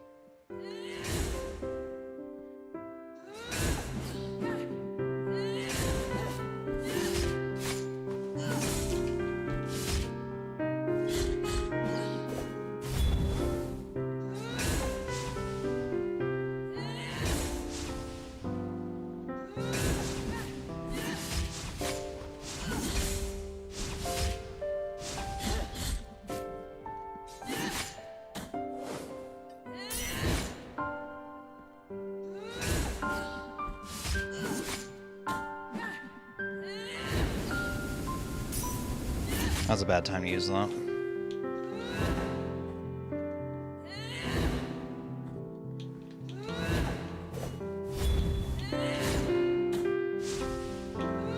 Yeah.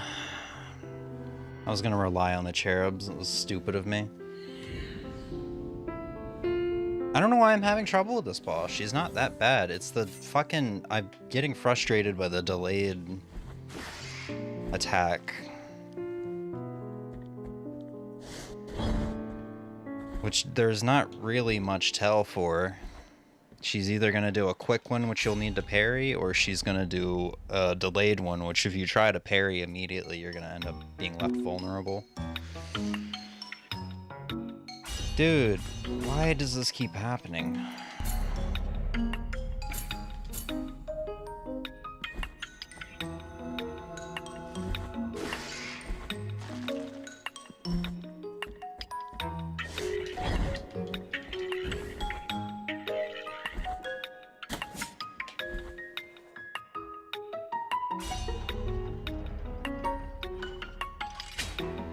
She reminds me of the Valkyrie Queen from God of War. Oh, really?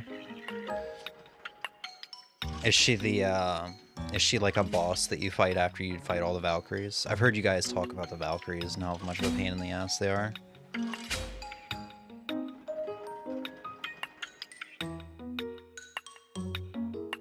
Okay, the cherubs are pretty good. I just kind of have to... I should use them right off the bat so that I can keep accumulating, fervor. She's the hardest boss in the game. Penitent carrying, we have been and Shut your fucking face.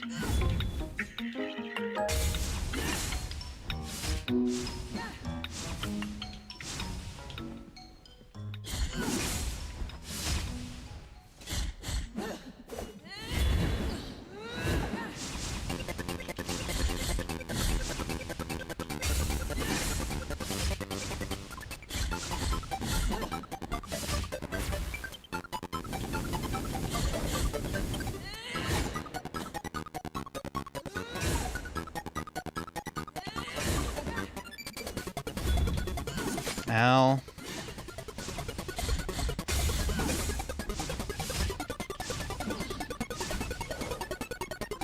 Ow.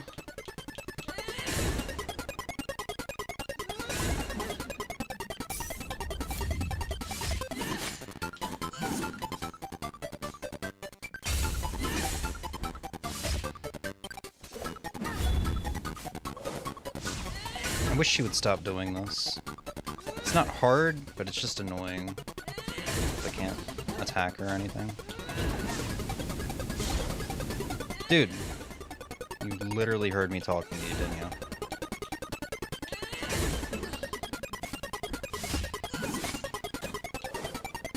Oh my god.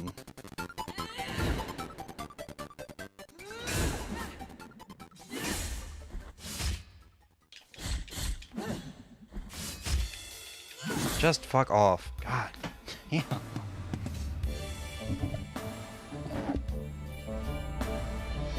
go on! Purge my soul, beaten by the miracle! That's not even a hard fight. That's like the easiest fight in the game. It's her second phase that sucks. I did that phase blind on stream. Probably one of the last randomizers we did.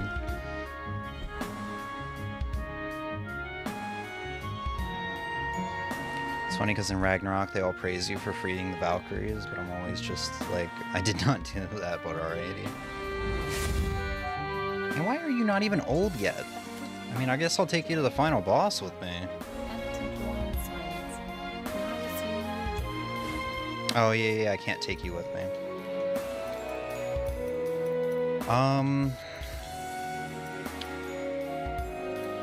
I don't know what's going to be better to take with me to the final boss. I'll just take this one. Now, if I die on the final boss, I need someone to be very upset with me. Because I think me being upset with myself is not going to be enough. The final boss, both phases, not the third phase for ending C, is not easier than the boss with arms that we did earlier, like 20 minutes ago, that I said is the easiest boss in the game, but it's like the second easiest boss in the game. Like, genuinely, the first boss in the game can cause more problems.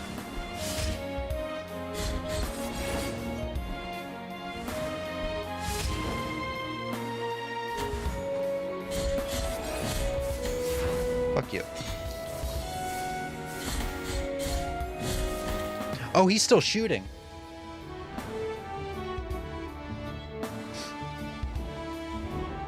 Wow.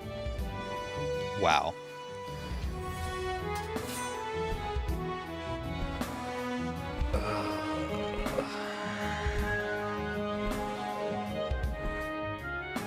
I guess in my defense, there's no defending myself for that, but in my defense, the first time I fought that boss, he did not throw a single attack at me, so I don't even know what his attack powers are.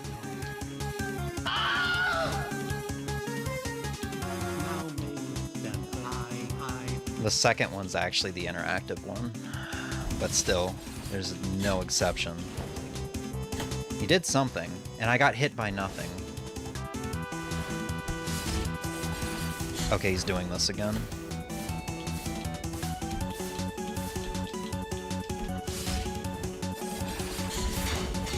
Orbs? Okay.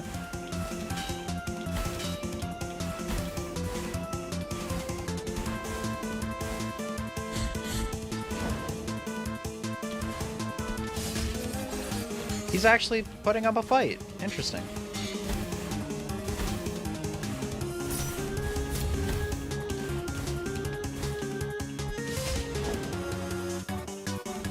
Well, put up a fucking shield when he had no health left. What a dick. Watching your health bar go down and you just stayed there. I was very confused. I didn't realize he was still shooting. Yeah. Like I said, the first time I fought him, he never did any spells. Like most times I fight him, he doesn't do any spells, so I don't know what his attacks are.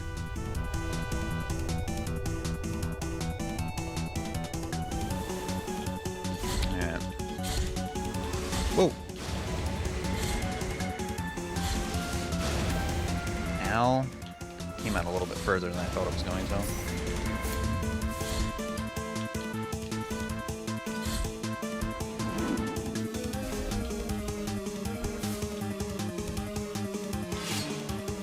Dude, can the sword get on screen, please? Thank you.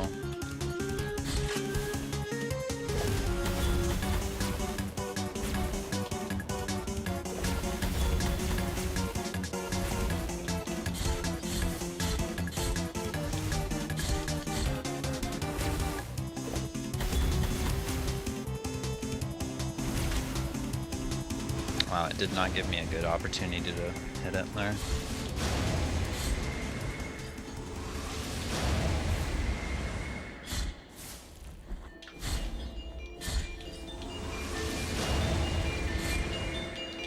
Oh shit. Oh, I actually can... Wow. I can hug the edge of the screen there. Yeah.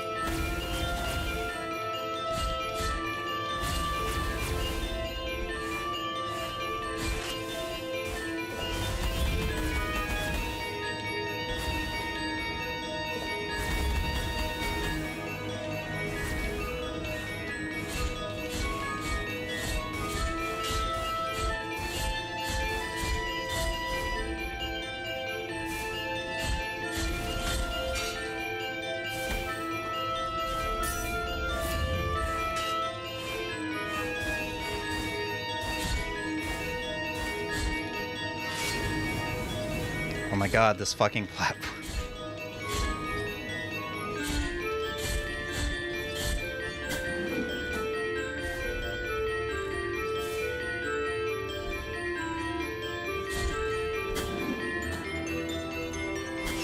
Dude.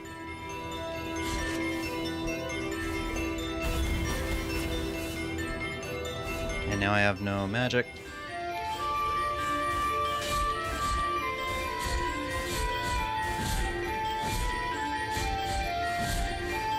There we go.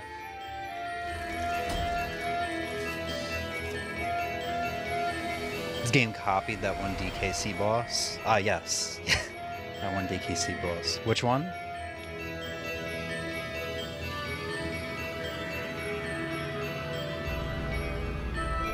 The sword one? Wasn't there like a sword one in DKC too? You thinking of the sword one? Yeah, the flying sword where you need to like throw cannonballs or something on it.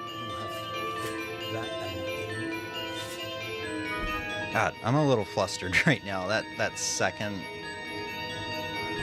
that boss before the final two bosses, annoying, absolutely annoying.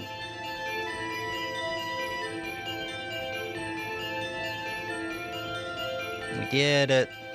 We did it though. It was fun. It was kind of a meh run. I didn't do very well. It was not a good run for me, especially at the beginning.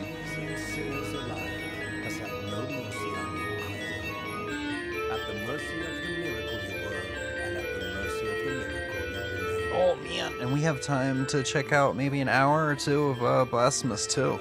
Let's see if maybe I can change my opinion on it a little bit. That would be nice.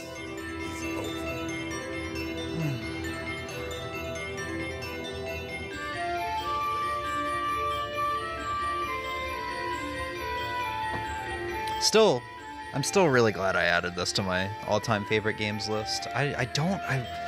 When we're doing reflection on New Year's Eve and we're checking out all the past streams, I'm gonna find my exact reasoning on why I didn't want to add this to my game of the year, because I had not my game of the year, my all-time favorite game list. Because I know I had a reason, I just don't remember what it is. But it's not valid. It deserves to be on that list. Did you say where we said Hayo wasn't showing up? I did not.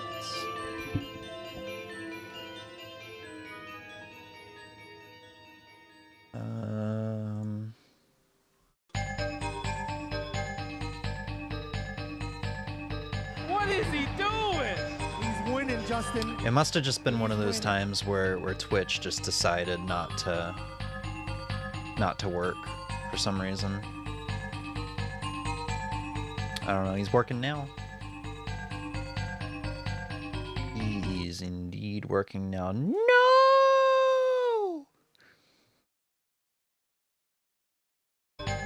My bad.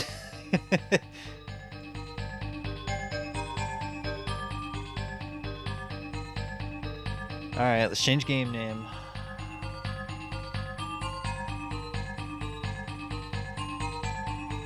Blasphemous 2.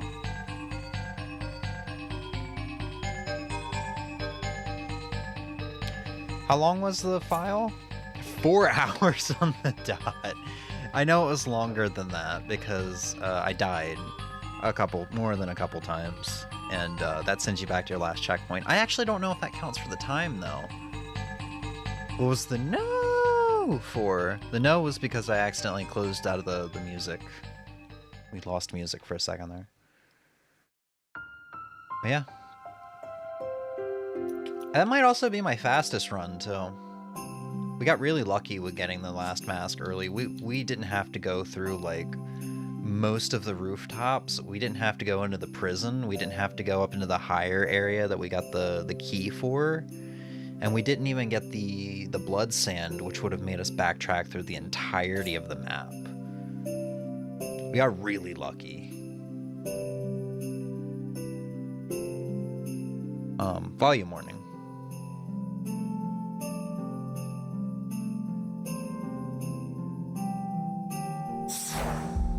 I will adjust volume once I get in the options.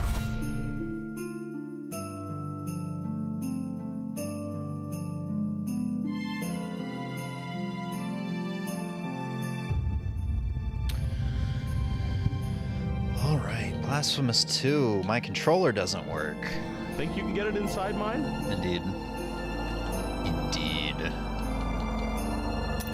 There we go. That was weird. And unplug my controller and plug it back in. Audio.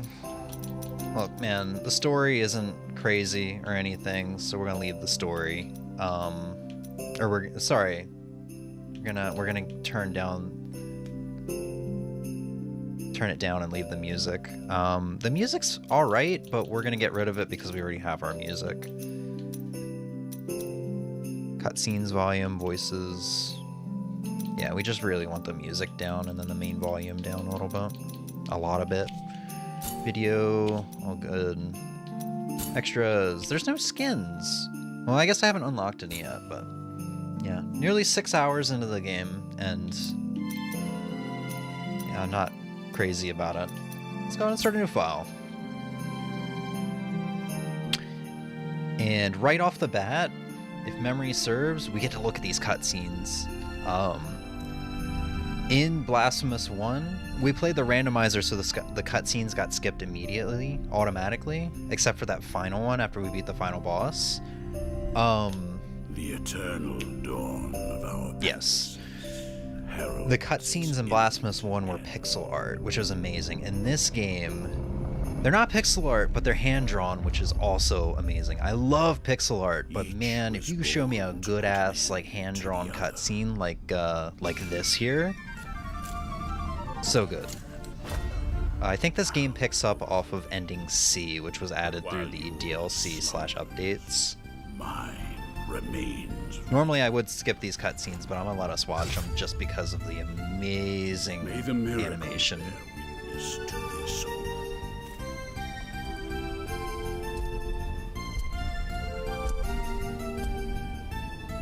By which I remain here. For our This is actually not very fitting, the music, the Kirby music. wounded by the silence of this secluded existence.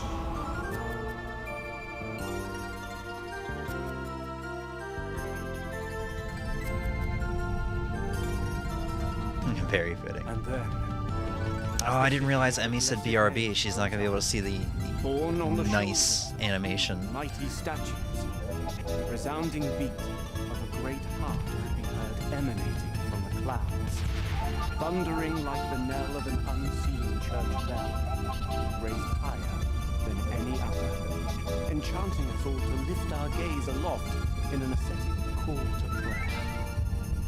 For the miracle is about to give birth to a child.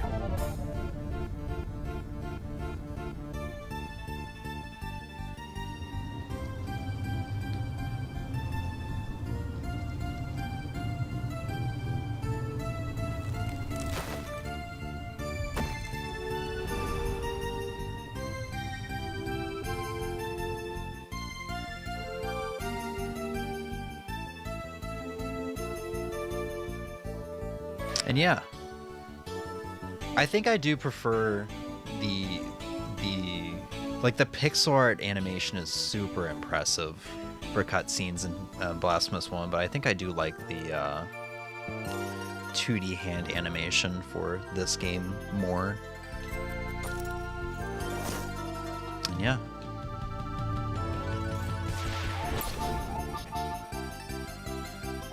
Bioflasks.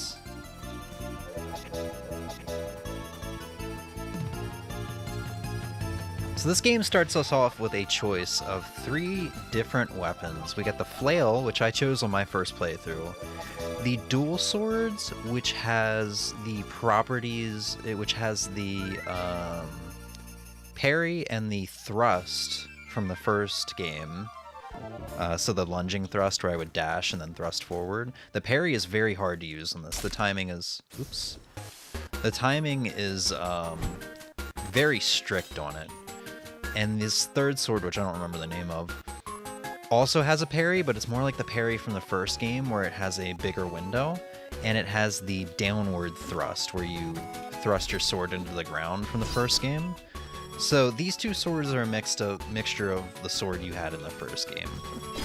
I recently got this, because you do get all 3 weapons in your file, you just have to earn the other 2 that you don't choose. So, the flail's nice because you get range, and basically this is a weapon where as long as you're as long as you're kind of far away, your enemy shouldn't be hitting you. You can also light it on fire because it doesn't really have a parry or any other crazy abilities that these 2 weapons do. So I don't know. I don't know what I want to pick here. I'm curious if the game is different in terms of you exploring and what you can unlock, depending on what you choose, because like this weapon, your thrust can break down certain doors, and you will see the doors right away. But if you're like me and you chose the flail, or heck, even the dual swords, you can't get rid of those doors until you get this, which is, like I said, the most recent weapon I got probably 4.5 hours, 5 hours in. Welcome back, Em. So you know what? I kind of want to see how different it is, and also I just really do like this weapon.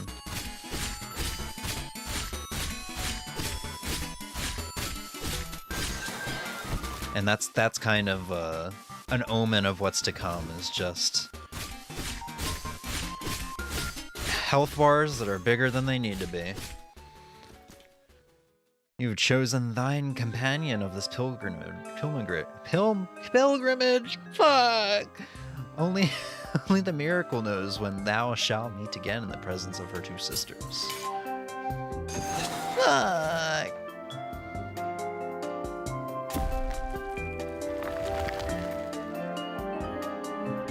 So I don't know, hopefully maybe starting from the beginning can change my tune again and make me enjoy this game a little bit more. I was really enjoying it just until like the past like 2 hours or so of the game, when things just like are suddenly gonna do half health and you can't do anything to them. And it's like, yeah, I'm in the right area. It's weird that there's a difficulty spike, which people were talking about in the Steam reviews. But people were saying there was a sudden difficulty spike at the end of the game, and I don't think I was at the end of the game. But, I mean, I haven't finished it, so I don't exactly know. Yeah, and this is kind of where things change. It's like, oh, well, I tried to hit Y to activate the thing here. Nope, it's up now. Thankfully, I did remap controls, because now parry was like, instead of it being right bumper, it was like Y or something. And there was something else that was different, like your bile flasks. It might have been that your bile flasks were Y and your parry was like B or something like that. I don't know. It's definitely weird.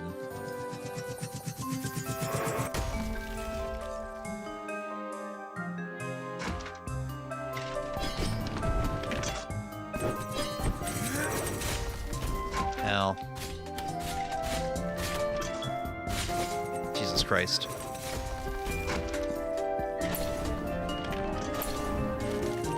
I'm gonna regret not choosing the flail on my, aren't I? Can I parry this shit? I can parry it. Well, I can block it. Ow.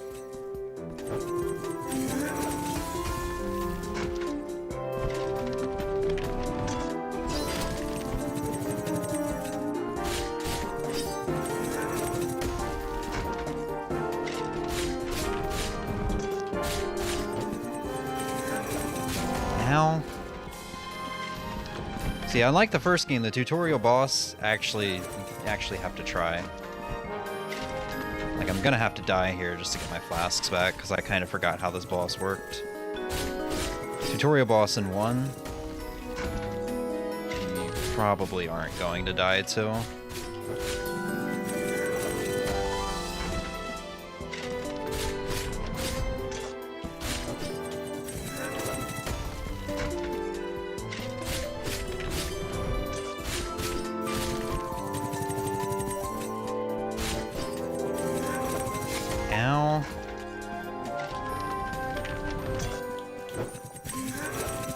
Fuck, I ran right into that one.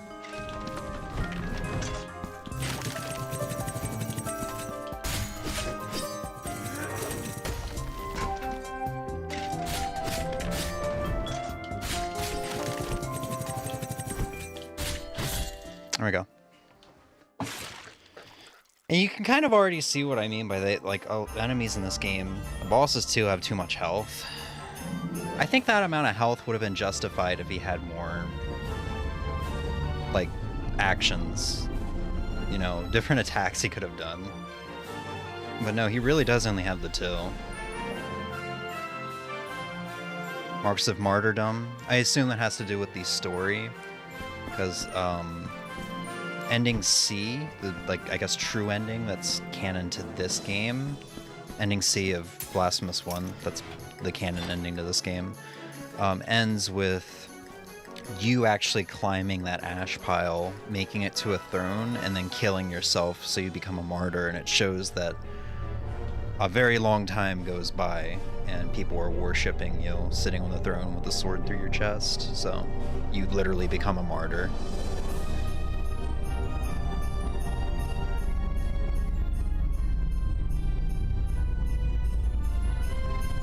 Penitent one, returned from the tomb, and walking among the mourners.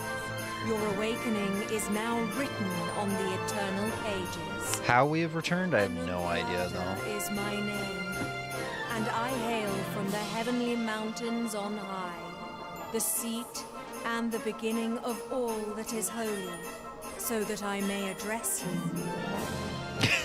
It's just the music. Look upon me thus as a preceptor in this enterprise, hailing from the highest of all seats.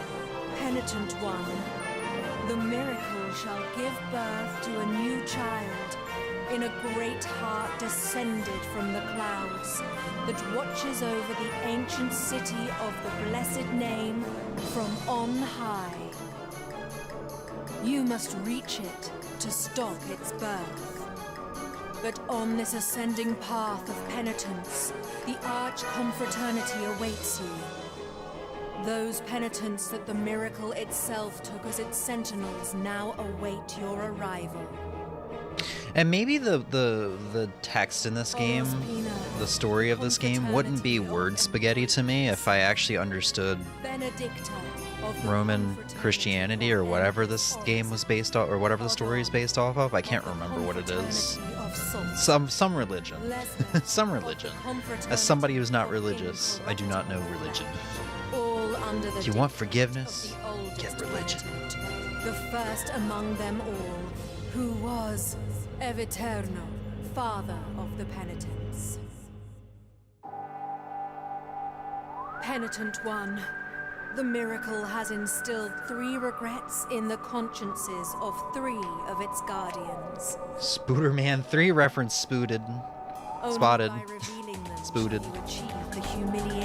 I still got, man, you know what, that's what I'm gonna do tonight after stream. I'm gonna watch Spider-Man Far From Home. I'm still like working through Tom Holland's trilogy that I talked about last time. Look for the guardians.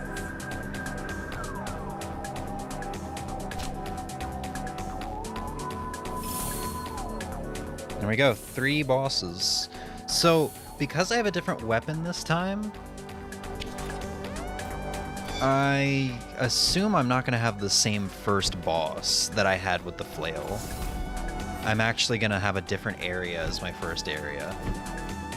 I'm going to assume that is going to be the case.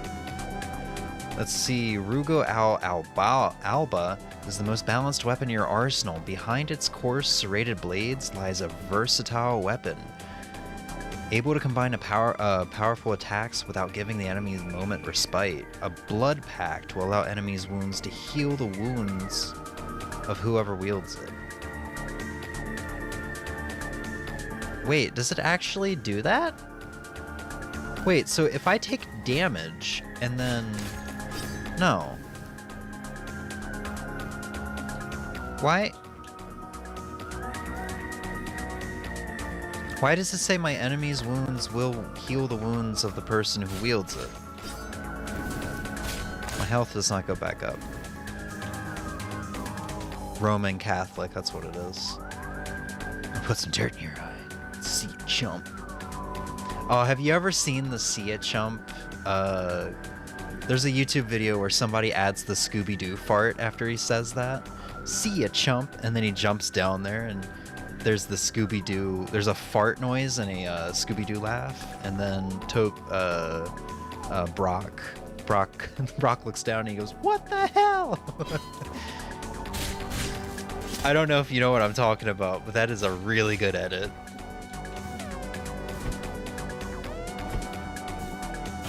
Ow.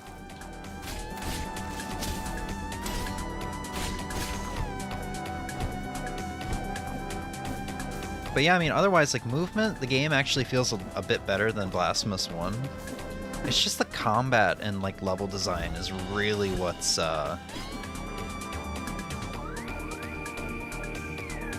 I don't know, really is what's lacking here.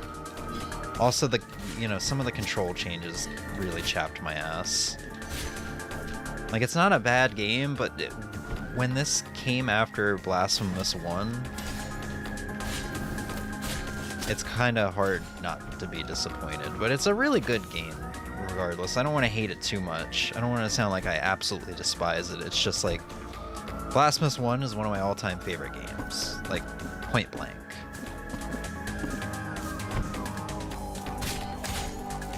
Oh.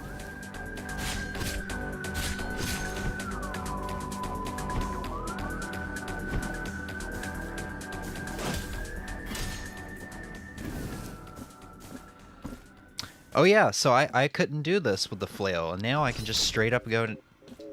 Oh, I can't do that. Right. I need more air. So I need to be like up that ladder. But yeah, this is the thing this blade breaks if you have air.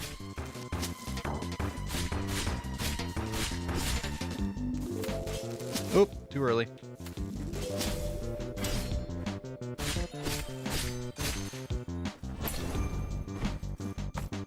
Cherubs are indeed here, just like the last game. Just less of them for some reason.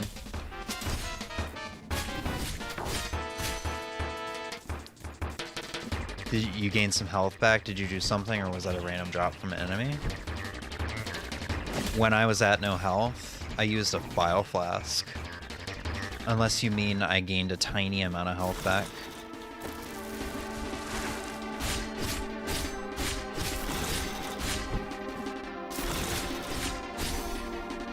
Glory kills are still here.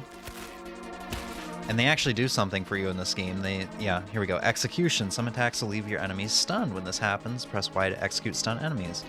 Defeating an enemy this way grants you a Fervor, Tears of Atonement, and Martyrdom points bonus. I don't think they gave you any bonus in Blasphemous 1. I could be wrong. I think it was just for, you know, show.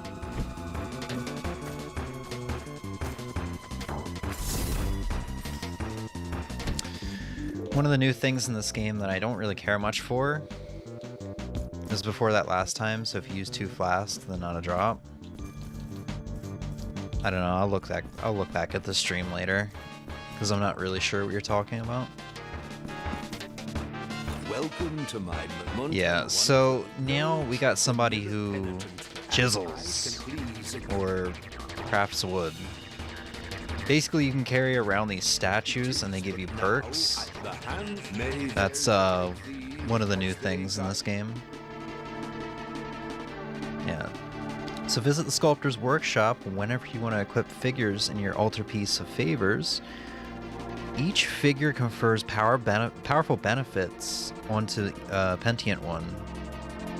You can react in mysterious ways when placed next to others in the altarpiece. You can increase the number of slots in your altarpiece of favors in exchange for marks of martyrdom. So, I have 2 spots open. He just gave me 1. So, this guy increases physical damage inflicted, which is good. I guess the reason I'm kind of so meh on him is I've got like 10 to 15 altar pieces in my main file, and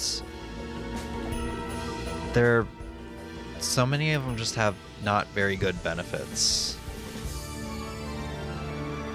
So I don't know. May the hands of the and then I guess we can hand over tools and mementos and stuff to help him make them. I don't know. There's a lot of new stuff in this game. Well, not a lot, but there's enough that it's just like I have to relearn. I do believe this is where you go to get your guilt removed. Which, the guilt is a little bit glitched in this game, and it kind of sucks. This is a Souls-like, so you're gonna die a couple times at least, right? Somewhat frequently. More frequently than other games.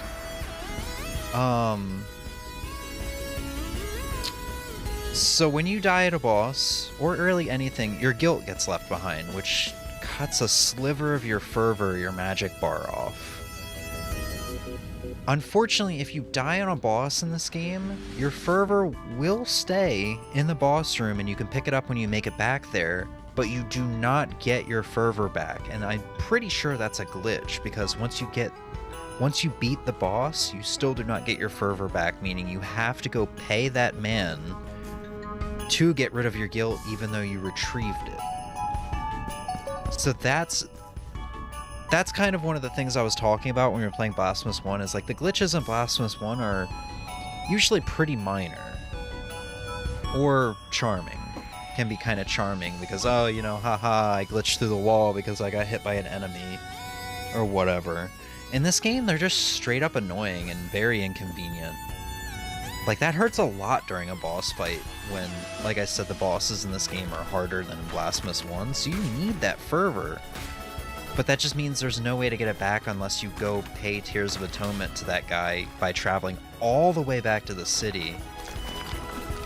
And even if you do so, if you die again, it's just going to be a rinse and repeat sort of situation, you know?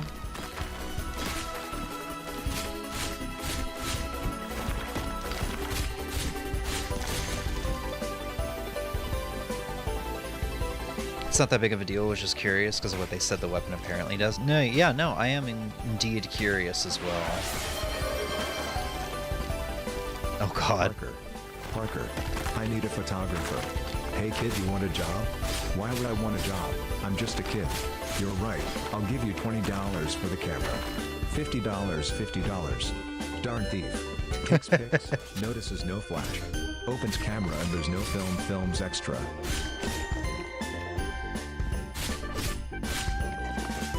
I really do love that that actor, I can never remember his name, is basically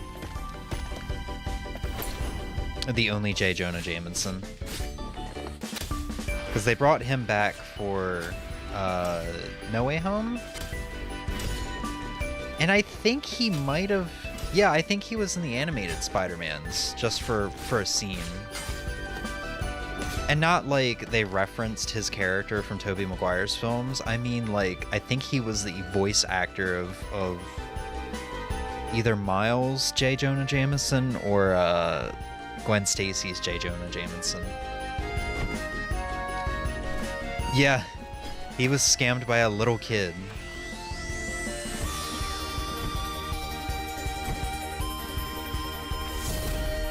Okay. I described this room to Emmy very recently, and I gotta talk about this, because this is another flaw with this game.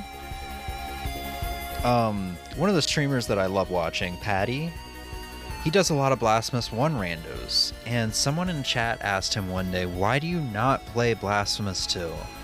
And he said, he went on about how the backtracking was really stupid. Like, Metroidvania... So he said that, and I was like, well, Metroidvanias are all about backtracking. What are you going on about? Like, that's kind of the fun part, like going back to areas you've been to and being able to open up more of that map. But then I played this, and I got to this room, and I completely understood what he meant. Backtracking is fun if you get one item, and then you're going to be able to explore a ton more map. This... not so much. So what's going on here is I need 2 items to be able to get past here. I need the flail to activate this, and I need something to be able to let me wall jump here. A ability. So there's 2 upgrades just to get through here. Hitting this will unlock that silver door right there. Then there are the women holding the mirrors, which you need the dual swords for. On top of that, I think there is yet another thing over there that we need a 4th ability for if you count the 2 weapons as abilities. And once you do that, there's not really a whole lot over there. There's stuff that'll let you add, like, get more rosary bead slots and stuff like that, but it's not like it unlocks a whole big-ass map. So it's really stupid because, and this is a recurring thing in the game, it's a really stupid thing because it's a reoccurring thing in the game where you'll backtrack and be like, oh boy, I have the flail and the wall jump. I can progress now. Here, let me hit this and wall jump. And then you get over there and you realize I can't progress anymore. I need more stuff. That's what Patty was talking about, is there's so many times when you'll backtrack when you get a new item. You're like, oh, I remember that area earlier on in the game. I actually have that item to progress further in that area. I can do that now. And then you do it, and you're like, I need more shit. So you go back once you get the more shit, and then you're like, cool, let me go forward. You go forward 5 steps. I need more shit. This is one of the things I'm talking about, how this game is just not as well designed as the first game, because the first game's level design was so fun. Like, we talk about the first area, the area I walked through, it's like, okay, yeah, I need the blood sand to be able to access a higher up area, and that's it. Or I need the downward thrust, and then I can get into another area. And then, like, I need the ability to walk through the muck, and then I can access another area. It's not all jammed together in one spot. Sounds like DK64? Oof. I think that's the same issue some people face 100%ing it. Yeah. Yeah, J.K. Simmons. Before the scene ends, you can see him getting his wallet. Yeah. Yeah, because Peter Parker is his cameraman, and he's like, where the hell is Parker? Because there's a fight going on with Spider-Man and Green Goblin versus Venom. And I think Mr. Sandman as well. I think it was like a big fight. But yeah, obviously Peter Parker wasn't there.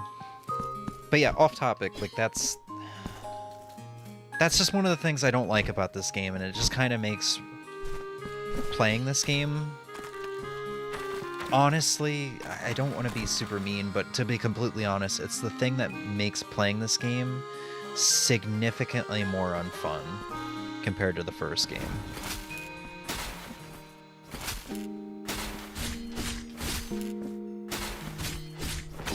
Oh. Too early.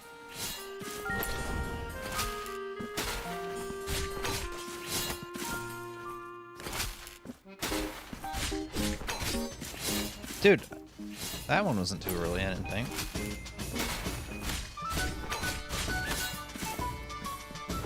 Here, just hold this for me. He said, no, you hold this for me.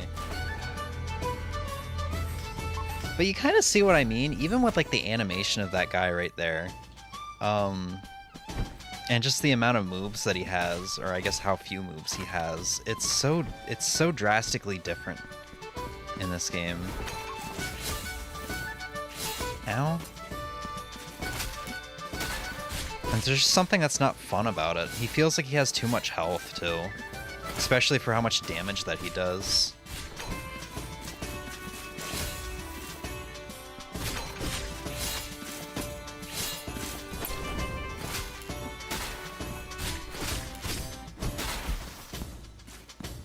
Not sure this is Christmassy sounds. I mean, blame the people who make the video.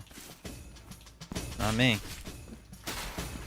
It's hard to find video game wintry Christmassy music where people actually don't include random bullshit in it. Who are you, whose face and name you keep hidden? No. There'll be a certain area you need a certain Kong to unlock, and when you unlock it, the area requires you to use a different Kong to do the room, so now you have to go back to the character changer, which is only at select locations. Yeah. But this is not this. So like I was saying earlier, like when I saw a new Ninja Gaiden got announced by these devs that make the Blasphemous games, I was like, dude, there's no way, I have no concern for that game whatsoever. It's going to be amazing. And then after the Game Awards, I'm like, you know what? I'm going to play Blasphemous 2 finally. And I played this game, and now I have anxiety that that game's not going to be good. I'm really worried for the new Ninja Gaiden now.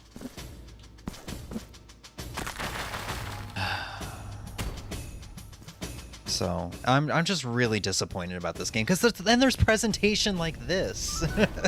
there's presentation like this and like 3 different weapons you can use. Even if the weapons aren't as good as just the one sword you could have in Blasphemous 1. Oh, even though, well, I guess the flail is kind of fun to fling around, but it's not as satisfying to use, you know? Yeah, it's the same devs. Same publisher, too. Not that that would really mean anything, but...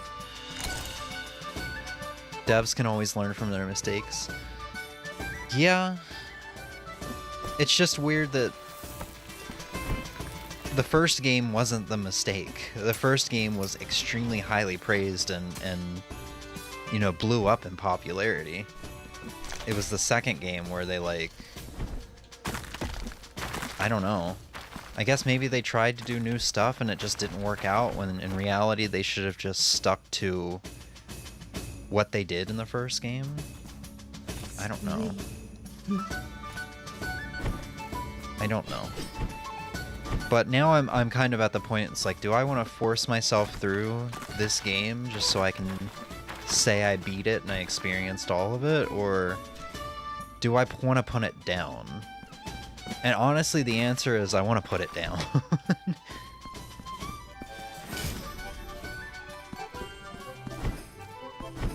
Like, I want to like this game, but there's some good stuff here, but there's just, it feels like there's more bad outweighing the good.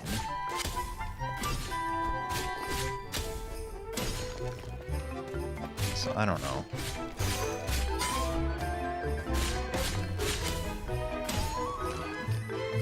Publishers can affect the game if they don't give the devs enough budget or deadline. Yeah, and while that's true, this is an indie game. Like, I feel like that usually isn't a problem with indie games. I should probably go back and get that. I think it was a martyrdom point.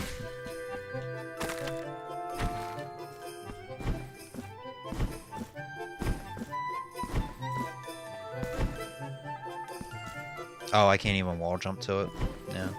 I think this game you get a double jump and an air dash, but I haven't gotten far enough to get that yet.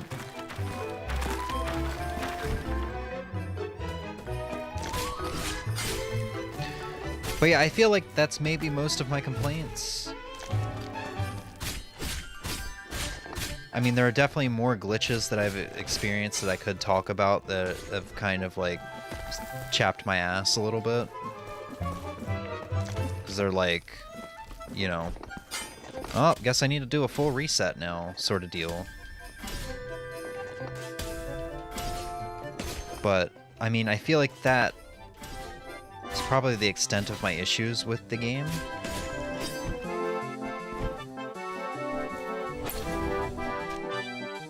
To some extent, I guess. Like, there's an area I'm in right now in my main file where I spent a really long time forcing myself through the area. And it, once again, it was where I was supposed to be, but the area was hard. Very few checkpoints. Enemies did like half health, and this is still kind of early in the game, so I don't have a lot of health upgrades nor flasks. I'm doing no health to enemies. They have like 4 health bars stacked, and per hit, I'm doing like 1/10 of their health. So it's like I do 2 hits, run away, 2 hits, run away, 2 hits, run away, you know? And I'm just there for a solid minute fighting a single enemy, and it's not even like a boss or a big enemy, it's just like a little guy. I finally get through this area, which once again I'm supposed to be in because I get an upgrade. And I talk to a main character and she's like, before you must ascend, you must descend, which is, I guess, spaghetti talk for you're not supposed to be able to progress anymore. You have to come back once you go somewhere else, even though you just got your ass kicked getting up here. I don't know.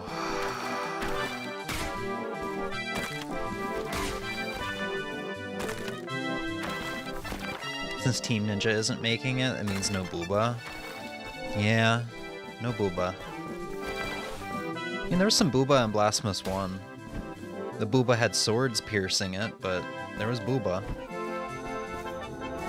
Honestly, a good thing Team Ninja isn't making it. Why do you say that?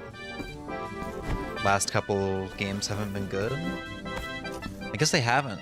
What, Ninja Gaiden 3 wasn't well regarded. What was the other one? Yaikaba? Ninja Gaiden Z or something like that? Alright, this is where you go to get health upgrades and get your flasks. It's in one area now, which I do kind of like compared to the first. It's in the hub world, which is the part I like. Rather than having to go back to actual dungeons or actual areas.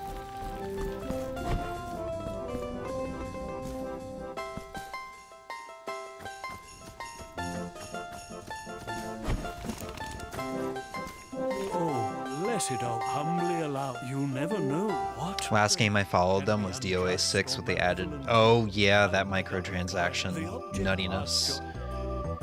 Didn't you tell me like you had to pay a ludicrous amount of money to like change your skin color or get your hair cut or something?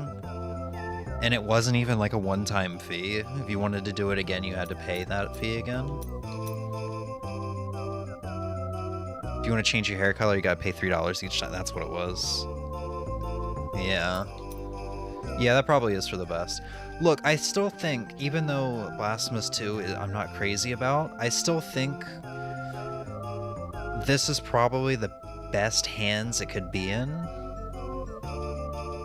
I think maybe other companies that could do this well, do Ninja Gaiden well, would obviously be Sabotage, because they made the Messenger, and Messenger is literally a love letter to Ninja Gaiden. But maybe like Way Forward or Yacht Club Games, maybe? That are used to making like action platformers. I feel like those are other companies that could do it well. I still think it's in pretty good hands. It could be in far worse hands. It could be in... I was gonna say it could be in Ubisoft's hands, but Ubisoft literally made my next game of the year, which is an action platformer that we'll be talking about on Friday.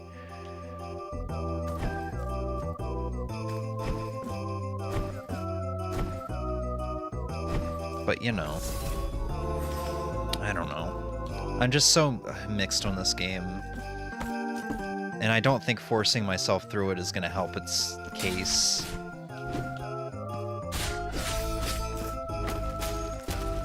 Oh cool, the executions actually hurt other enemies in this game.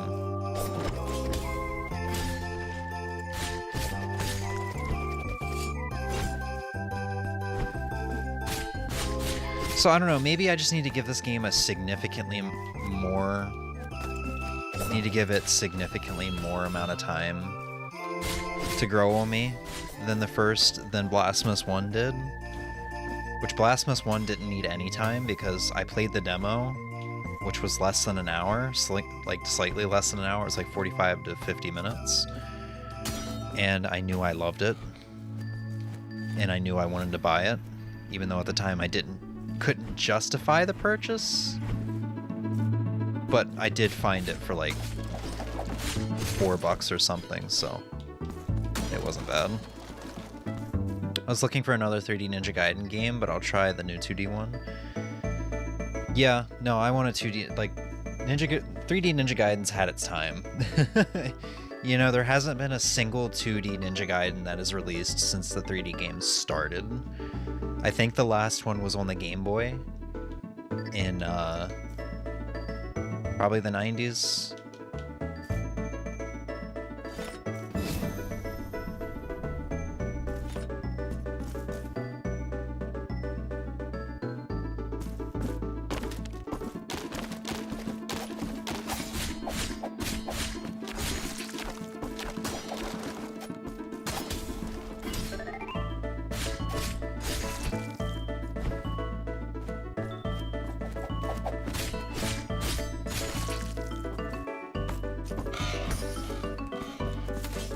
Oh, right, he does an early one.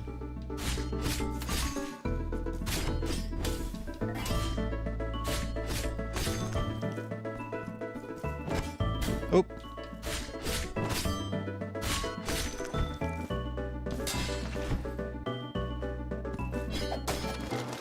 Okay, so it doesn't look like I'll be able to progress in here. Maybe? Oh, not on the other side. On this side I can. Oh, I know where I am. I think there's a shrine in here. Yeah, because it leads to a new area. God, look at this art, though.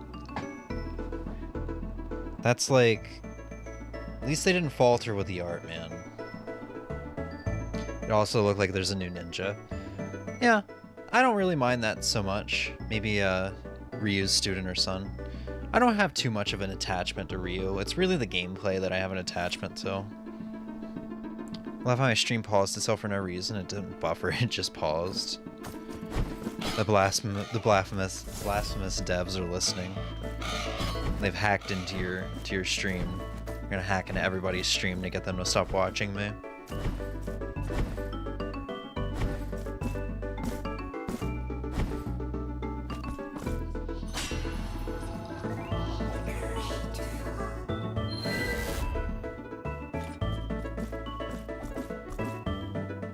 His name is Kenji. Isn't that the name of a ninja from another ninja video game series? For like the PlayStation 2 or something? That sounds really familiar. Kenji, like Stealth Assassin or something like that? Or no, that's a different one. I think.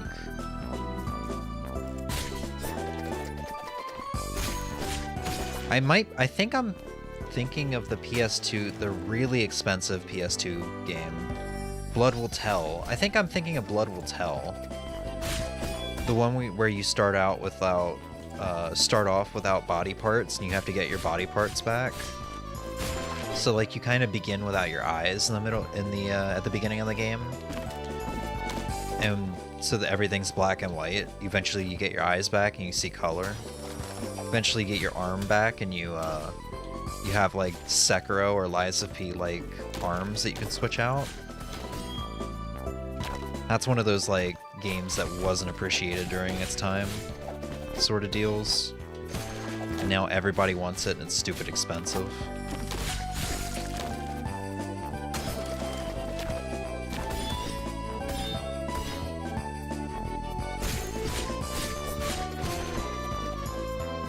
Isn't that an anime concept? What, starting out? Oh, you mean like the arms? It might be. Okay, this is a minor complaint. I have to talk about it because when you do it all the time in the first game, it's just weird in this game. You can't drop down from ladders anymore. You could just hit B in the first game to drop down from ladders. You can't do that anymore. You can slide down, which is nice. But now if I want to get off a ladder just to drop quicker, I have to like jump off of it. It's super minor, but it's enough to be like, why was this change made? Because I feel like they had to kind of go out of their way to get rid of that, 'cause I'm assuming this is running in like the same engine and stuff. But then again, I don't understand how game design works, so maybe it's not right for me to say that.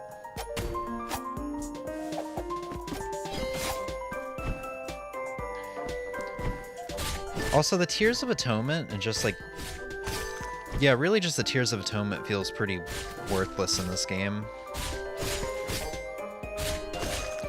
Because in the first game, it always felt like I was saving up for something. But now even on my main file, it's just like, yeah, I have all this money and I don't know what to do with it. Because I've only found, in my 6 hours, I've only found one bile flask. So I'm not saving up money for bile flasks. There's no, like, mea culpa shrines where you can upgrade your abilities. There's nothing like that. So you're just holding on to tons of Tears of Atonement, and there's not really much to use it on. Well, there's stuff to use it on, but it's not, like, stuff that you're actively looking forward to getting, if that makes sense.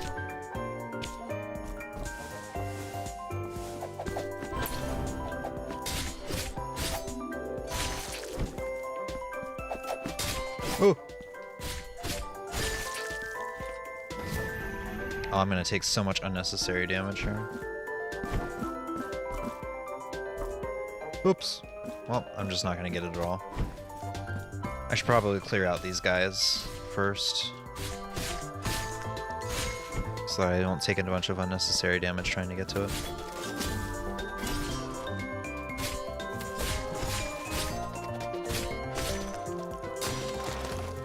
Yeah. Also, 6 hours into the game and I have very little prayers. It's just like there's so little of everything in this game that had plentiful helpings of in the first game.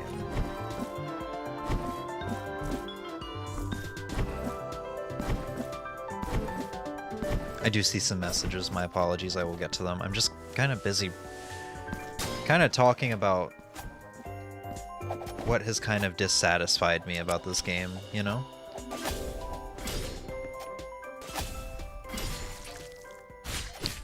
But, I mean, the replayability might be a little bit better for this one, even without the randomizer, because you get the 3 different weapons and you take 3 different paths depending on what weapon you get. What weapon you start off with? I don't know. Let's see. This one article says this. As for the story, it's set during the events of NES version of Ninja Gaiden and stars a new protagonist, Kenji Mozu. It's up to him to save Hayabusa Village while Ryu is away in America. Oh, that's cool. So it's like a simultaneous timeline sort of deal. Oh, it would be cool if Ryu showed up at the end of the game and's like, here, let me help you with the final boss. I just met a girl and I couldn't save my father. I need to blow off some steam, you know? The whole ninja getting his body parts back thing, or I think there's an anime or manga or something about something like that. Yeah, that does sound like something. I feel like prosthetics in anime, like certain animes, is pretty common. Or not common, but like kind of popular. I don't know. I like the characters in Ninja Gaiden, so I'm excited to see Ryu's successor. Can't speak for the 2D gameplay since I haven't played any. Yeah. You'd probably be best off to start with Ninja Gaiden 2 for the NES if you wanted to start with a Ninja Gaiden. 1 can be pretty brutal and is not well designed. I think that also might be the difference between you and I, is you played the 3D ones that actually gave you story, whereas I've played the 2D ones, which are like, which do give you story, but I'm like, I don't know, I'm more here for the gameplay. I don't know how to explain it. Can't reach that. They showed Ryu in the trailer. I don't know if that's just the beginning of the game. Maybe he'll come around halfway through the game and is playable? I don't know. Oh, look, I'm very excited for the game, don't get me wrong. It's just, I guess my experience with this game for the past week that I've been playing it has me a little worried. But maybe, like you said, maybe they've learned some lessons from this game. Like, this game isn't reviewed negatively on Steam. But when you look through all reviews, for me, it feels like it should be mixed. In my opinion, it feels like it should be mixed, because if you look through all reviews, it feels like a good mixture of positive and negative. And the negatives are similar things to what I'm saying. It feels like it just took a step back from the first one. Level design, controls, enemies being complete, you know, health sponges or whatever. Bullet sponges.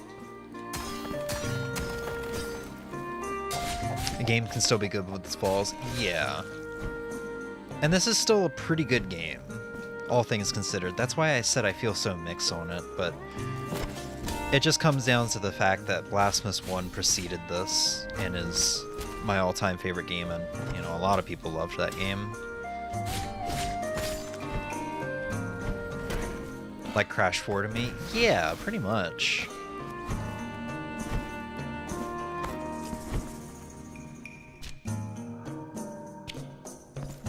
Okay, so this is Okay, that's weird. It's not even like a ladder I could drop down. It's just that one room I was in earlier.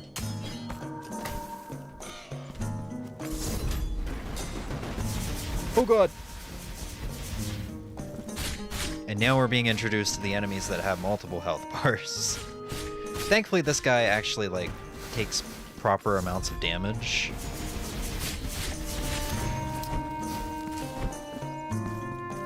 Too bad I'll never see Crash 5. That is sad, yeah. It is sad.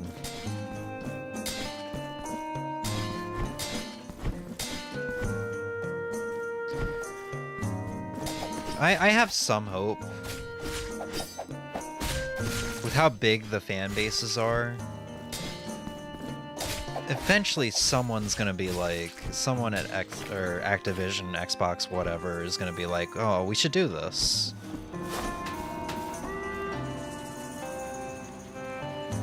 I don't know. And it feels like the people at Toys for Bob really are fighting for it, are really trying for it, so there is at least the passion on the inside too. For both Crash and Spyro. I don't know, maybe I'm just overly wishful. Maybe I'm just turning a blind eye to the truth.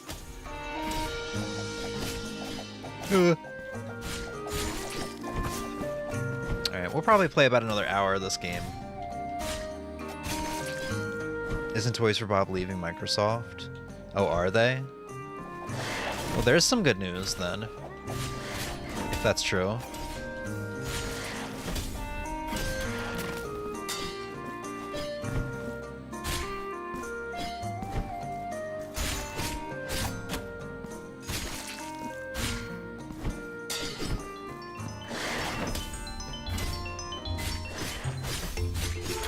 I do appreciate the Monster Hunter music in there that they just did. That was pretty refreshing.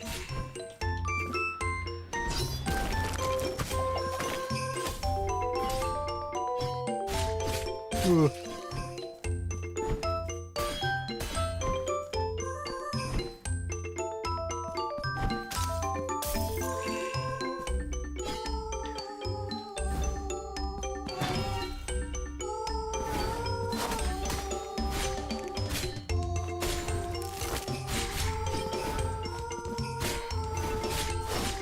Ow.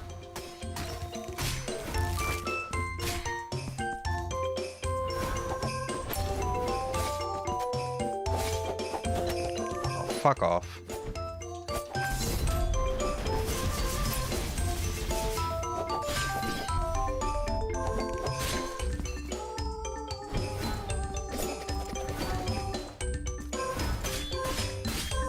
Oh, come on, I parried. That's what I last heard around the time Microsoft acquired Activision. Well, that's maybe good. Oh yeah, didn't they? Oh, I think I remember this now.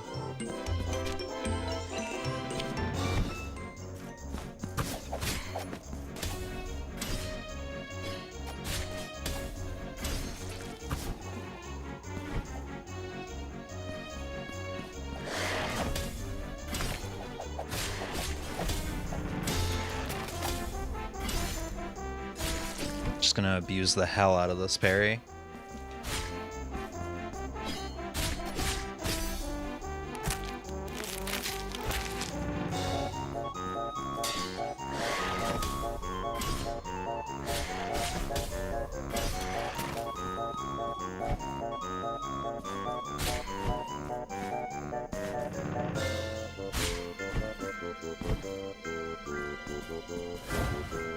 Let's try this again.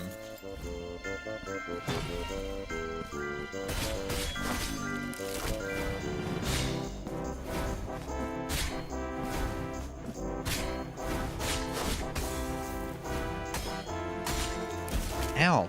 Fuck, that sticks around, I forgot. Sticks around after they die. Oh, that was a parry. Full on disagree. Come on. If I can get this fucking parry off, there we go.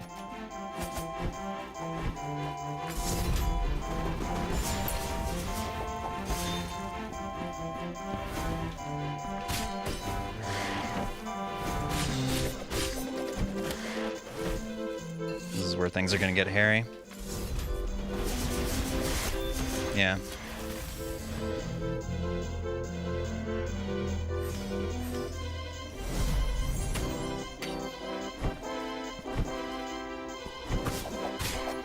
It also just kind of sucks because it feels like the game's trying to get me to play it only one way. No creativity because it's just the lack of prayers. I mean, I have no idea if there are more prayers in the game, but when you get 6 hours into the game, and we've already fought like 4 bosses, like 4 big main bosses. I don't know. I just wanted this game to be so much more after Blasphemous 1.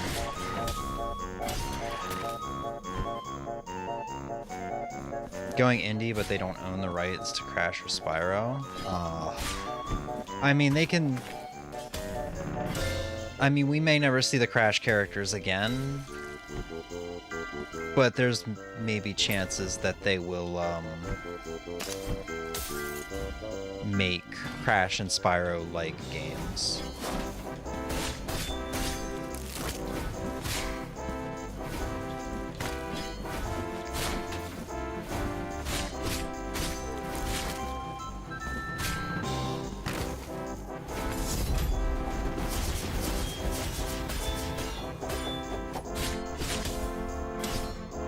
Oh!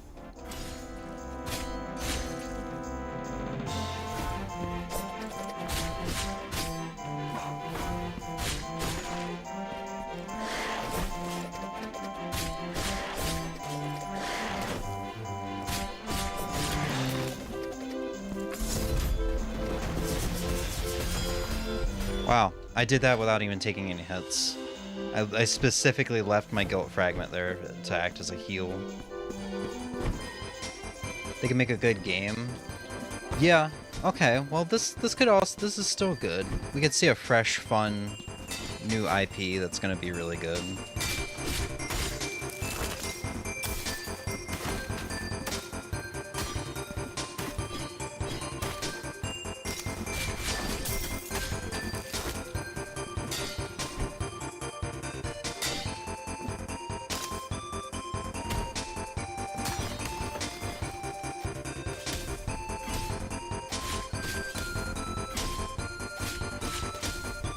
See, like right there, the little guy should not take that many hits to kill. Oops.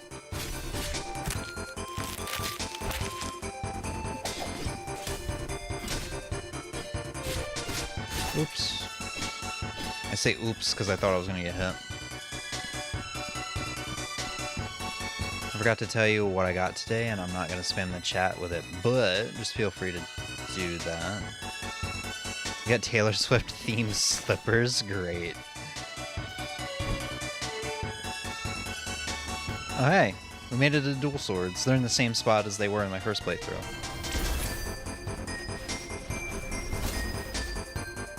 Oh yeah, congrats. Yeah, this is the weapon I never use offensively because, like I said, the parry has a very, very, very short window. And they're very boring to use because the attacks are just like swipe, swipe, swipe, swipe. Very unsatisfying to use. And the thrust attack isn't really that good compared to the first game. Sarmiento and Centella are the fastest weapons in your arsenal, forged with the intention of being wielded by experts from the school of the Verdera Destreza, whose swift and accurate thrust blended with their defensive mastery. Adherence to the teachings of the school can transport the wielder to ecstasy, empowering their thrusts. So maybe this is like a situation where the parry's really good and it'll do a ton of damage. It's a risk versus reward sort of deal. But I don't know, that wasn't sort of the deal in the first game. Maybe my flaw is I'm comparing this to the first game too much, but it's impossible not to. Say Meet Me at Midnight, which was the thing for her Midnight's album promo, and I'm pretty sure it's in the song. Pretty cool. But thankfully you can change weapons at any time. So, kind of going back to what I was talking about.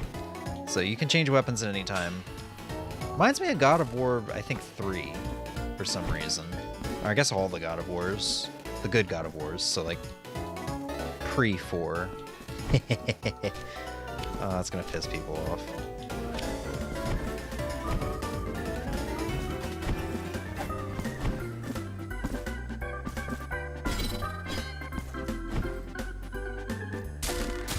And yeah, this is the thing that lets me use the mirrors. I don't know if I mentioned that before. Oh, I'm so dead.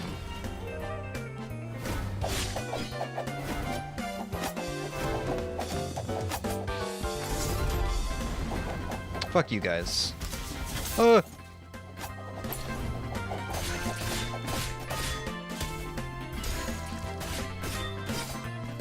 I parried, I swear.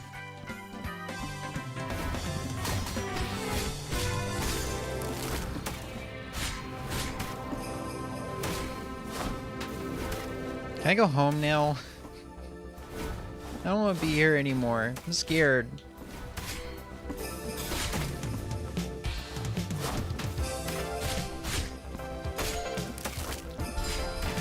Oh wow. Okay. I do have a pair of 3D Pikachu slippers. 3D? Like he's wearing 3D glasses? What is this you posted in my chat? Dallas Cowboys.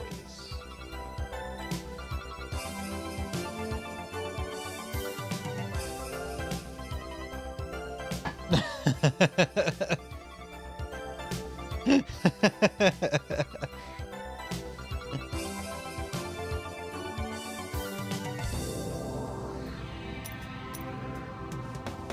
was a quest item.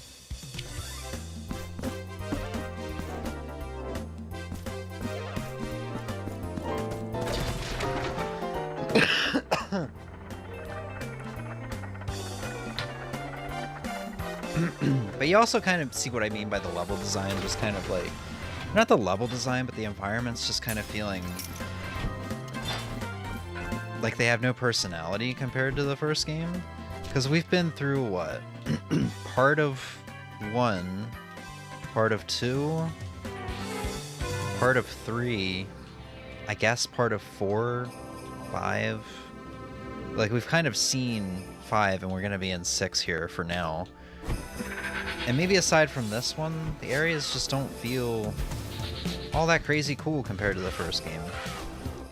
I'm dead.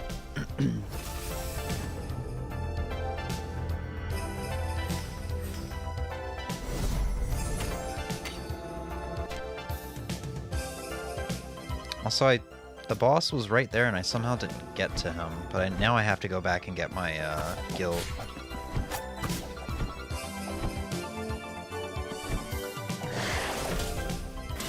This boss is going to be interesting because I used the flail on him. The flail made him pretty easy, or her, I think, made her pretty easy.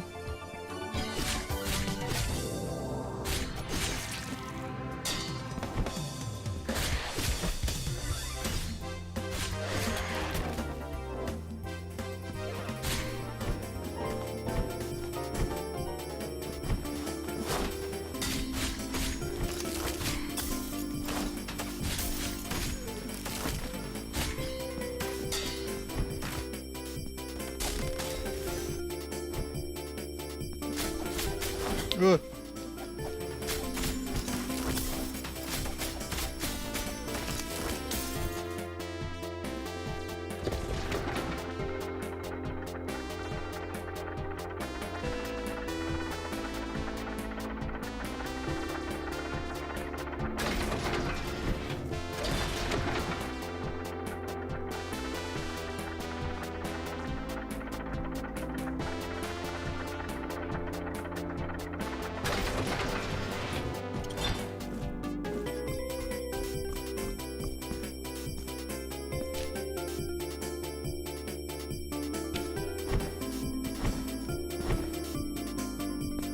Warp.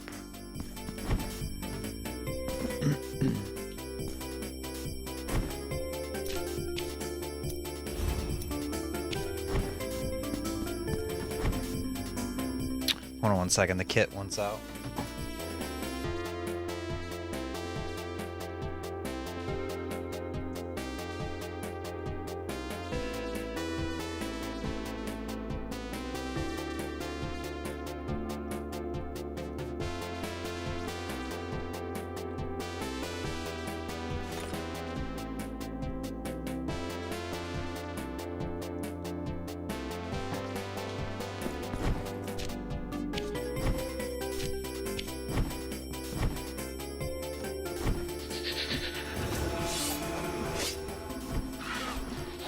But one thing I will say, kind of adding to the perks of this game, some of the newer enemies are pretty cool. Like this one where like a little ghost soldier comes out at you, that guy down there, but he's actually like coming from the host, the body that's sitting up there. So you get rid of the body for him to go away. Some of the new enemies are pretty cool.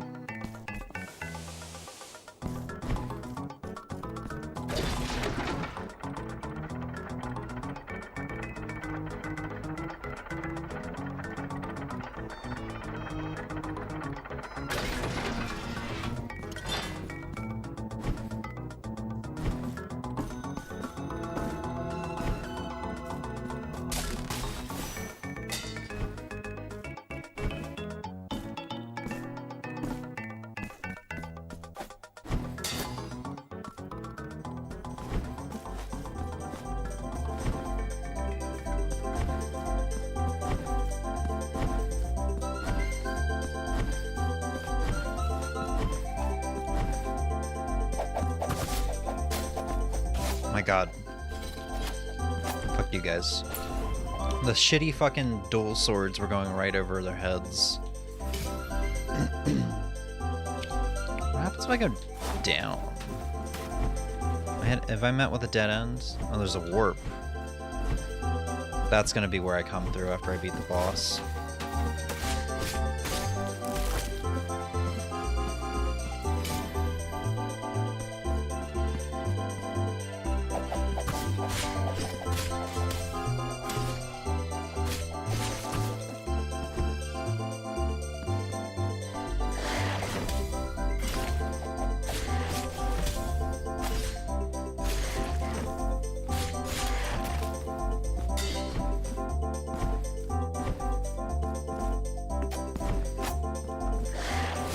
Oh my god, are you fucking... That's horse shit.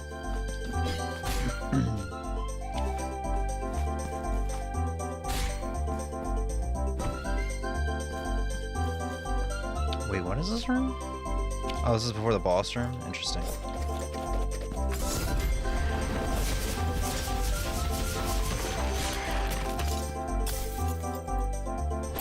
God, I don't want to go in the boss like this, though. Wait. On the other side. Can I not get to the boss yet for some reason? Could I only get to the boss because I had the flail?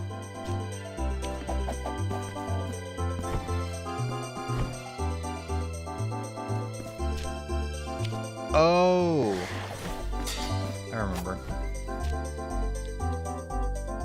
But how do I get up? I need to get up somehow and then drop a, like, chandelier or something through the floor.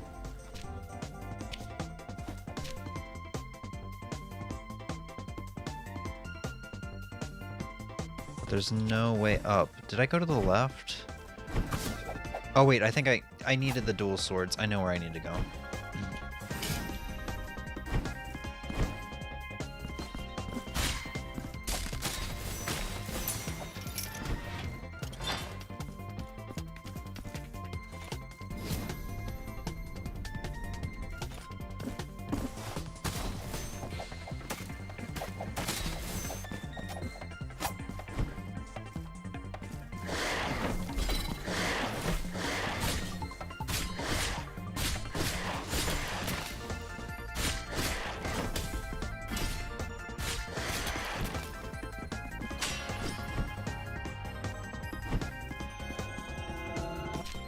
We're back out here again. Right, this is the front door that we couldn't go into.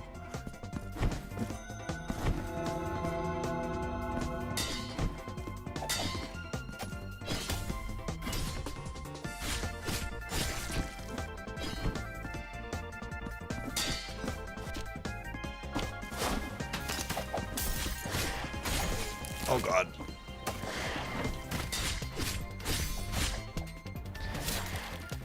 You know, a lot of the levels, I'm just realizing it now, too, a lot of the levels kind of feel claustrophobic. Especially with the enemy placement compared to the first one. Like, if there were a lot of enemies, it was usually in a bigger area, but in something like this, I keep getting, like, just completely surrounded without really any options. Because the area is so small.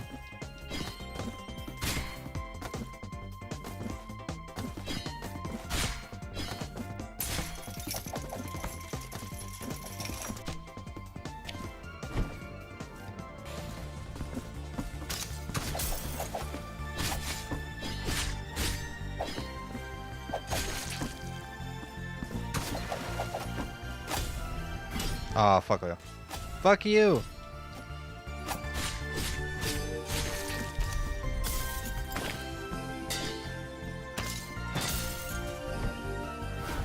Great. You just stay over there.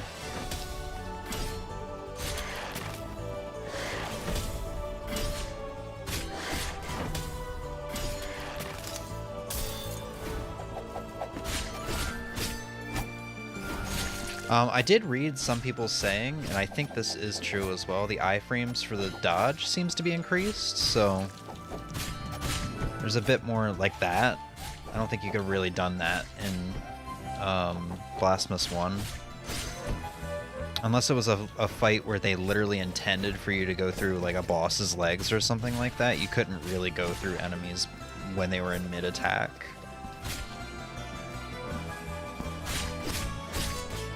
Oh, too early.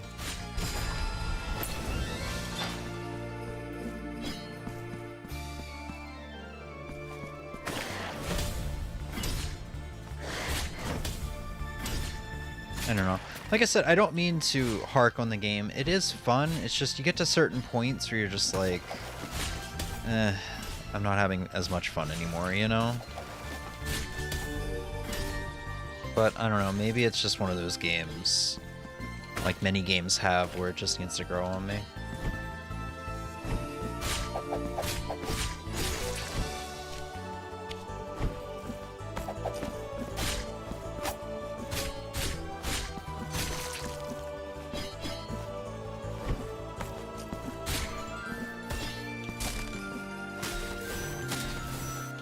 Ugh.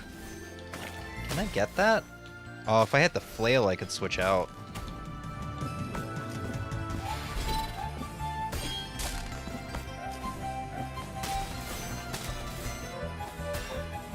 Come back in a year and try it again. I'm not really... I understand why that would work for most games, but I don't understand how that would help here. Because, you know, no matter what, Blasphemous 1 is gonna keep getting replayed a ton over the years. Pretty much forever. It's just not... It's not that I'm not in the right place for it. That's why I don't know why that would help right now.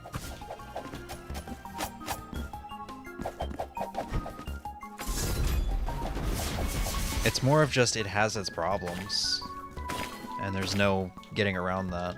I'm gonna definitely give this at least one more sitting on my main file, that's for sure, but still. I'm gonna reactivate that again.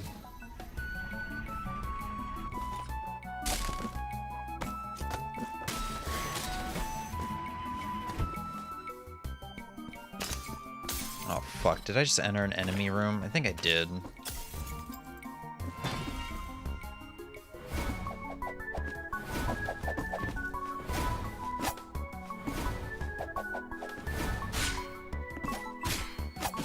Oh, fuck off. I was on the table, you were on the ground.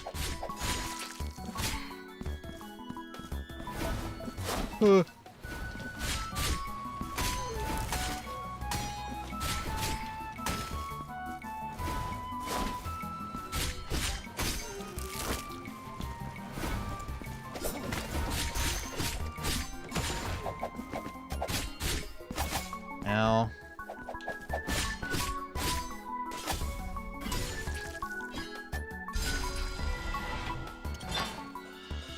Silver-clad crystal shard. Piece of a mirror that once reflected 2 moons and a great storm. Sharp point can mark the silver on other crystals. Okay, it's a quest item, so I'm probably not supposed to understand what that means.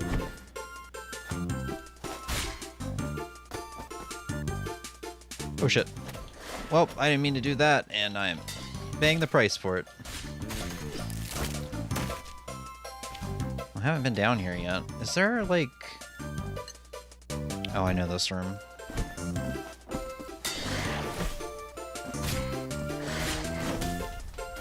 It'd be nice if there was a checkpoint around here. A shrine?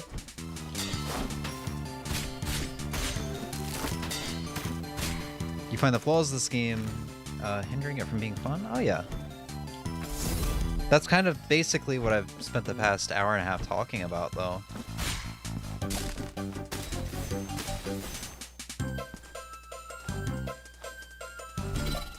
I mean, I guess it's fun in its own right, but this game, I don't know, the flaws of it kind of take away from the fun. Like, you get to a point where you're having fun and then something happens. I don't know. Because I guess that's also not true either, because you eventually get to a point in the game where nothing's fun anymore, which is my main file. But for like this beginning part, it's like, yeah, the flaws are there, you can still have fun, but eventually the flaws intensify, I guess.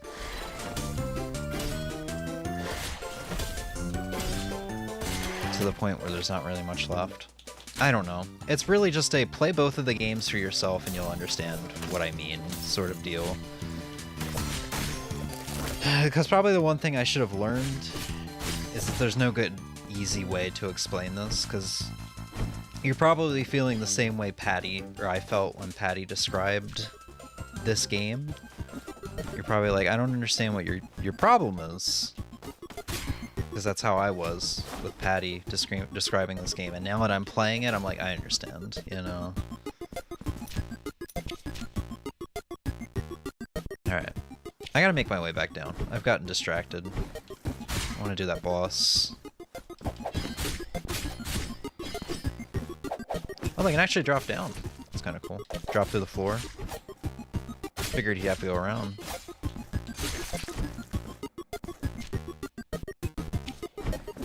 That's fine fine to feel that about a game. Yeah, I know. I just, like... I don't know. I go through this with a lot of games where I want to like a game, so I will play it a ton. Or I'll give it a shot. It's not that I'll play it a ton, I'll give it a bunch of shots over the course of, like, many years in some cases. Just hoping that I eventually, like, get it, you know? That's what happened to me with me in Halo. I played all the way through Halo Reach eventually, and I don't know if I still get it. I still don't know if I get it, you know? But it's still a situation of like, I want to like this game.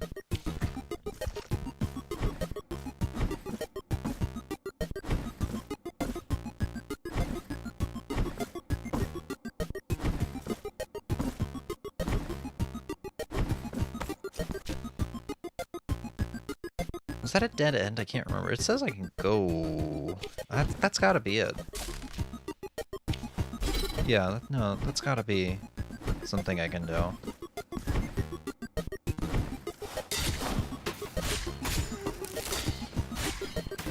You guys don't even know what I'm talking about because I don't really have any way to point at the map. Well, I guess I could have centered in on it, but still. Yeah, this area over here. I thought this was a dead end. Oh yeah, no, I just didn't want to talk to the old people. So basically what the deal, yeah, you enter and exit, and like, the husband will be, or I think he's his brother, her brother. Their brother will be dead and the sister will be alive, but if you go out and come back in, it's the reverse. So you need to do subquests for both of them. It's interesting.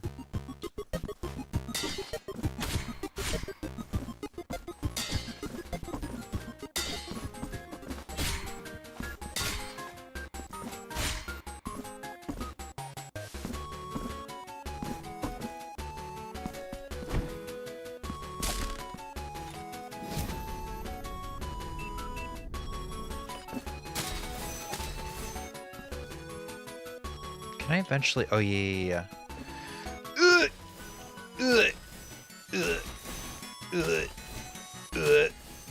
One last for the road. Oh, we got another one of the carvings. Play games where I have a lot of issues with, but still find it fun, like Batman Arkham Knight. Yeah, I guess for this one, it's just like I find it fun, but after I get to a certain point in the game, you know, the point I talked about earlier, it's just like, yeah, now I don't want to play it anymore. I just want to drop it. I don't know. I guess I'm just going through some type of heartbreak.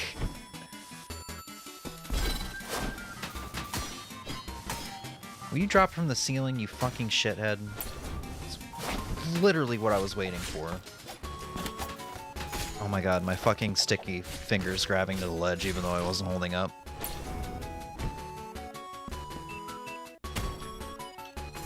It is kind of funny hearing myself do so much complaining for an hour of a game. The hour that we've played this game. Meanwhile, I played through its prequel and did like almost no complaining in the series of 4 hours, or in the span of 4 hours. It's pretty funny. Got a thimble.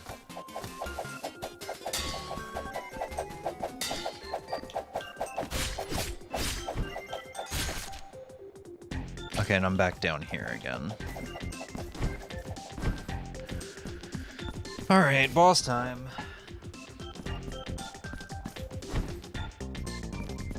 Oh, right, I gotta make a walk up to the boss. I forgot, this game doesn't give generous checkpoints before the boss, like in the first game.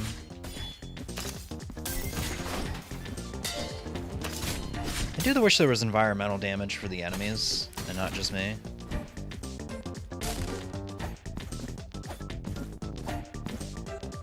Jesus Christ, I am failing.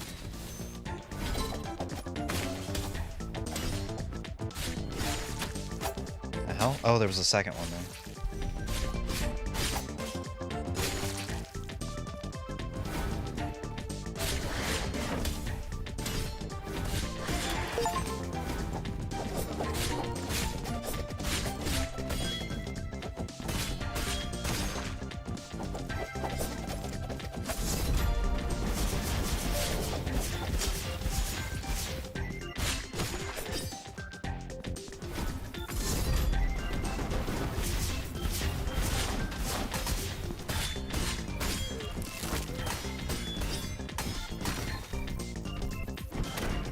God, I can't go through you? Why can't I go through you? Ugh! So I'm just gonna get cornered and I can't do anything? Are you serious? Oh, fuck. That's my bad. That's my bad.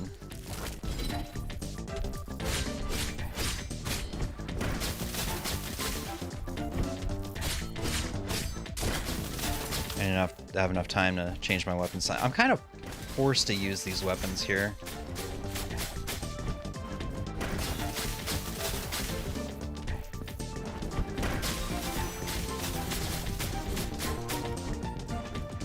Oh, I missed.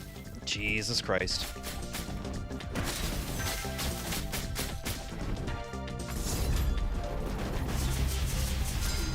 Wow, I barely made it through that. Made some stupid decisions there, didn't realize.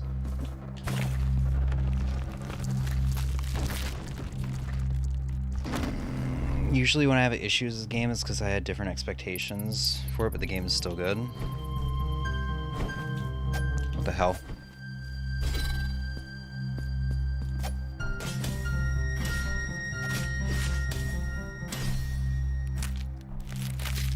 At least this gives some health back now.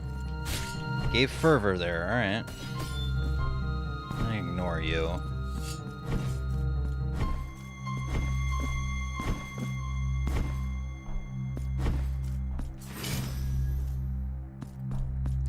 But yeah, I don't mean to sound like overly negative. I just kind of wanted to talk about, like, this is probably the last, definitely the, I don't know. I wanted to get my thoughts out there.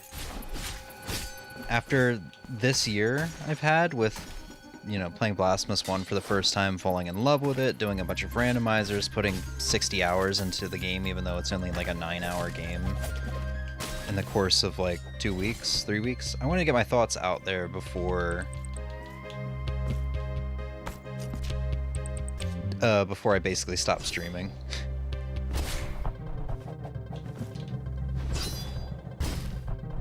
Alright. Welcome to this palace.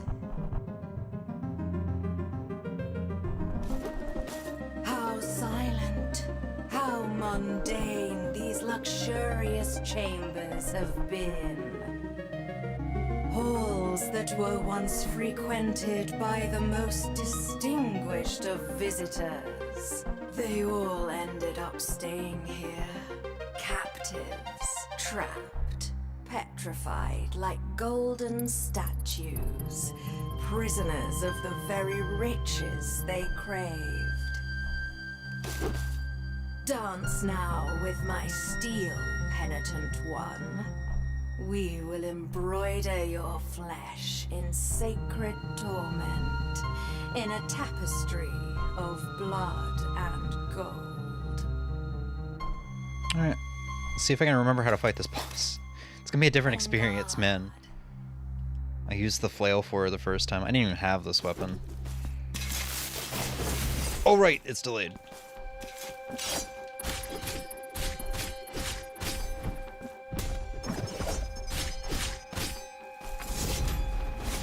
Ow. Wasn't worth it.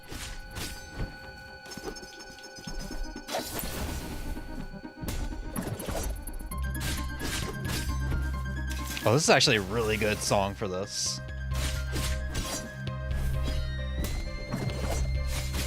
Went in too early.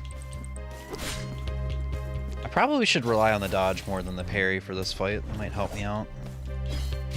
Ow.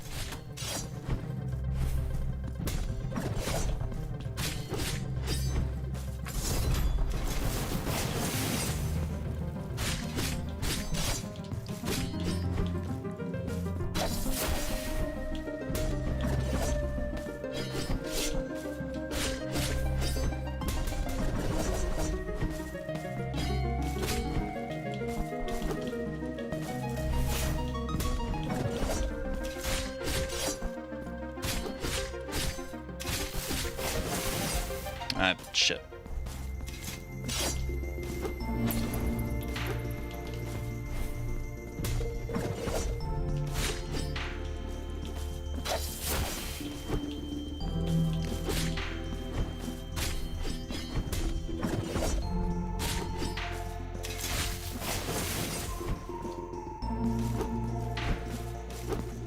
At this point, I'm too afraid to try to see if I can parry that.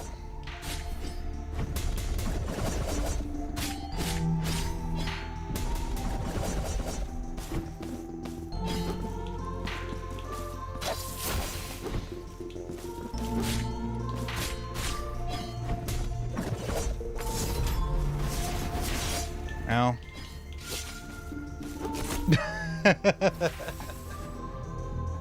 Okay, we got a little over half her health. Now the big problem though, because of the glitch I mentioned in this game, I can get my guilt fragment back, but it won't count that it's back. Which means because I died on the boss once, I now have to go pay tier fragments to get my fervor back. It's weird. I don't like it.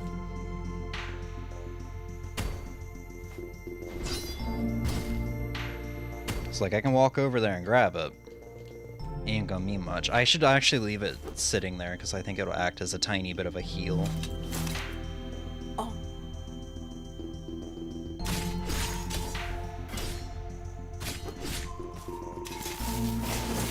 Nope.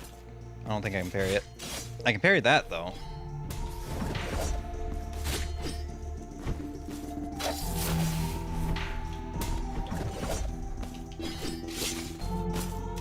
probably parry that.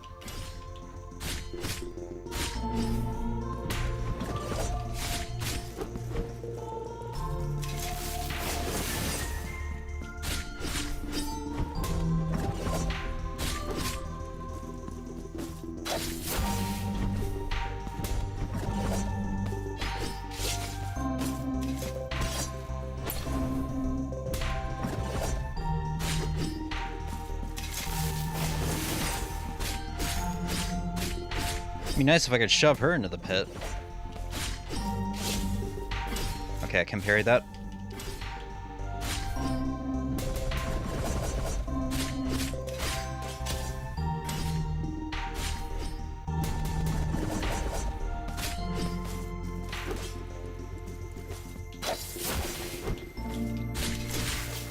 Oh! I thought that was just gonna be a normal jab. Oh shit!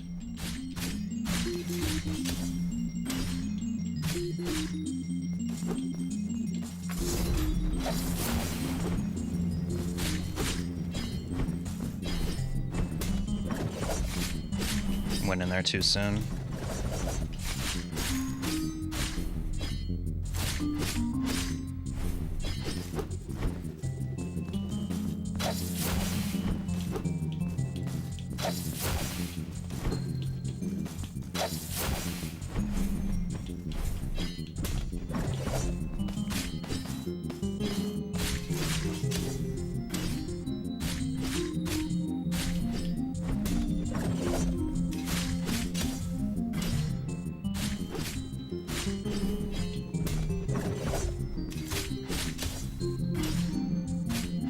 There we go. She was actually a lot easier with a sword than she was with a flail.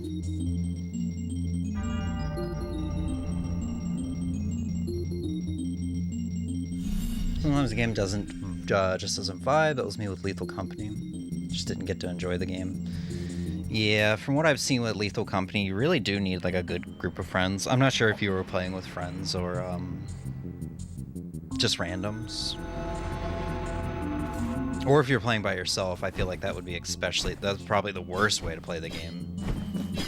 I think you need just like the right group of friends where you don't really have a friend that isn't, like you don't have a friend that's being a tryhard, I guess.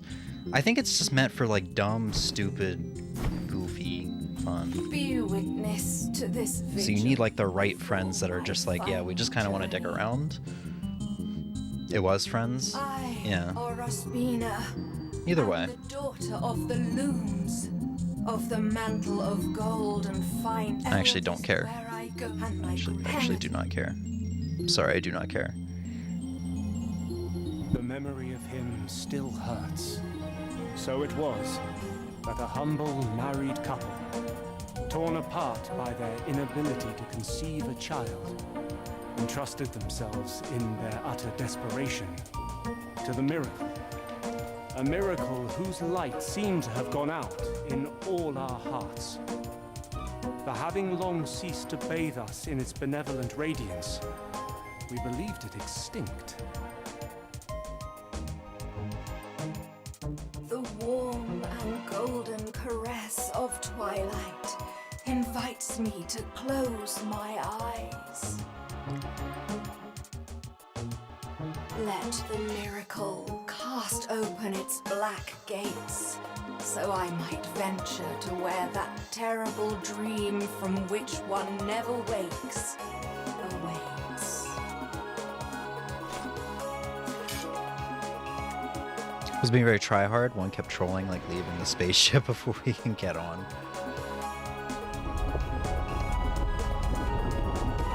Or one was being tryhard. I think I said I was being a tryhard.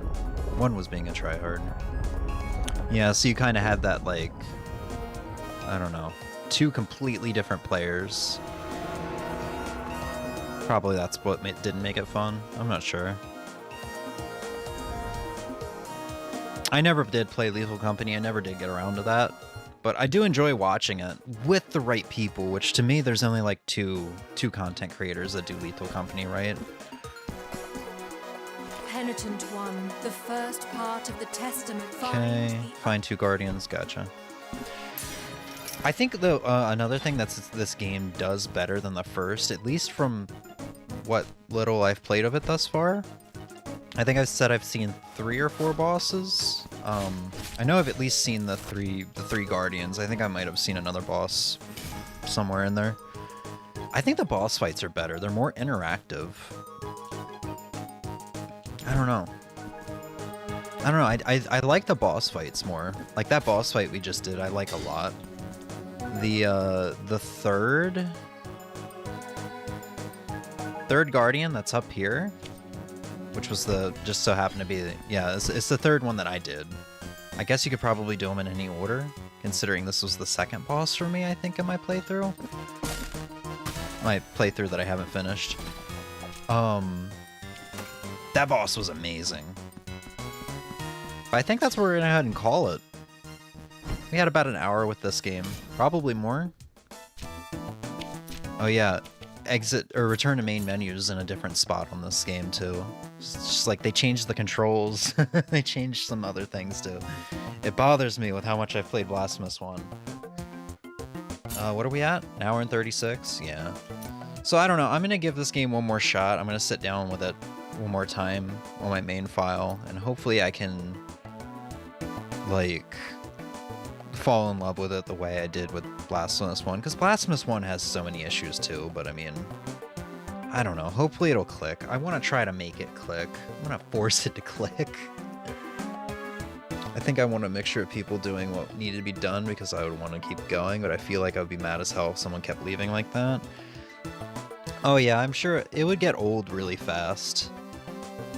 It'd be funny once or twice under different circumstances. But if someone just kept doing it, it would get old. For me, Lethal Company, I don't really see the point in, like, going on and on, you know? I mean, I've never seen someone get really high level in the game, but it kind of just seems endless, and not, like, in a good way. I mean, it's all about the experience, right? The journey, not the destination for Lethal Company.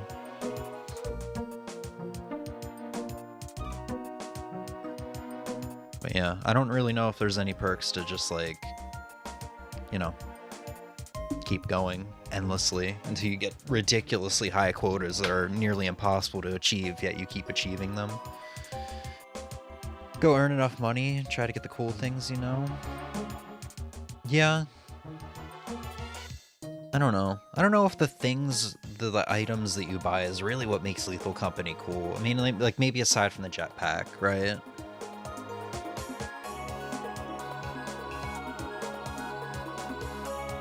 It's more about the experiences. But once again, this is coming from someone who hasn't played it. I didn't mean to boot that up. Keep me out of here. But yeah, I guess we'll play more of this file if we ever come back to it on stream. Otherwise, it'll probably get deleted for a rando run or something in the future if I enjoy the game enough to do randos. I think the DLC came out very recently, like past couple weeks, something like that. I can actually check. We can check Steam. Oh yeah, Blasphemous 1 overtook both Doom and Lies of P for playtime. Over here. Let's see, DLC Balance and True Tournament patch came out December 3rd. Is that the same as the Mea Culpa DLC? Okay, it came out October 31st. So it's still pretty recent. I don't see myself buying this. Oh wow, the reviews are mixed. Because I didn't really do much of the DLC stuff in 1. I wasn't too interested. Wish it was longer. Worst in any single way compared to the first game's free DLC. Mixing up the vanilla map and introducing DLC enemies in the base game is such a stupid idea. All the new cinematics look goofy as fuck, and worst of all, they're foreshadowing a new DLC. No thanks.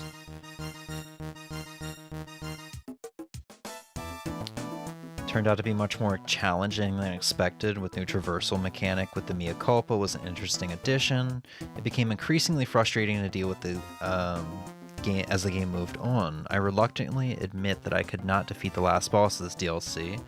Also, recycling the DLC's enemies in the base game was an awful idea and undermines the uniqueness of new areas. So there's no new areas? Is that what I'm understanding? DLC stuff in 1 was a lot of new bosses, right? It was new bosses, there was new areas added to the map, like the maps that already existed, so they added like, you know, a hallway that would be a dead end was now a new room. They also added I think one new area, which was that area at the bottom right of the map, the like shipwreck area. But I don't know, I didn't play Blasphemous 1 until summer when it was already done. Blasphemous 1 came out in 2019, so that DLC was probably 2020. So I don't know what the game was like before the DLC. And I'm not going to say it's impossible to play now, pre-patch, because I'm sure if it got a physical copy, and not like a limited run game's physical copy where they release it once it has all the updates. I'm talking about like a, you know, on store shelves physical copy. I could buy that and pop it in and not update it, not connect the PS4, PS5 or whatever to the internet, and it'll be version 1.0 so we can see what it looks like, but I'm sure there are other ways to go about it. I don't really care enough, to be completely honest. Couldn't experience it, unfortunately, because it makes all of my save files make me take double damage permanently. Please fix. Wow, developer actually responded.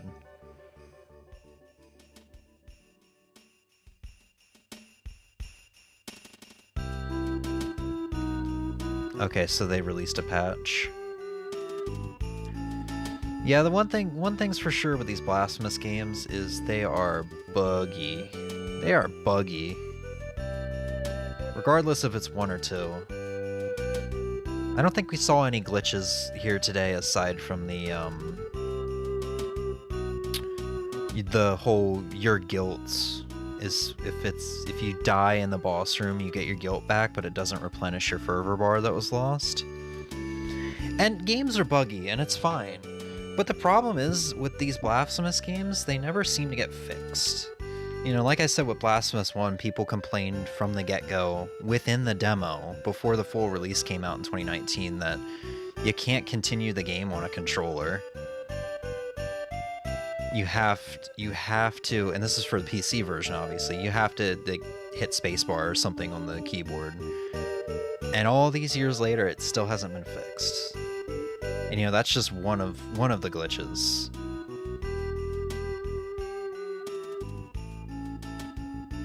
Yeah, I recognize some of these areas. Some of these areas are from the base game. Some of these enemies are from the base game too. So I don't know what's exactly being showcased here, aside from a new boss or two here. Because I think some of these abilities, like the air dash and such, were already in the game. I haven't gotten to them yet, but I'm pretty sure they were already in the game.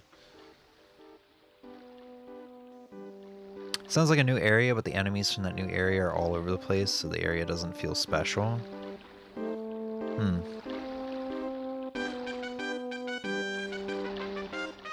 Yeah. But yeah, I'm gonna give another try or 2, or 3 or 4 to Blasphemous 2. It's one of those games like I said, Halo Reach, where I really want to like it. So at the very least, I'm going to try to force myself all the way through it like I did with Blasphemous, or like I did with Halo Reach. I was a huge fan of the original Blasphemous, I still am, but the state of its sequel is infinitely buggy DLC is just plain unforgivable. The complete utter lack of communication from the developers or any regard is mind-boggling at best when they leave such critical bugs as the music completely shutting off. Left unfixed for over a year does a great job for your immersion. To get a high chance of getting soft-locked and bricking your save at certain bosses with cutscenes, to baffling design decisions such as enemies who punish you for landing the correct time to parry them, by having the end state of your animation right on top of them in a game with contact damage. Yeah, I experienced the music bug. Because I thought it was my... I thought it was my studio monitors. Because recently I've changed up how my studio monitors are connected to my PC, but it's not. It's not them. It's actually a bug in the game.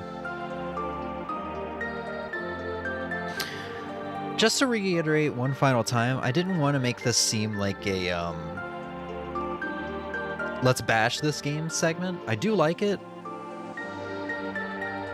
It has its flaws, and I really kind of just wanted to focus on talking about the flaws while showcasing what's new with this game compared to the first one. I do like getting my thoughts out there too, especially on stream where I can have this archived and maybe come back in the future and be like, huh, I forgot I felt this way about this game. You know, man, how that has changed, or how I have now view this in a different way.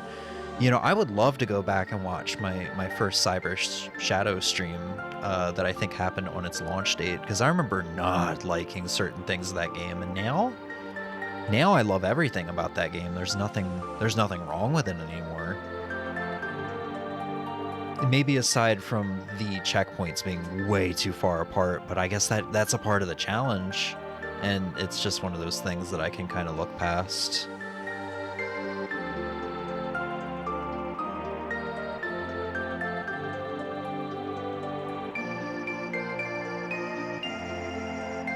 Too long didn't read. Blasphemous 2 is a decent Metroidvania that suffers only when directly compared to its supremely excellent predecessor. Oh, that's like a summary for the stream, I feel, for the Blasphemous 2 segment. Isn't that bug in Blasphemous 1, the music one? I never experienced it if it is. No, the audio is very consistent in the first one.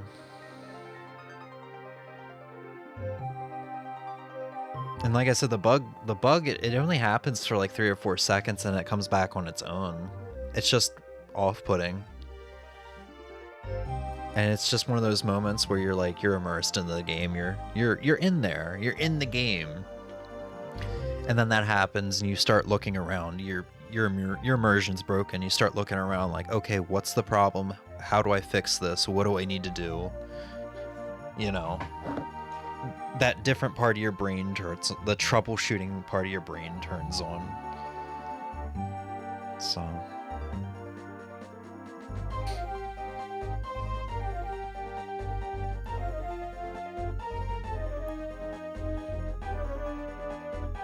I'm John Blasphemous.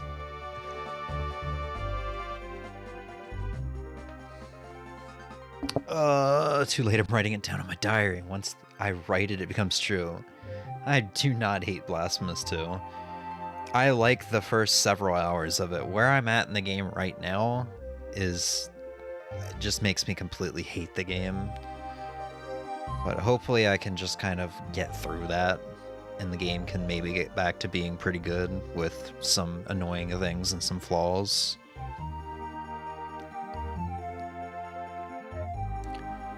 So yeah. Alright, y'all. We had a nice little 6-hour stream. That's gonna do it for us. I may... yeah, no, that's more accurate, Ozzy. I am, I'm very conflicted, and hopefully I get these feelings figured out in due time. You weren't really having a good time the first time you played Cyber Shadow, and after stream you booted it up again, and I looked at you like, what are you doing? Exactly. And that was kind of a similar situation like this, where it's like, I want to like this. I think there's something here for me. I'm just not sure what it is. And then I found it. And now I love that game. I haven't played it in years, though. At least all the way through. I haven't played it. I probably haven't played it all the way through since my playthrough in like February 2021, March 2021. This is not very Christmassy of you, YouTube. What the hell? This is the opening theme to Final Fantasy VI. Which is apparently in the, here, let me show this off. This is apparently in the video game music for winter video. Alrighty then. Have you seen Thor Love and Thunder? No. I haven't even seen Thor 3 yet. I'm excited to see Thor 3. I've heard people say it's, in their opinion, the best movie in the entire MCU. But yeah, I've heard Thor 4 is terrible. And to the point where Chris Hemsworth, I think his name is, Thor's actor, said he will not be returning as Thor unless they get a different writer or something like that. Which is funny as fuck to me. But, yeah. Here, let's go ahead and skip over this song so we can have some music. Fire Emblem 4, or Fire Emblem Genealogy of Holy War. I think that's 2? I don't remember. I don't know my Japanese Fire Emblems that well. Alright, y'all. Once again, I am showing spoilers on the screen for future streams. My bad. Thor was having conflicted feelings towards his old hammer, and you reminded me of Thor. Oh, he got a new hammer? That's weird. That's really weird. The meow meow. He got rid of the meow meow?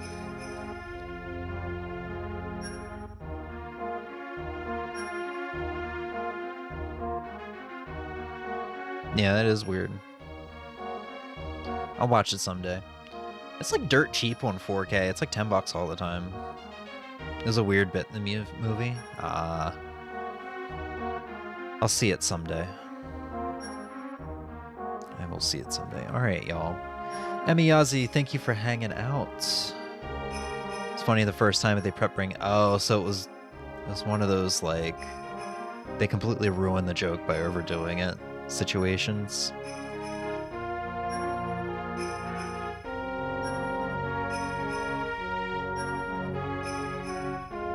It's just a weird bit in the movie.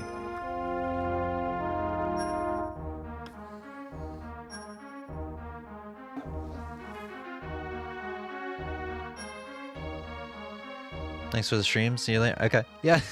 All right. Thank you guys for hanging out, Emmy and Ozzy. I will be back tomorrow, maybe? Maybe with Monster Hunter and maybe the Star Fox PC port. And maybe taking viewer requests. I'm not sure. I might not be back at all. I might need a break before the final stretch of the year. But yeah, hope you guys enjoyed the stream. I definitely enjoyed playing these wonderful games. Have a good night. Bye.